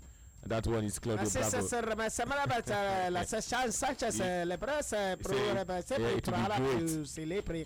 It would be great to have him as a teammate. You see, so of course, Bayern Munich on one side, looking at Arsenal's Alexis Sanchez, and the man says he knows where he's going. He says that he cannot tell the public now. So he's not going to tell the public. Okay, what say he wants to play the final. After the final, he would know what to do. But that he knows what to do. He will now reveal it. You know that watching that interview again. That Arsene Wenger talking to Thierry Henry. I've seen that before, but then the one he spoke with William Gallas and Wright and Campbell tells me a whole lot. I mean, they ask Arsene Wenger, why is it that you don't get angry in the dressing room? He said, no, it's my style. I don't shout at players. I don't go. I played with coaches where we say they once set dressing room on fire. Gallas was like in 2006, I mean 2009. There was one match, just one match where Arsene Wenger, even from the field, they started to shout before they go into the dressing room. And then they came out, they were losing 1-0, they came out and then they won the game. Bottom line, what I'm saying is, the Arsene Wenger kind of guy, I'm just thinking now, I'm thinking of that personality. I'm trying to profile him now. That profile, Alexis Sanchez with his plenty energy. He comes back and as Arsene Wenger say, I'm not going to sell you. You understand? And then he goes on a rage. You're not going to sell me for this place. I not play. I go score and go. I speed Wenger go to sell out. So what is best for Alexis and Arsenal? What's best? What is best for Arsenal is to renew, give him a contract extension, and I mean give him reasonable money, but not 350. I'm not one of those who believe he should be given 350. It's not Messi, it's not Cristiano Ronaldo. But I mean, at this point, I can even agree to 250. 250 is okay. 250 max 300 or 270. Give him that one. That's what is best for Arsenal. What about Alexis? Let's not forget that the standard of Alexis right now, Champions League football is where you should be seeing Alexis play. So what is best for him is, and he's 28. Go to Bayern now, because if you go to Bayern, one, you win the league title very easily.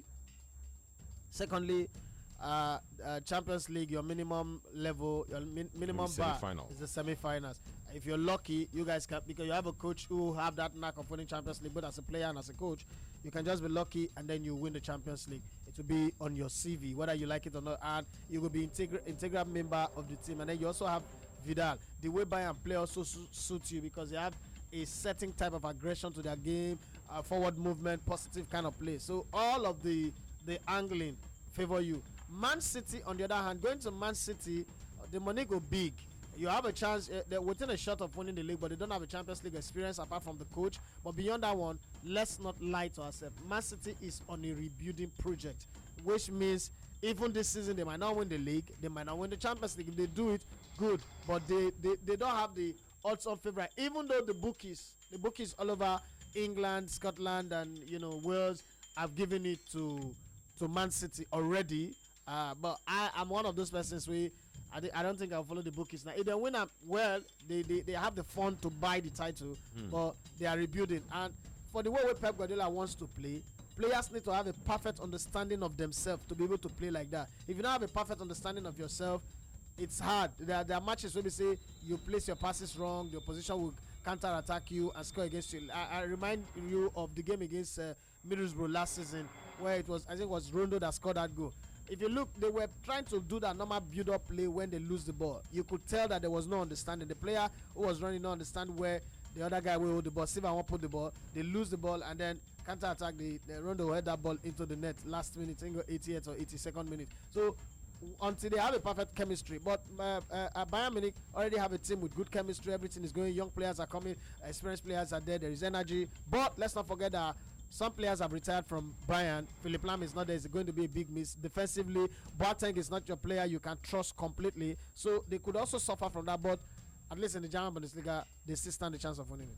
So what is best for Arsenal and what is best for Alexis? That is the question we're asking you as we look at the bigger picture. Let's quickly go to your comments once again. Moses Angel says Man City can still do a good business. It is simple. Team up with Paris Saint-Germain. Sanchez moves to France by January. Sanchez moves to City. Case closed. I am in my house. Come and beat me. How does it team up with?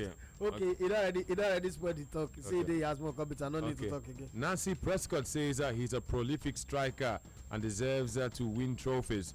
A dream with dream with limited possibilities if he remains with Arsenal. He should leave Arsenal to a better club where he can achieve his dreams of winning trophies. I have Benjamin Oka says, you people don't have anything to do again, Abi. Tell me, I will find something for you to do because every second Sanchez matter. I'm sick and tired of Sanchez matter. That's coming from Benjamin Oka. Okay, Benjamin Oka, well done. Oriyomi Olalekan says, if they don't read your tweet now, you go to vex. Oriyomi Olalekan Bayami says he should join Bayern or PSG.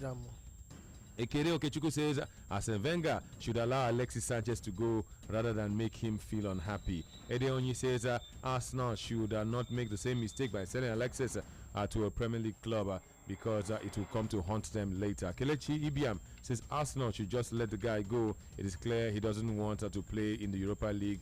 And I have Emeka Boniface says Arsenal should keep Sanchez and sign Lacazette. It will be a nice one for the Gunners. Afolabi Oluwadamilare Oluwayomi says if Sanchez wants to go, I beg, make him the go. Arsenal will still remain Arsenal for life. Ephraim Onyebuchi says let him wait for Real Madrid to come for him. That is where trophies are guaranteed. Or better still, he should move to Bayern Munich. Olaide Bamdele says the best is not to sell him to a rival because any team he walks into, he will surely lift the league because he's such a complete player. So selling him abroad will make sense.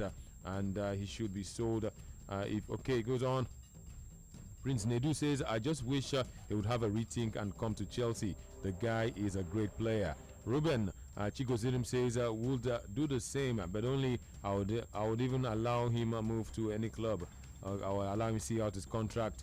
Iwa Nanen Joseph says if he wants to go, let him go. No need to hold on to him against his will. Kazet is on his way to the Emirates, Joe. Ishimo Joseph says, tell Sanchez we are waiting for him at Stamford Bridge. Make him the come. I have King John Bosco Nwachi says, please, they should let the guy go to Man City. Denko Shekwene says, if he stays, his best will not be given to Arsenal. What about Collins? Uzo Ejechuku says, okay, thank you very much for that one. Emeka Arize Okeke says, I am glad to hear that. Up Gunners. Okeke Kenechukwu says, Wenger should keep Alexis Sanchez, please. Still Sports Radio 88.9 Black FM. Let's tell you that, of course, Caps United of Zimbabwe have defeated Zamalek by 3-1. Zamalek's only goal came from a Nigerian, Stanley Ohanwichi. He finished at the end, Kampala City 3. FES Rabat of Morocco 1. Rivers United and of course Club Africain are still playing goalless after 11 minutes. Elsewhere, CF Munana of Gabon and TP Mazembe, it's a goalless situation after 12 minutes. Mbabane Swallows and Sfaxien have played out 3-1. Sfaxien winning away from home. In the Nigeria Professional Football League, we're waiting for the first goal of the evening. It is still goalless across 9 centers. Aqua United and Enyimba goalless. El Kanemi and Plateau. Of course, it's another fixture. Ifanyoba and Casina United all goalless. Lobby Stars, Enugu Rangers, MFMFC in Lagos, and Bukola Saraki, that's ABS FC. It is goalless. Nasra United and Gombe goalless. Niger Tornadoes and Remo Stars is goalless. Shooting Stars and Wiki is also goalless. Sunshine Stars and Abia Warriors is also another goalless encounter. We're getting set very, very soon. We'll be joining up with our team. Our team of reporters covering the league today, and they will bring us up to speed with happenings from far and wide. But in the meantime, the Elevator one is still here. I'm still here, and we're still taking your comments. Effie Shiet says, this is how Alex Song did at the end. Where's Alex Song today in football? Someone should advise Sanchez to keep calm. Pro Kelvin says Arsenal should sell Sanchez to Chelsea now. What about DJ MAS Master Beat Master? And he says, I need Sanchez in my team or Bayern Munich. Iwo Onome Napoleon says, I beg you, let the man go up Chile. What about Henry the Great says, I thank God for Brilla FM. We are developing interest in the NPFL because of Brilla FM. God bless all of you. God bless you too. Efficient says no player is bigger than a team. So if Alexis wants to leave Arsenal, let him go. But he should he shouldn't regret it tomorrow. DJ Shokri, we see you. Tim Lasbon, we see you. Bobby says Elegbete is on point. Courtois was better than here last season. Even Romero was the Man United Europa keeper, and he did well.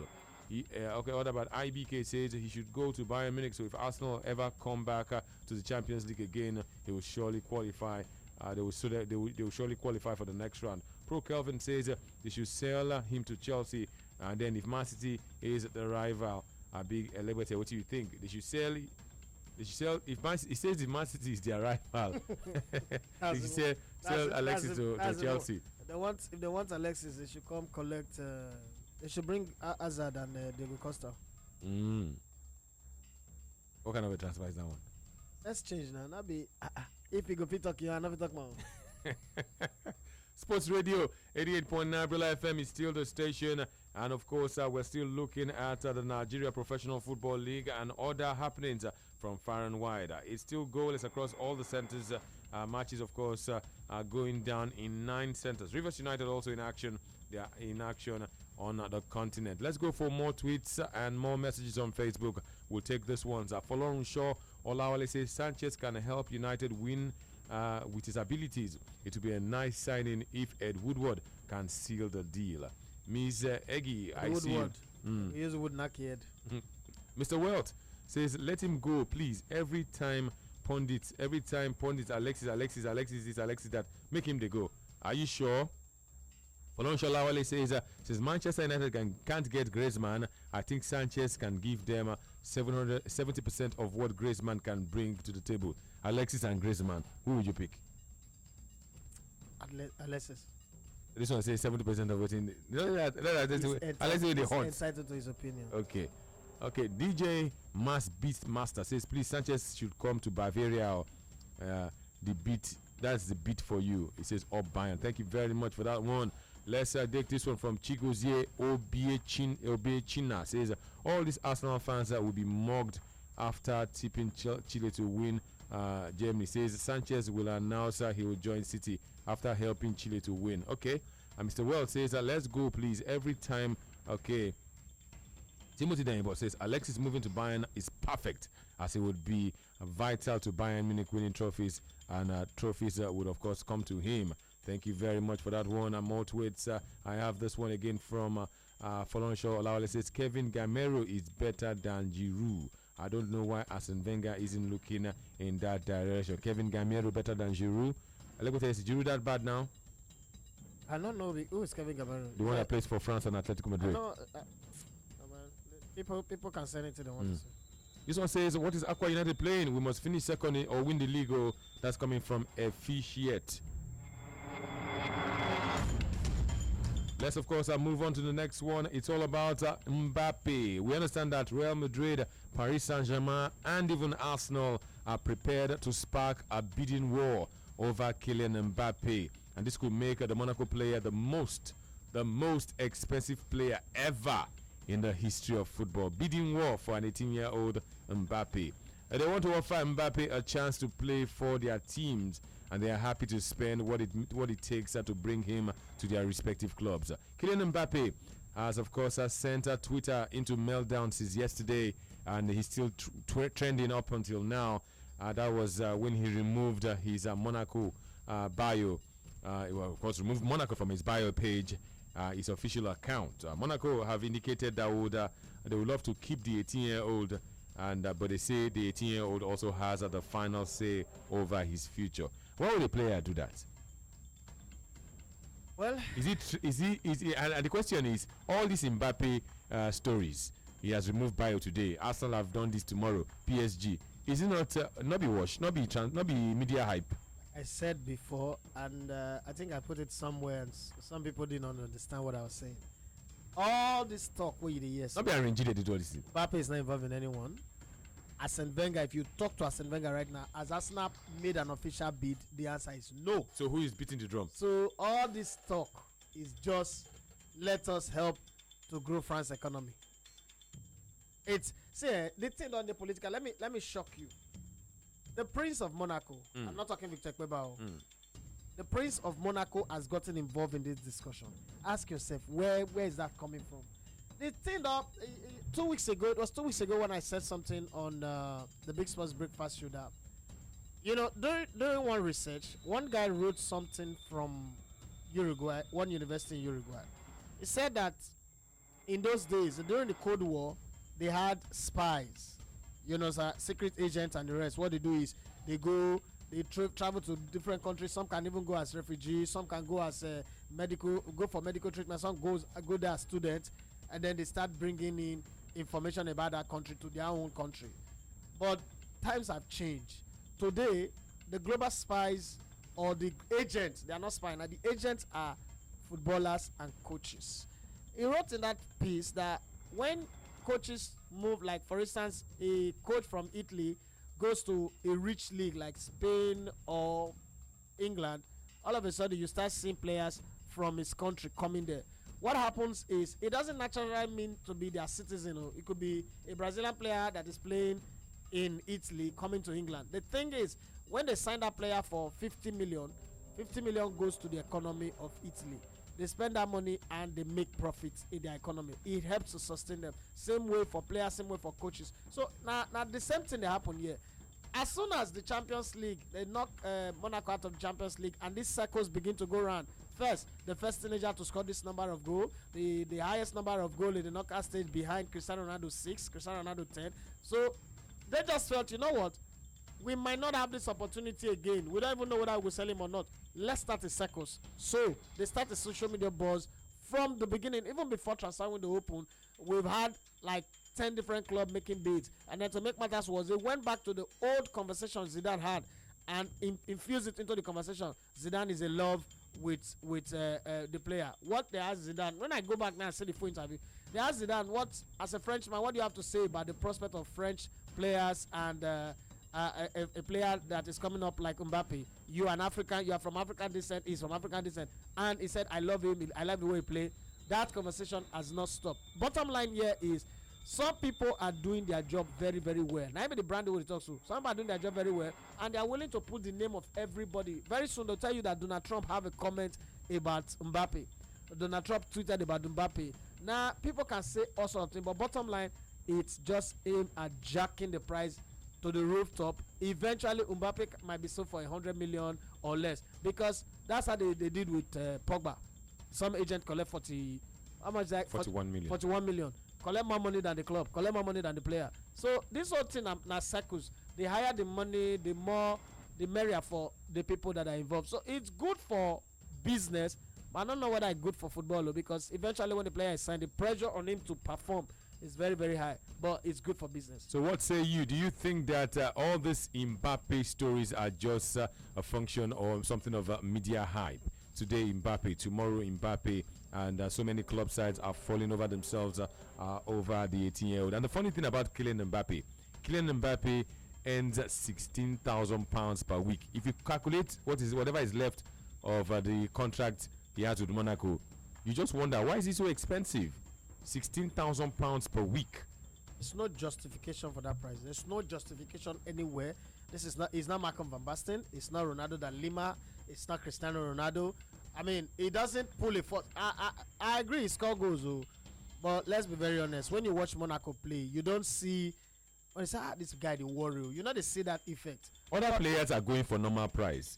The Lemar, they say it's 30 something. Bakayoko is going for 30 something. Why is Mbappe going for 120? And history, football history tells me no player has blossomed from that age, 18, 19. No. Players start to blossom from 21, 22, 23.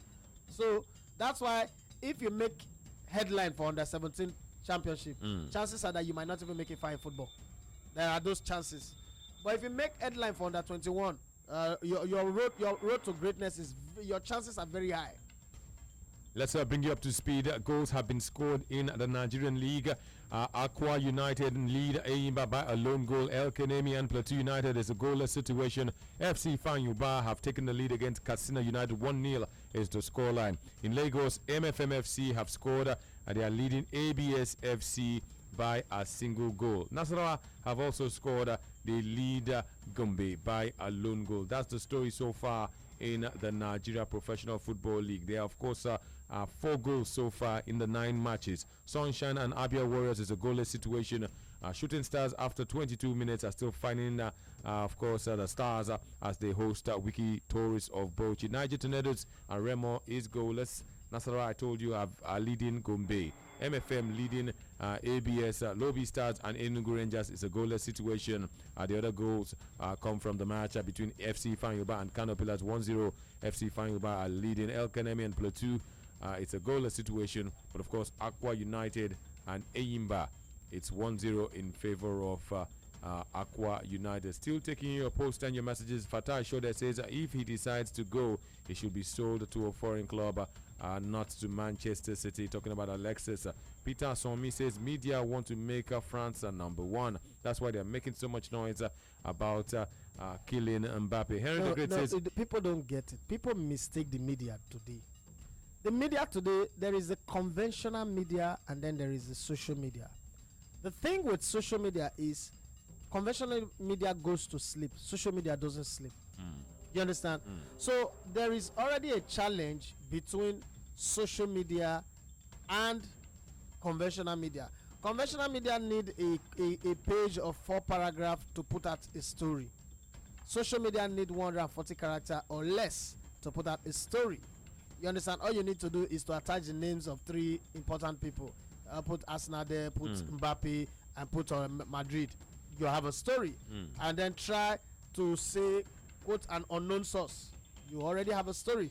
But conventional media would look to verify their story, look to get the right people to talk about it before the story comes out. You not say before. You not dare talk about the player until July 1st, right? But you can see that transfer gist have actually changed. The transfer window has changed. Not be say one person sit down for FIFA or UEFA Congress and change them. Social media changed it. Social media, Facebook says what's on your mind. Yes. What does Twitter say? Twitter say what's happening. What's happening? You understand? So with that already, elections are won now on social media. People are tried and sent to jail on social media while they are working free in reality. So bottom line is, if you understand social media very well, you use it to your advantage. I don't criticize people on social media for doing that. Rather, I ask myself, how can I take advantage of it? How can the Nigerian League take advantage of it? While an MFL or Eyimba is waiting to send one news press release for 1 month, so many people, over how many people? 700 million people on social media, on Twitter now, have used 140 characters to tell the story. So that's why you don't want to press release. So nobody's interested anymore. Your press release might as well die inside your email. Sports Radio 88.9 FM. Peter Somi says, give us an update on Alvaro Morata. He has still a Madrid player. He has not joined Man U. Damilare Bone says he has not said he won't play for us now. So to me, all is still well with both parties. Joe Jobs says it is Legote is very right about Mbappe. I'm waiting to hear Trump and our president talk about Mbappe. All this talk our now. president. Watch. Abdul Malik says Mbappe moving to Madrid is not a good decision. He does not want it to end up like James Rodriguez. Henry says clearly media hype. Fatai Shode says okay, thank you very much for that one. Sports Radio, take this one. Minister Effect says the high price tag of Mbappe is another way Monaco wants to tell clubs that they're not willing to sell. No, they're willing to sell. They're willing to sell. They just know that in the next 4, 5, 6 years, they might not make it to that high level of the Champions League, might not win the league title. So if you ask them, you know how they say, if you want to eat fraud, eat big one, so that they insult you, saying a big one, you eat way big, eat chicken. If you ask them why they're not making progress, they'll show you their bank balance. They'll start the process again. Not forget, say when they got to the finals of Champions League in 2004, that's how they sold all the players that mattered in that team. Some went to Barcelona, some came to Arsenal, some traveled to different parts of the world. Then it took them about 17 years again to get that far, as they did 17 years again to win the league title after winning the league the first time in 2000. So between that time and now, between winning the league and now, they won the league and they played in finals of Champions League 4 years after winning the league. They've been cooking up something. Because the food is attractive to everybody, there's going to be value exchange. Value exchange is I give you my good product, you give me money. People are forgetting that people like them Bellerin too, they go Barcelona. People feel like it doesn't matter. It matters. Talking about Bellerin, we understand that at the right back of Arsenal is focused on securing a dream return to Barcelona. Elsewhere, Gianluigi Donnarumma is set to stay at AC Milan after changing his mind on a possible move outside of the club. We can tell you that Hakan Kahakoglu he's arrived in Milan to complete his move to AC Milan. Of course, he's been posting pictures of himself at the airport in Milan. Let's tell you that Wayne Rooney is set to stay on at Manchester United for another season at least. We can also tell you about this one. Celtic are set to sign Chelsea's young star. He's a young star. His name is Charlie Musunda. And they will sign him for around 5 million. Let's give you this one. Dan Gosling has signed a new 4-year deal at Bournemouth. He, of course, will stay on. Alexander Lacazette is poised to join Arsenal in a deal worth around 53 million euros plus add-ons. The striker that deal should be done fast. We're told that the striker will sign a 5-year deal. Arsenal, of course, still looking at Kylian Mbappe.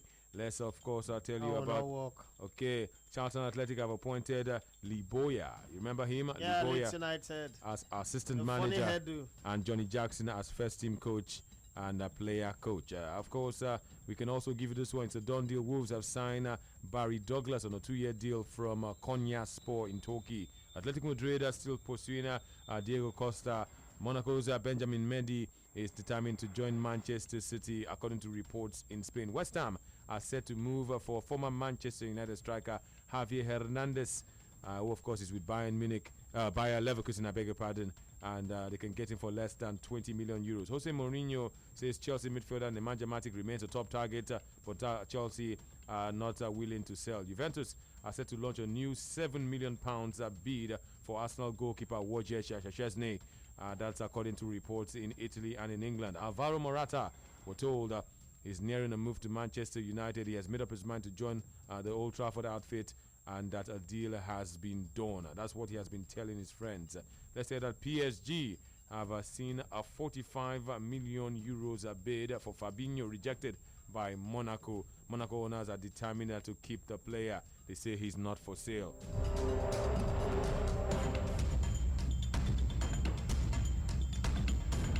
It's a done deal. Jay Rodriguez has completed his move to West Bromwich Albion. He signed a 4-year contract for a fee for around 12 million pounds. So, of course, we still have 12 million pounds players in the world of football. Not everybody's going for millions, hundreds of millions. Let's, of course, take this one from Daily. Says Germany to win tonight. Jamal says Elegbete, you say waiting, pa. Even Caballero says will not be added as a player exchange for Sanchez. 45 million last. Now we will give them. I laugh at you. That's how he sent it to. He said ta. He said even Caballero said we not go give him. Okay now, make it come. Monaco take now. Okay.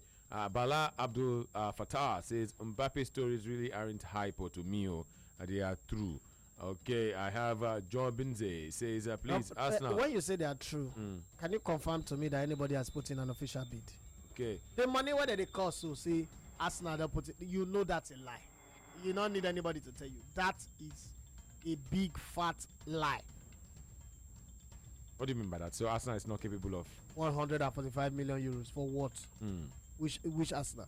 Mbappe. Are we talking of Arsenal Secondi, Arsenal Argentina? Arsenal FC of London. No. Not London. Arsenal Barcelona. Okay. Sports Radio 88.9 FM is still the station. Let's, of course, look at the bigger picture. In the Nigeria Professional Football League, we have crossed the 24-minute mark. Aqua United still lead Enyimba. El Kanemi. In fact, you can make that. In fact, we've crossed 30 minutes mark. El Kanemi and Plateau is goalless. Out of Rivers United. Rivers United, of course, campaigning in the CAF Confederations Cup. Rivers United, after 33 minutes, it's a goalless situation. Let's say that in Africa, the COSAFA Cup is ongoing. South Africa and Tanzania are playing after 33 minutes. The Taifa Stars of Tanzania have shocked South Africa. They lead South Africa by a lone goal. And I thought say now look, South Africa to beat us now. Our own bad selection. Say South Africa have come of age. Come of age. They lose to Zambia after. Now they lose again. They better come back and win this game. You know who says Mbappe's stories are due to Monaco's exploits in the last season's Champions League. He caught the eyes of the football world. And that's coming from Jide Dowu. Chima Inedigo says, what is the latest on Mahrez's move to Arsenal? There's no latest. is the same Arsenal. They say they will sign, but we're still waiting for the official confirmation. Bala Abdul Fattah says Mbappe stories really aren't hyper to me, and I hope Babai Jebu splashes the catch on Mbappe. Henry the Great says, Elegbete, is Mbappe a world-class player? If not, who helps? Is he a world-class player? Nope. Okay, he never reached. He's still cutting teeth. Okay. Still a baby now. Olabode says, good afternoon, guys. Until I see the news on the club's website, I will not believe all the news. You both are doing well. Thank you very much.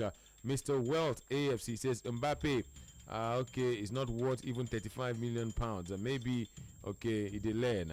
Why Wenger, they fool himself. Okay, that's coming from Mr. Welt. Let's take another one. Godwin Michael says, Elegbete, for the first time, you agree on something. For the first time, he says, okay, for the first time, you and I agree on something. You can be objective, but you need to give a thought to others' opinion. That's coming from Godwin Michael. Says for the first time, both of you are agreeing on something. What is that thing you people are agreeing on? I don't know where in the talk they go. Okay. So if I not agree with you, miss another objective. Still football live on Sports Radio 88.9. Let me first clear my position. I not believe in fans' opinion, no, because fans. And the day where you agree with it, like as I agree with Anana, another objective. The day where I not agree with him, because my opinion not align with you, another objective. Forgetting say that opinion will not align with you, so you align with another person. So you should also remember those parts of life. I'm not here to align my thoughts with you or anybody's opinion. I'm here to give my own informed opinion, the way it is here. And in some cases they are just my opinion. In other cases, they are backed with fact. And on those parts, they are not my opinion. They are just the facts on the table. Let's, of course, give you team news right here, right now on Football Live. Sports Radio 88.9 FM. We'll be back after this time. Don't go nowhere. We're still right here at City Hot. Football Live. Brila FM. What others wished they were. Team news. Barcelona's ability to win the ball back aggressively and quickly. Brila FM, a complete deal. These are your latest Barcelona headlines. According to reports in the Italian press, Barca are the most likely club to tempt Leonardo Bonucci away from Juventus, not Chelsea or Manchester City. Well, the Italian newspaper Tutto Sports, they've run a story on their front page claiming that Barca are setting their sights on the Italy international. Well, Bonucci has been the subject of huge offers from the Premier League in recent months, above all Antonio Conte's Chelsea and Pep Guardiola at Manchester City. However, his performances for Juve and the Azzurri have attracted attention from the new camp as well. The Bianconeri have always stated they won't sell Bonucci, but if the player asks for a transfer, then they could be prepared to negotiate. The price tag is expected to be in the region of €70 million for the centre-back, who just turned 30 in May.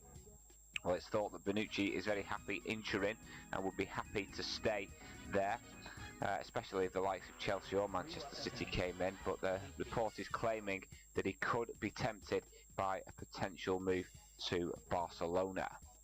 And finally, Real Madrid are leading Barcelona in the race to sign Real Betis starlet Dani Ceballos.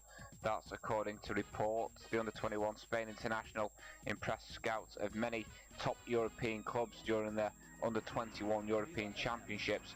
And according to reports, Real are ahead of any other club interested in signing the exciting 20-year-old. Well, Ceballos has a release clause set at €15 million, but Real Madrid are willing to invest more than that to make sure they land their man ahead of Barcelona and Manchester City.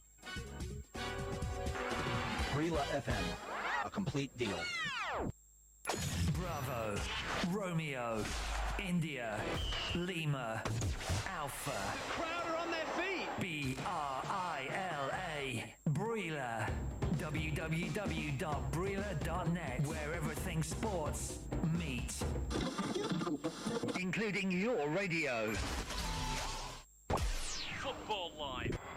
Be part of of the biggest football package on radio. Football Live on Sports Radio 88.9 Brilla FM. Send your comments now to our Facebook fan page, Sports Radio Brilla FM, our Twitter handle at 889 Brilla FM with the hashtag FootballLiveNG, or email footballlive@brillafm.net. You can also send via SMS to 33130. Hurry now, send your comments, and be heard.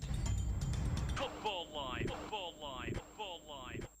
Brilla FM, what others wished they were. Team news. It has finished now. It is Chelsea's best European result of the season, and for some time, a first away win of this campaign.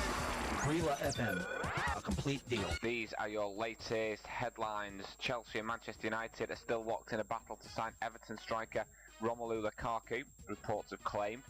Lukaku has made it clear he wants to leave Goodison Park in order to play Champions League football and have a better chance of winning silverware. But for now, he remains on Merseyside.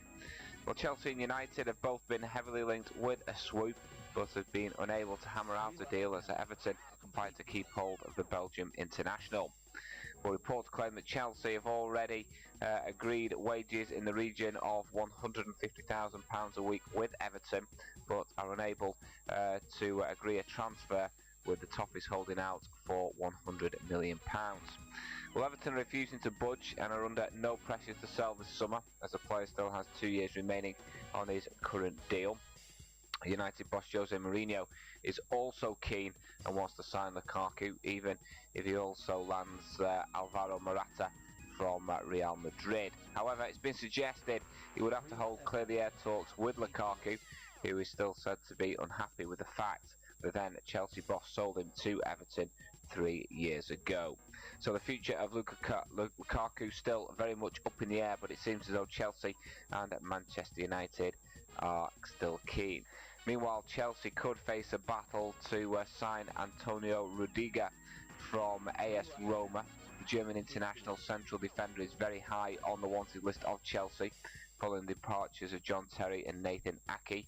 Well, it looked as though a deal could be on the verge of going through after a fee of £33 million was agreed, but now reports claim that Manchester City have entered the race to sign him and could try and hijack the deal. Brilla FM, a complete deal. Football Live are proof that Sports Radio 88.9 Brilla FM has gone beyond one league.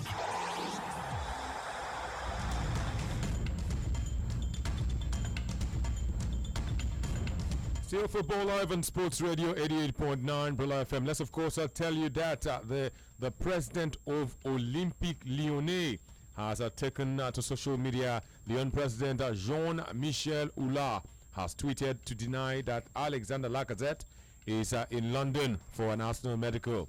Yes, it says that the player is not in London, and it says for Arsenal fans the offer remains 45 million euros. Arsenal have not increased their offer, and Alexander Lacazette is not yet in London. He tweeted at exactly how many minutes ago?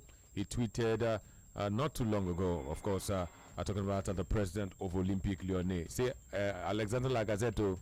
Around 11 to 11. Around 9 minutes before 11 o'clock. Ok, fausses informations du projet to proroger l'éventuel transfert d'Alex, celui-ci n'est pas à Londres. Something like that. I said he's not in London. The player is not in London. Let's continue with this one. Of course, we can tell you that PSG have looked at James Rodriguez. They've looked at Kylian Mbappe, and now they have their eyes set.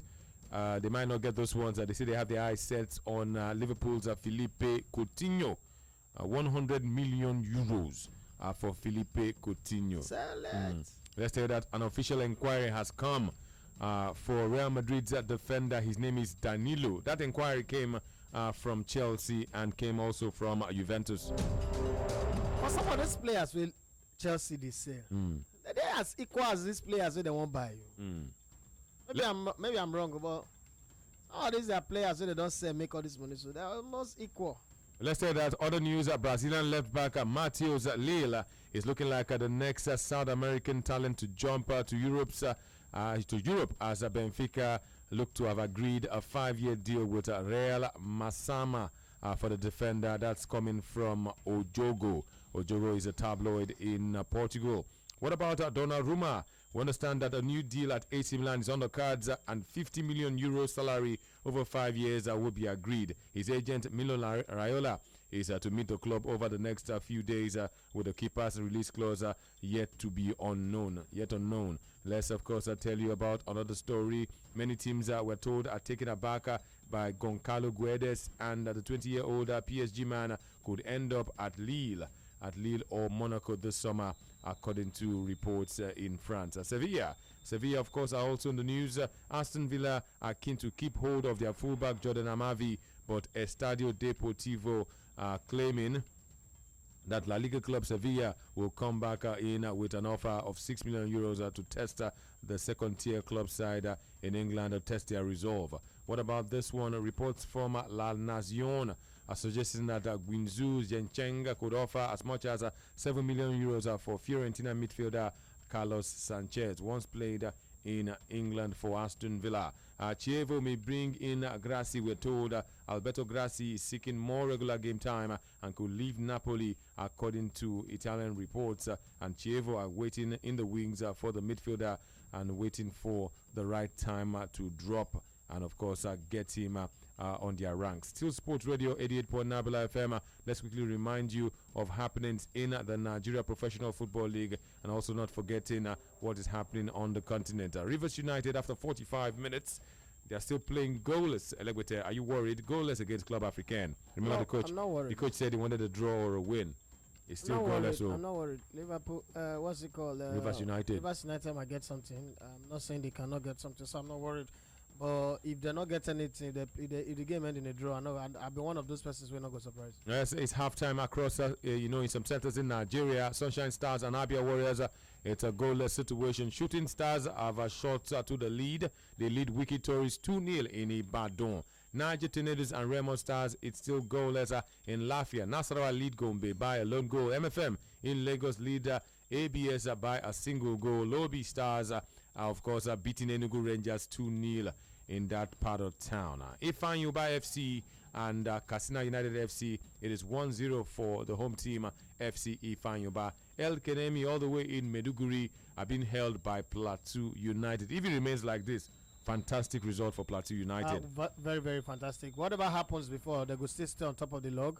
And for 26 match days, they've been on top of the log for 23 match days. If they get a draw here, it favor them because they come back home and do well, and especially what to favor them the but most. Their rivals are also winning. Aqua United is winning. Aqua not be their rival now. What to favor them the most? I mean, but not win. Aqua is not far away from the top. Oh, see, there is the competition where you go feel beat, and the one where you know say if una come face to face, if push comes to shove, so na two face each other, they go beat you. So you dey pray make another person, you know, na fear and I see them until they drive snake. Passion I go that side. Use logwood, it don't run. You don't understand. So for Lobby Stars, their prayer now make Aqua be the competition, not Enyimba. So anything that knocks Enyimba lower, in favor them well, because the farther away from them Enyimba is, the easier it is for their match to the league title. So Aqua might come.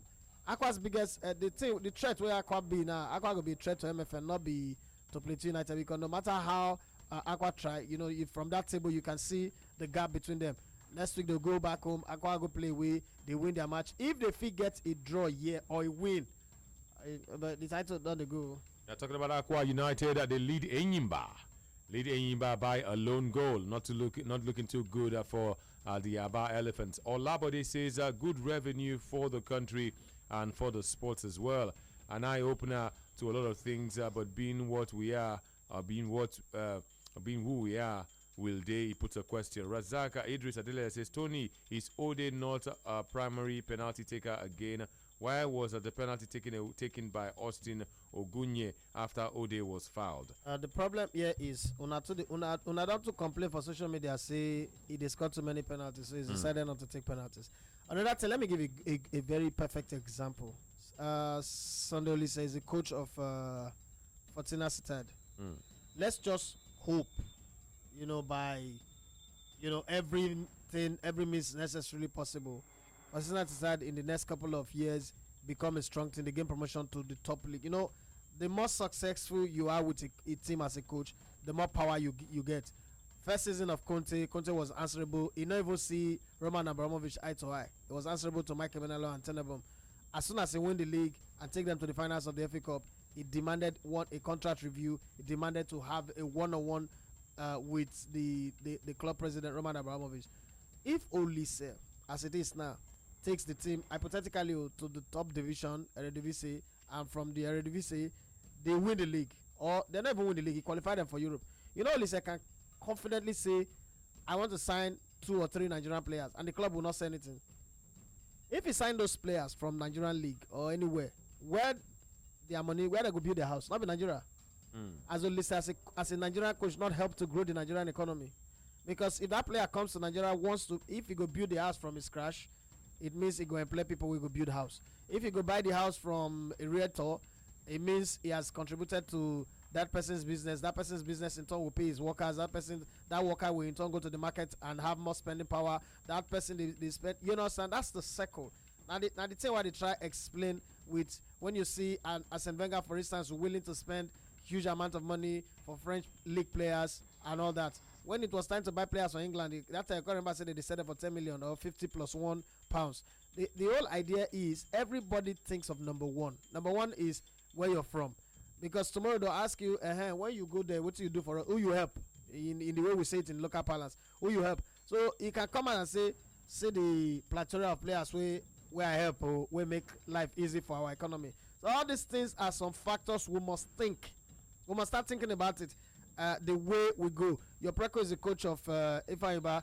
Look at how many Ghanaian players you have in Ifeanyiba right now. Give him a time. Let him win the league next season. You shock. He will go back to Ghana and bring him a player. When they had a Brazilian coach as the coach of Ifeanyiba, did they not have? He did not first requested for 7. He requested for 7 Brazilian players now, even though all of them didn't make the team. But bottom line, that's how it works. You understand? So we must start thinking. If our football must grow, we must start thinking in that line.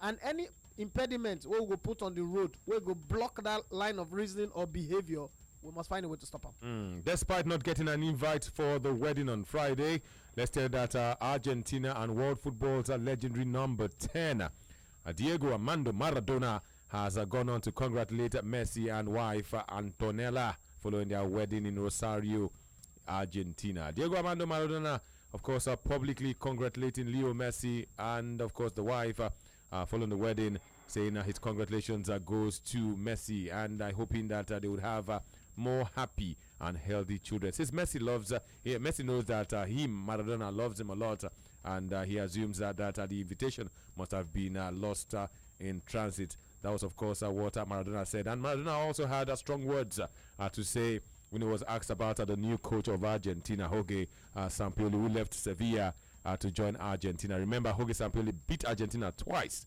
Maradona called him a traitor. Says Jorge Sampaoli is a traitor, and he does not talk about traitors. That was what Maradona told the press when he, of course, was asked about the new coach of Argentina. He went on to say that in his house, I can just imagine, he says on his wall, I have 2 framed portraits, not of any football player, not of any sportsman. Fidel Castro must be there. Fidel Castro must be there. He said Fidel Castro and Vladimir Putin, his idols. Imagine. I kind of like Fidel Castro too myself. If I had to put, I'm not a picture on the wall. His idols and heroes are not sportsmen. If you come to my house, you won't see my wedding picture. I have a neighbor who thought that me and my wife were boyfriend and girlfriend. You understand? I'm not a picture on the wall kind of person, but if I have to put pictures on the wall, I don't think any footballer will come there. What did he find there? Okay, of course, he said that the man is a traitor because Sevilla and Argentina finally, after long, it's now official. I could have a Hitler picture on my wall. It's now official. Jorge Sampaoli would coach Lionel Messi and, of course, the Albi Celeste of Argentina. But dreamt about that like since forever. How is he a traitor? Maradona, I know, not Maradona. You know what are the residue of those powders in the system? Sports Radio. Like I say, once a soldier is always a soldier. Completely says that once a druggie is always a what? Okay, Rafael Ella says, please, how do agents get their money? Is it the players that pay them salaries, or is it through transfer? Okay, there is a percentage of the transfer fee that goes to the agent. But let me explain to you. It's not a straightforward one answer fits all. Some agents now then get the player directly. That was what that Marcelo guy from Argentina was doing. Marcelo Axman. That's one. Another one is a direct agent is called to broker a deal because he have a good relationship with some clubs, and then they say, okay, before he broker the deal, it tells you, let me get the contact. So if I broker this deal, what's my percentage of the transfer fee? Maybe we'll give you 10%, 20%, 30%. Depends on how desperate you are to sell your player. Let's say Nigeria to Europe, for instance. If I want to sell Peter Obaje from FC Fanyuba to say Galatasaray, and I mean no Galatasaray, I don't go talk to the coach of Galatasaray or the president. There's this guy who scores a lot of goals, even with his eyes closed in Nigeria. It will add value to your team. How much do you think you can pay for him? It's okay, you know what? I will pay, say, $300,000. I come back to Ifeanyi, I say, I have a deal for your player. The deal is $250,000. Let me first hear his take. And then, what's going to be my percentage? If I don't need money, and then, okay, I'll give you 20%. Let him go. Let's see that money. Then you go back again and say, okay, the deal will work. When you come back now, you negotiate for $300,000, but you don't tell them, say $250,000. You can take your call. It depends. But let's use Pogba as a case study. When Pogba left Manchester United, he became a free agent. The guy who took him over, Manu Reala, paid everything he needed to pay to Manchester United. So he collected both him as a player and his economic rights. So when he signed him, he signed to take, he owned a 51% share also on the player. When he sell him to Juventus is aware of all that. All that was on the paperwork. So when they sell him to Manchester United, he collected 41 million. So if you notice, he took more money than the player and Juventus and because now Juventus is sell, they paid a loyalty bonus of 12 million to Pogba. But at the end of the day, it was Manu Reala that made more money. So it depends on how you negotiate. But the transfer fee now from their agent they collect money. Players don't pay agent. Sports Radio 88.9 FM, still football live. Olabadi says if Germany does not win in 90 minutes, they should forget the trophy. Chile will do justice. Rufai Tokpe Ademola says Alexis to sign a new contract with Arsenal. Olabadi says all the best to you all. Well done to you guys. Rafaela says, okay, Legbert has answered your question. You wanted to know about transfers. Let's, of course, tell you that fans of Manchester United, Chelsea, and 70 other clubs are back in Liverpool and Everton's. Okay, I'll give you more details of that one. And they are, of course, backing Everton and Liverpool to boycott a certain newspaper. Still Sports Radio 88.9 FM is still the station. Let's bring you up to speed with halftime score lines, of course, from across the world of football. First off, let's go to the camp of Rivers United. Rivers United going into the break, they did not score, and indeed their opponents, Club African, also have not scored. So it is Rivers United nil, Club African of Tunisia nil. It is the CAF Confederations Cup. Have they considered the goal? Maybe consider only one at home.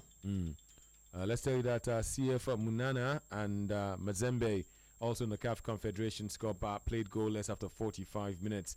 Kampala City have defeated FES Rabat by 3-1. Mbabane Swallows lost to Sfaxien 3-1. In case you do not know, Portugal finished third in the Confederations Cup by beating Mexico 2-1. It took 120 minutes to complete the mission. Portugal had a man sent off. Mexico also had a man sent off. From 7 p.m., Chile and Germany would play in the final of the 2017 edition of the FIFA Confederations Cup. Russia, by the way, are using the Confederations Cup as dress rehearsal for next year's World Cup. Hopefully, Nigeria, as we did in 2014, of course, would make it to the finals of the World Cup after playing in the Confederations Cup, and this time not Cameroon. Cameroon played in the Confederations Cup. Hopefully, Nigeria would play in the World Cup once again in the year of our Lord 2018. In the Nigeria Professional Football League, 9 matches are, of course, I've seen 45 minutes in Uyo. Akwa United lead Eyimba by a singular goal. What about the El Kanemi Warriors? They are playing in Maiduguri and they are hosting the leaders of the league. It is goalless after 45 minutes. Halftime interval in Nnewi, where FC Ifeanyuba are taking on Katsina United. They lead by a lone goal. Kano Pillars and Rivers United has been postponed because of Rivers United's involvement in the CAF Confederations Cup. Lobby Stars have a healthy lead over Enugu Rangers. They lead 2-0. MFMFC are playing at home against Bukola Saraki Babes, ABSFC, and they lead by 1 goal. Nasarawa United are playing at home in Lafia, and they lead Gombe United by a lone goal. Niger Tornadoes are playing away from home, but then they are playing at home in Lokoja, not inside the Bako Gantagara Stadium in Mina. They are playing goalless against Remo Stars. The Shooting Stars. They're supposed to have gone back.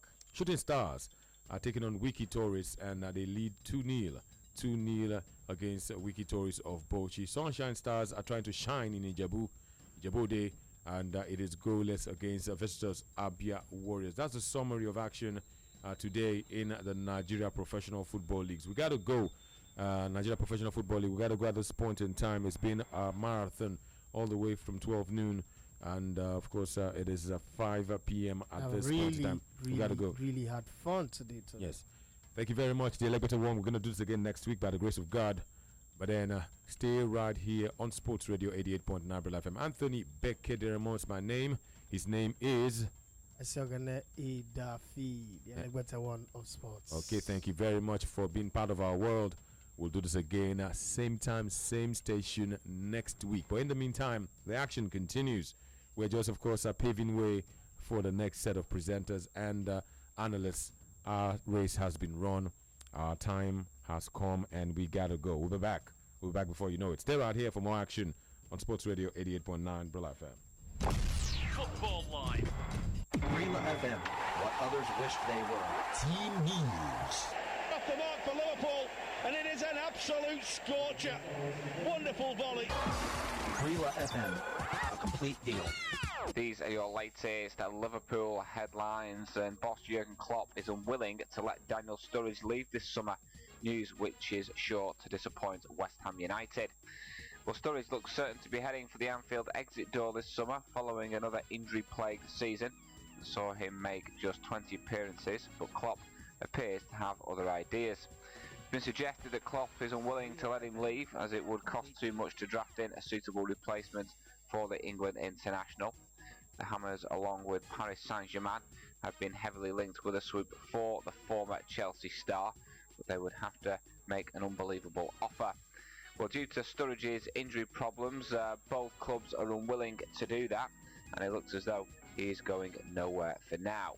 Well, Sturridge has 2 years remaining on his contract, and Klopp is well aware of the goal threat the striker possesses if he can stay injury-free during that time, and it looks as though the Liverpool boss may be willing to give him one last chance to prove his fitness, get in the side and score some goals for Liverpool this season.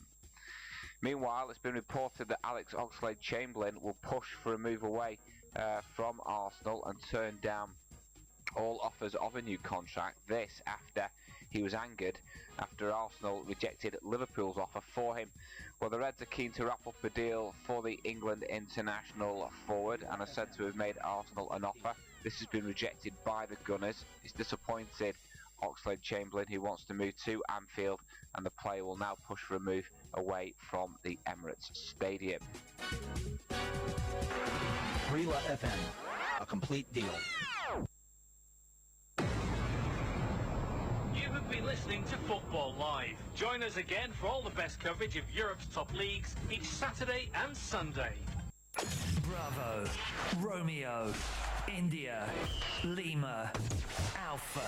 Crowd are on their feet. B-R-I-L-A, Brilla. www.brilla.net, where everything sports meet. Including your radio. Last year, he shut Lagos down. And this year, it's another shutdown. It's Funny Bone Untamed 2, Nothing But the Truth. featuring OK Bakassi, Wally Arole, Senator, I Go Say, Helen Paul. Music by Tubaba, Techno, Wandeco, Vino, Small Doctor, Nice, Harry Song, KC, Humble Smith. On the Wheels of Steel is DJ Neptune. Date is Sunday, July 9, 2017 at the Eco Hotel and Suites. Time 6 p.m. Tickets regular 5,000 naira, VIP 25,000 naira, table 410, 1 million naira. Ticket outlets: Genesis Cinema, Film House Cinema, all Urbana supermarkets, slot outlets, or visit ariatickets.com, nairabox.com, 2andshell.com, ticketsday.com. For more information, call 0812-728-6773. Proudly supported by Dana Mill, Minimate Changes, Brilla FM, Funny Boat, Untamed, 2, nothing but the truth. Brilla FM, Brilla FM, Brilla FM, Brilla FM. 88.9, got more goals than the number 9, top notch. See into the Remy and I only listen to Brilla FM, they stay winning. Brilla FM, Brilla FM, Brilla FM, Brilla FM, Sports Radio. Brilla FM, 88.9, baby. Here come. Ladies and gentlemen, this is Sports Radio. It's 88.9 Brilla FM. Makes the switch to Sports Radio.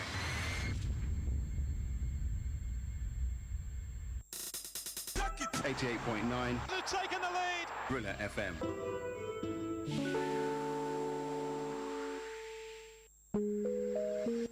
They go with the corner kick. Shooting star still looking for the 3-point here. And no! Fantastic header. The WBC interim heavyweight champion of the world, the Nigerian Nightmare, in this very moment, I'm king. And Carroll's in, and he's won it for Liverpool. Much criticised club record signing comes up with a header that lifts their spirits. Higher with the crown, yes. Edafe looking to switch it quickly here for Ronaldo, who's got the better of Diego Alves, and Ronaldo scores brilliantly. The finish of a master, a craftsman at work. Shout out to my haters, sorry that you couldn't faze me. Came on the back, this is Cardo. He's done the captain has won the game for Nigeria. The man who's played the game for Nigeria takes them into the final. Noanko Cardo, what a moment for him. Greatness is what we on the brink of.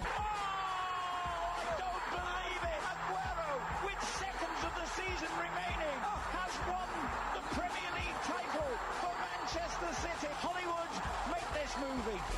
They have become the first African side to win Olympic gold and to win a major world footballing tournament. And no wonder they'll celebrate. Nigeria with the gold medal. I'm really trying to make it more than what it is, because everybody dies, but not everybody lives. Messi scores! Another Messi milestone, a half-century of goals in the Champions League, and he's the youngest player to reach that figure. This is my moment. Every moment is a treasure in Sports Radio 88.9 Brilla FM. I wish that I could have this moment for life. Brilla FM, a complete deal. 'Cause in this moment I just feel so alive. Every day. Identify your station. 88.9 Brilla FM. This na how market. Brilla FM, Pasuma one day, me non care, me non I love you, me like you, ain't your pass. Oh, I just can't join in, me Carlos Brilla FM 88.9, where you got it, Vastumba, Shatalju, Kamagbo Brilla FM 88.9, Jibola, oh, Loloda. You know how market, how market be? Tell me how market be, Joe.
it's another great day and time for us to talk sports right here on your frequency champion Sports Radio 889 Brella FM. Welcome to the show. Yes, indeed. It's How Market right here on your award-winning station 88.9 Brella FM. And so I bid you welcome. Yes, Okoroji Chidozie Jefta handling the microphone this evening. Saying big thanks to Anthony Beckett Raymond, of course, SL Edafe. Right now it's How Market and we're ready to do just what we love, giving you updates in the world of sports. That's what we do right here on your award-winning station. Anyways, no time to waste at all. You do know that, yes, we're getting set for the final of the FIFA Confederations Cup. That's after the third place match went down, and Portugal, despite, of course, being shown a red card, well, the two teams had men sent off late in the game, but then they were able to beat Chile, did I say Chile? Come on, Mexico by 2-1. Yes, Chile and Germany will do battle, and that will be by 7 p.m. tonight. But then, of course, Andre Silva scoring the late penalty, and I must tell you, yes, he is the man. And talking about goal scorers right there, you have Timo Werner and Goretzka, both on 3 goals each right there for the team called Germany. They've been scoring goals for fun, but will they be able to lift the tournament tonight? Well, of course, you do know that when it comes to the Confederations Cup, the country with the most wins has to be Brazil. 4 titles